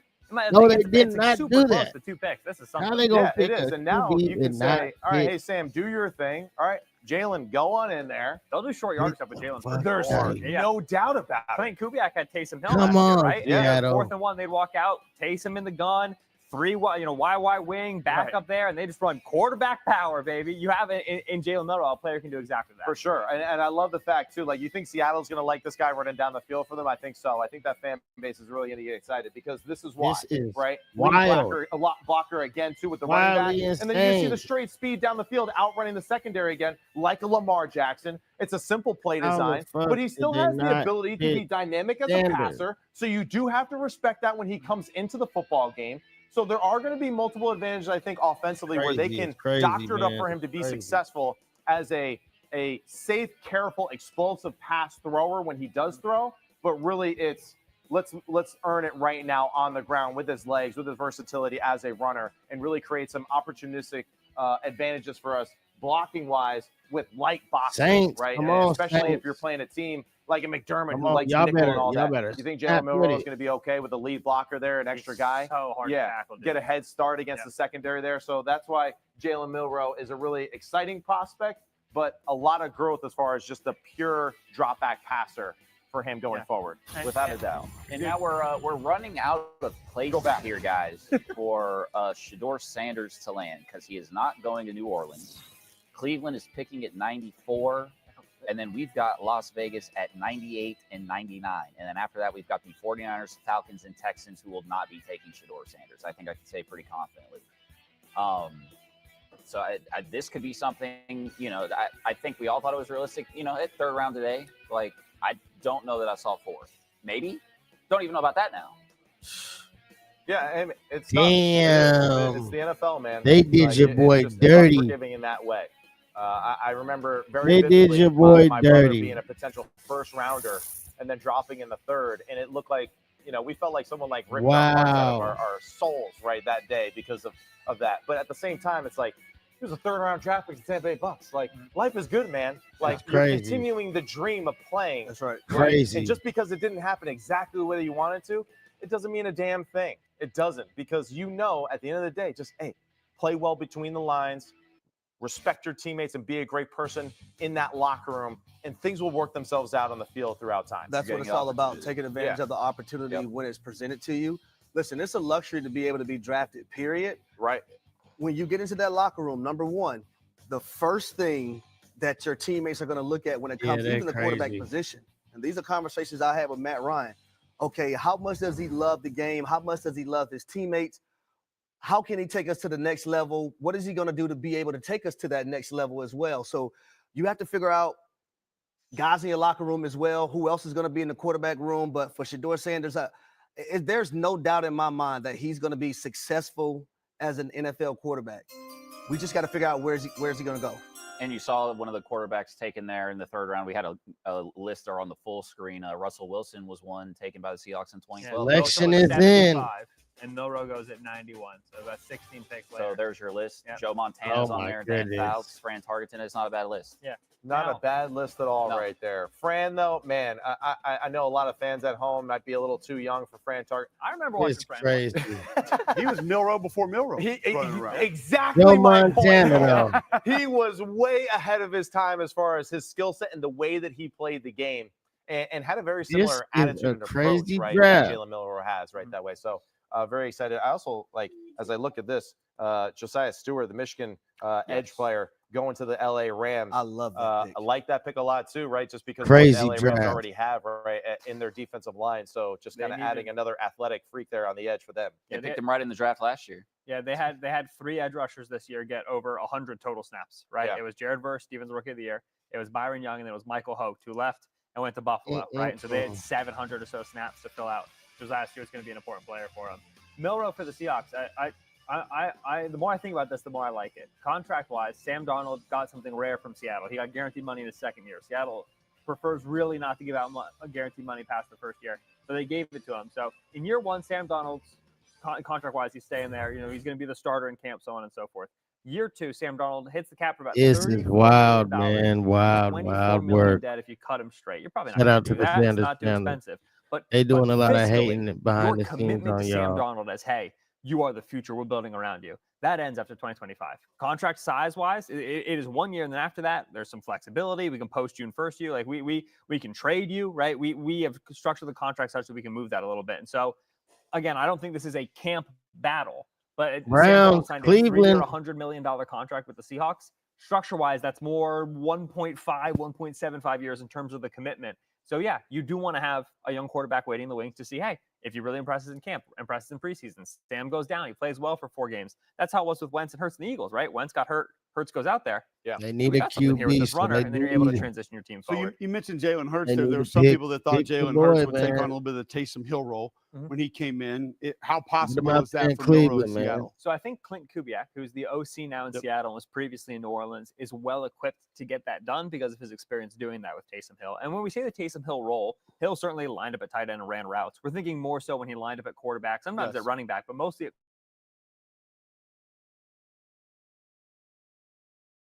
Hill and Jalen Milroe. Now, Hurts speaks about the challenges of trying to do that role a little bit under the Doug Peterson Eagles. One of the big troubles was it's just hard to get your snap count ready and remember what you're looking at. And he would talk about how Jason Kelce snapped the ball on him too fast and he would drop it. He wasn't in the flow of the game yet. And so people too frequently, Lamar with Joe Flacco, they did this, right? Too frequently say with the mobile quarterback, oh, well, he'll just go out there and he'll have a package. The whole world it's hard waiting. to be sideline, game, taking a snap, making calls, sideline. It's hard to turn that on and turn that back off like that. Sure. So that's not a problem you want to have with Jalen Milroe going to the NFL right now. I'm just going to tell you. So that you can have a package for it. It takes a little more finagling than I think folks realize. And so do we like the plan of action here by the Seahawks? You mentioned, obviously, the Darnold deal is more, year and a half type of situation. I like, again, and this is sort of where I'm landing with the Steelers and why I'm like, hey, I would like to see you guys take a quarterback, is to have that backup plan. Because they are building around and trying to build something, but it feels like with Darnold, at least, this is not nearly as a perfect, for lack of a better word, situation as Minnesota was for him last year. I love it. It's pick 92. Yeah, it's a great pick. That's where I think the what if is absolutely worth the risk. What if this guy turns into your starting quarterback? I mean, we were talking about the Hurts, Steelers. we mentioned other guys. Yeah, it's such a low risk investment. That upside, I got a starting quarterback, incredible. Downside, I wasted pick 92. Right. And you get extra maybe on top of that. If he doesn't turn into your starting quarterback, you get somebody that can help you in short yardage. Yeah. What about what Matt brought up earlier? Milroe goes out there, rips up in the preseason, somebody's quarterback gets hurt, and they say, we got to have that guy. No all doubt. of a sudden, you pick up a second-round pick. There's your value in return. Yeah, I like the move. And hey, I tell you what, there has been one player in football history that has made me happily stand out in the rain, and it's Jalen Milroe. That LSU game, bro, I've never seen so much rain in my life. Oh, yeah? And I did not move from that sideline. I'd never been, that was the game they brought out the Tiger, which that's a whole nother thing. But 2017 Western Michigan against Buffalo, it was snowing. And Corey Davis came out and Flex Broncos team. Corey Davis. Yes. Came out with no sleeves on. This was the first sporting event. I took my then girlfriend to become fiance, to become wife, to become mother of my children to. I said, we're going to the game. Wow. And it snowed the whole goddamn time. And she has not been to a Pick game. is in. Chose him right. Selection. Cleveland Browns pick is in. Yeah. And it is Dylan Gabriel. Oh, my goodness. Get Coach Lanning back on the phone. I like it. Let's go. I love Dylan Gabriel. My first quarterback was UCF. Are you Dylan Gabriel. out of This your is a guy that mind? has played in every type of level of football. They are doing college your football. boy He's won a Red River so rivalry. dirty He helped this Oregon win the draft. Big Ten in their first year. in the conference, an incredible leader, as Dan Lanning told us about it. Sims, what do you like here about this quarterback?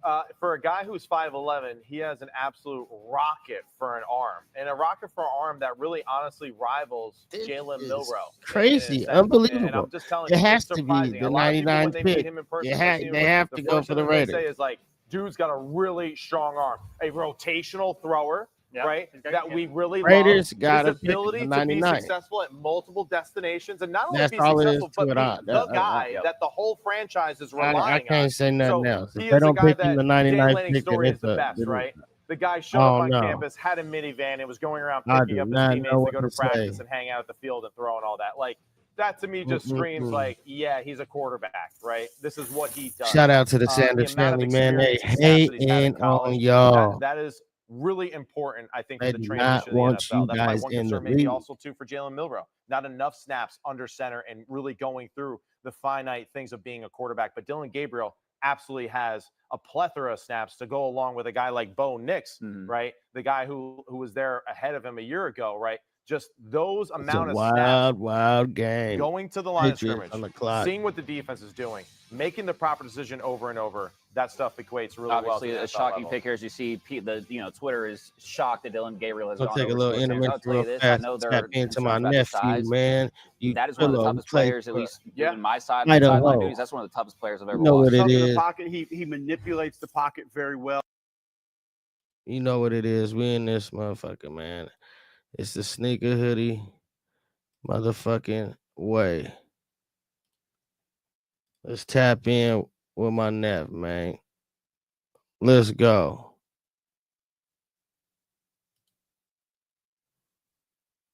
Let's go.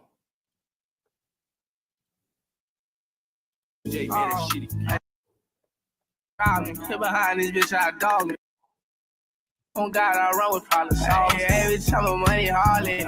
Fiend, I need all of it. Bitch, leave a okay. Go, money calling. 34, feel like y'all go follow. Niggas broke, that's behind me. These shots get on side me. These hoes, I don't party. My money Scotty. So I think it's driving. I smoke money. I say fuck foot like I won't go hit money. Never got look just like Bonnie. I live it, you record it. Nighttime be foreign. Nighttime be make sure y'all go tap in with my nephew, man.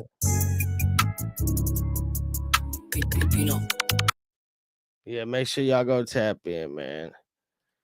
He next up, man. You know what's good. Yee, Yakums.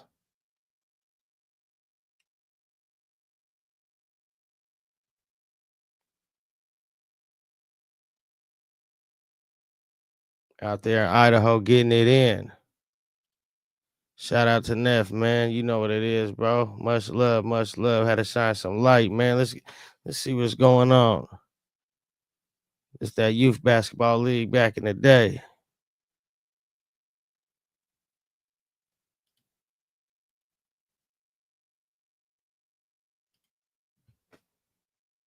Let's see them highlights.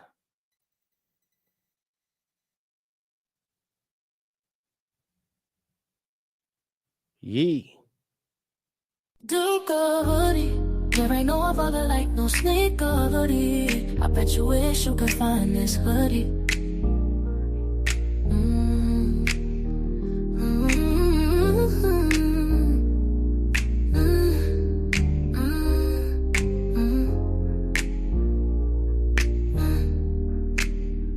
We running up for the 2025, man. Make sure I tap in with my nephew, man. I go like, share, follow, subscribe.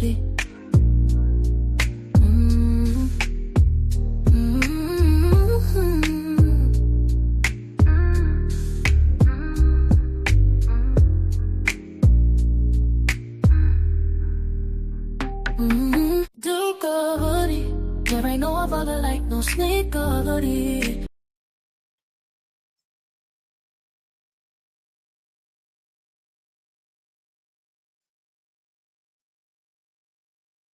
Why these players who are very successful at the college level get to the NFL, and it's just all the bodies are bigger, everything's a little faster, the windows are a little smaller. It's just so hard to maintain. So I again, I did not for a minute in preparing for this show think to myself, well, what if Dylan Gabriel goes? I'm. Well, this is why we're the experts, right? Is because we don't really know a damn thing until it happens. And the other thing too is to go off to the size thing.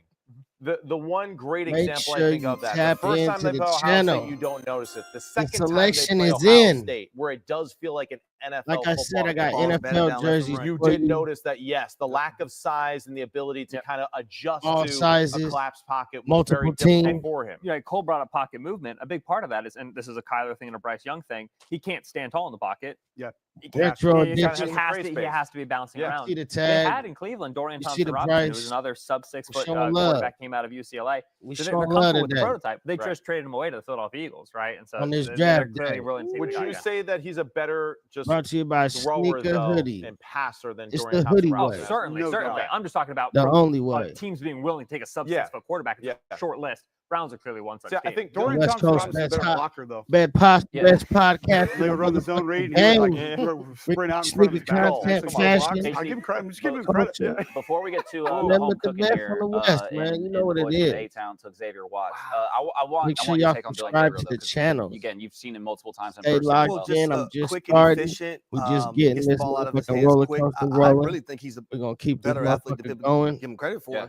Like 3rd and 2 late in the ball game versus Ohio Vikings State. What does on he the do? He clock. runs it in for a touchdown, right? So I just don't understand the pick for the Cleveland Browns Me over either. Shador Sanders. Yeah, me I don't either. know what they're trying to do by drafting Dylan Gabriel in that spot. I really don't. I really thought Dylan Gabriel was going to be a late round guy that actually went to like the Miami Dolphins. Yeah. I thought that he would be able to replicate a little bit of like what McDaniel is trying to do with We don't know what they're playing in doing. rhythm, being able to hit the back foot, get the football out quickly. He's a They're, lefty they're just like him as they're well. doing all So I kind of thought shit that that doesn't was make like one of sense. those obvious things. We Now, don't know what the they're one thing doing. though, like Stefanski and what It's he a does crazy offensively, draft. something that Deshaun Watson did not do well when he was the starter is just like knock Texan. him down, the play action passes Selection where we have is the home it. run That shot was for like you. quick gotta one. Watson.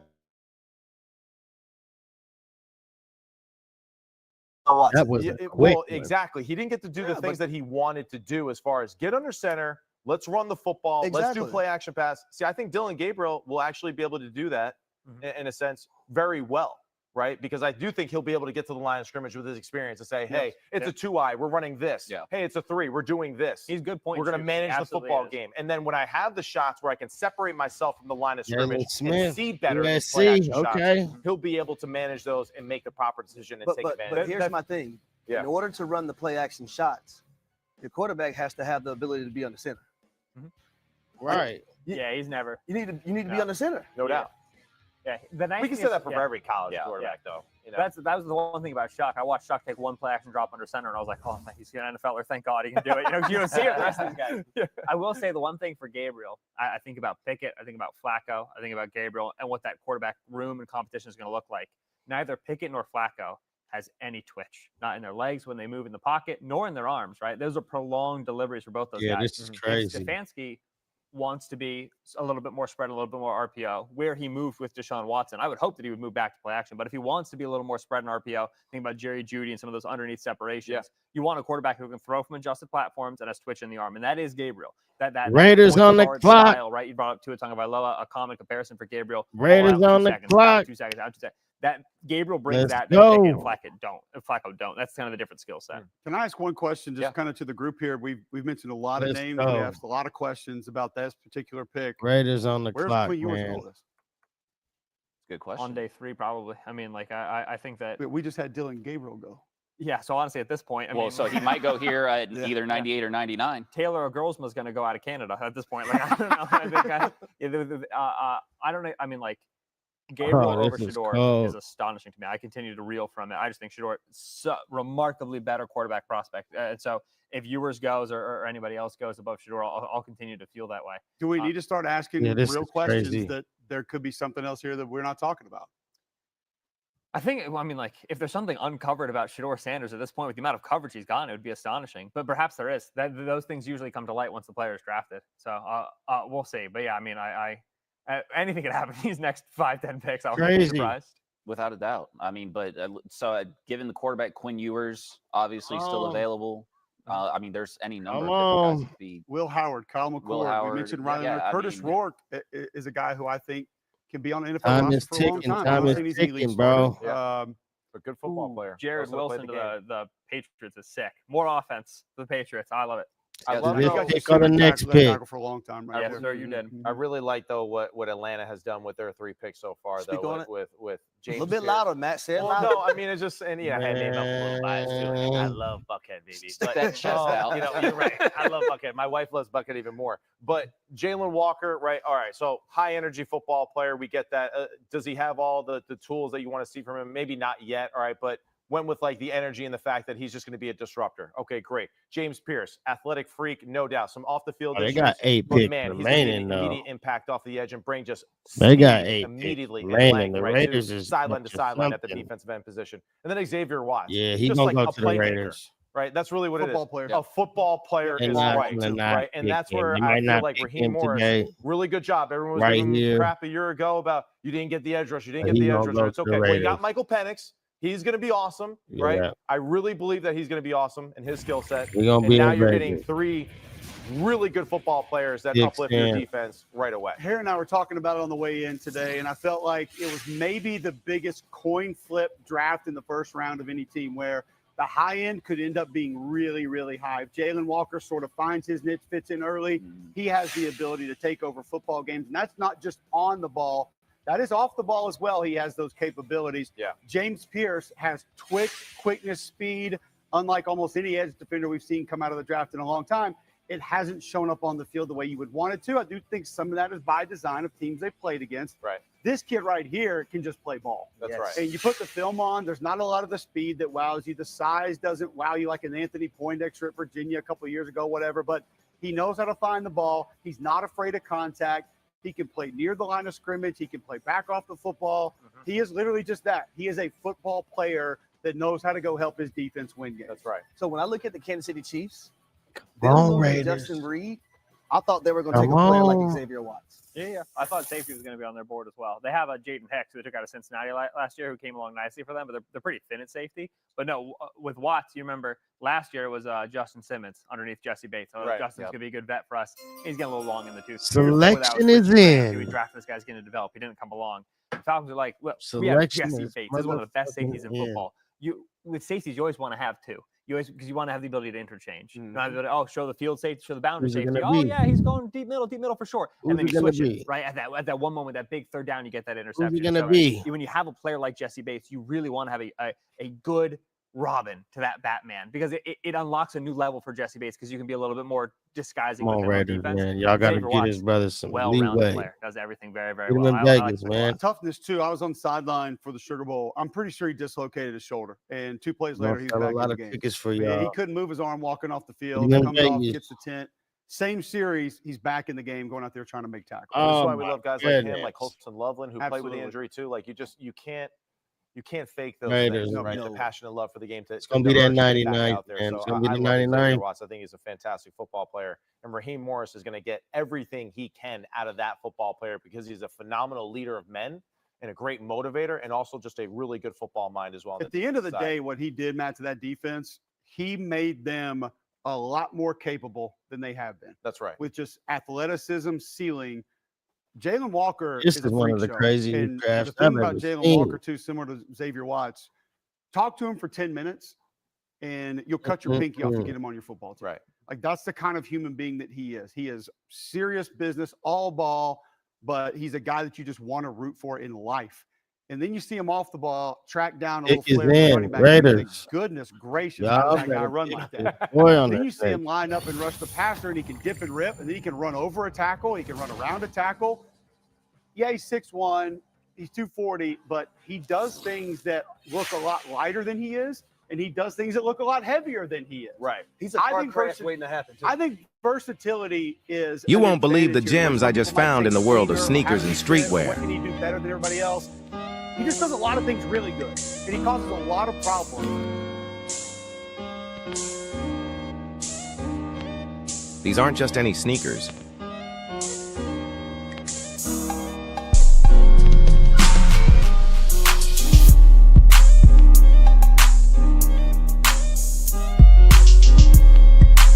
Let's talk about those exclusive kicks that are not just shoes, they're a statement. Imagine rocking the latest sneaker drop that your friends can only dream of. They're reselling treasures that elevate your style and give you that edge in the game. Seriously, when you step out in these, heads will turn. And it's not just about looking good. It's about feeling confident and unique, right? These sneakers are perfect for showing off your personality, whether you're hitting the streets or gaming with friends. Trust me, you don't want to miss out on this chance to snag something truly special. Texas game on. Click that link and dive into a world where your style. Different kind of spy, because one thing Sark is brilliant. Pick is in. Releasing offensive players late. Pick He'll is take a in. tight end and he'll leak them out late. He'll take a back and leak them out late. And Walker almost operated as a spy on the late departures from the line of scrimmage, from the tackle box. He should not have been able to catch those guys, and he did on a very regular basis. But he did it in this is the craziest draft. So back out of the backfield, a tight end out of the backfield, where that's usually problematic for a safety to come all the way down or a corner to retrack in zone coverage and make a play on. Walker's getting from the tackle box all the way outside the numbers to be able to make those plays on a regular basis. There's just not a lot of humans. And what uniform is he going to be in now? Falcons uniform. You know what? You know what? There's no reason. Yeah, go ahead. Yeah, we haven't seen it all There's night. no reason to all ask. night for that. Bring that hat out. Well, just bring it out. 404. That's Jonesboro right there. Here we go, baby. Mr. Walker, welcome to Atlanta. Welcome to Mr. Atlanta. Pierce Jr., welcome to Atlanta. Mr. Watts. Get Chuck Smith in. Welcome to Atlanta. Pierce Jr. Get Chuck back in there and let him Mr. go. Watts, everybody. You know, Chuck is with the Ravens. Well, that parade down Green. Probably why they were second in Atlanta right now. Mike Green. Parade down Peachtree. We're getting there. Okay, we're getting there. Please like, share, subscribe, and turn on your notification bell to ensure that you don't miss out on any of the segments provided. There are 3 live streaming podcasts among the Sneaker Hoodie channel: the Bottom of the Soul podcast, the Hoodie Way podcast, and lastly the Sneaker Creature podcast, where like-minded individuals elaborate on urban fashions and more. Sneaker Hoodie is a limited liability company licensed and certified to own and operate a commercial business.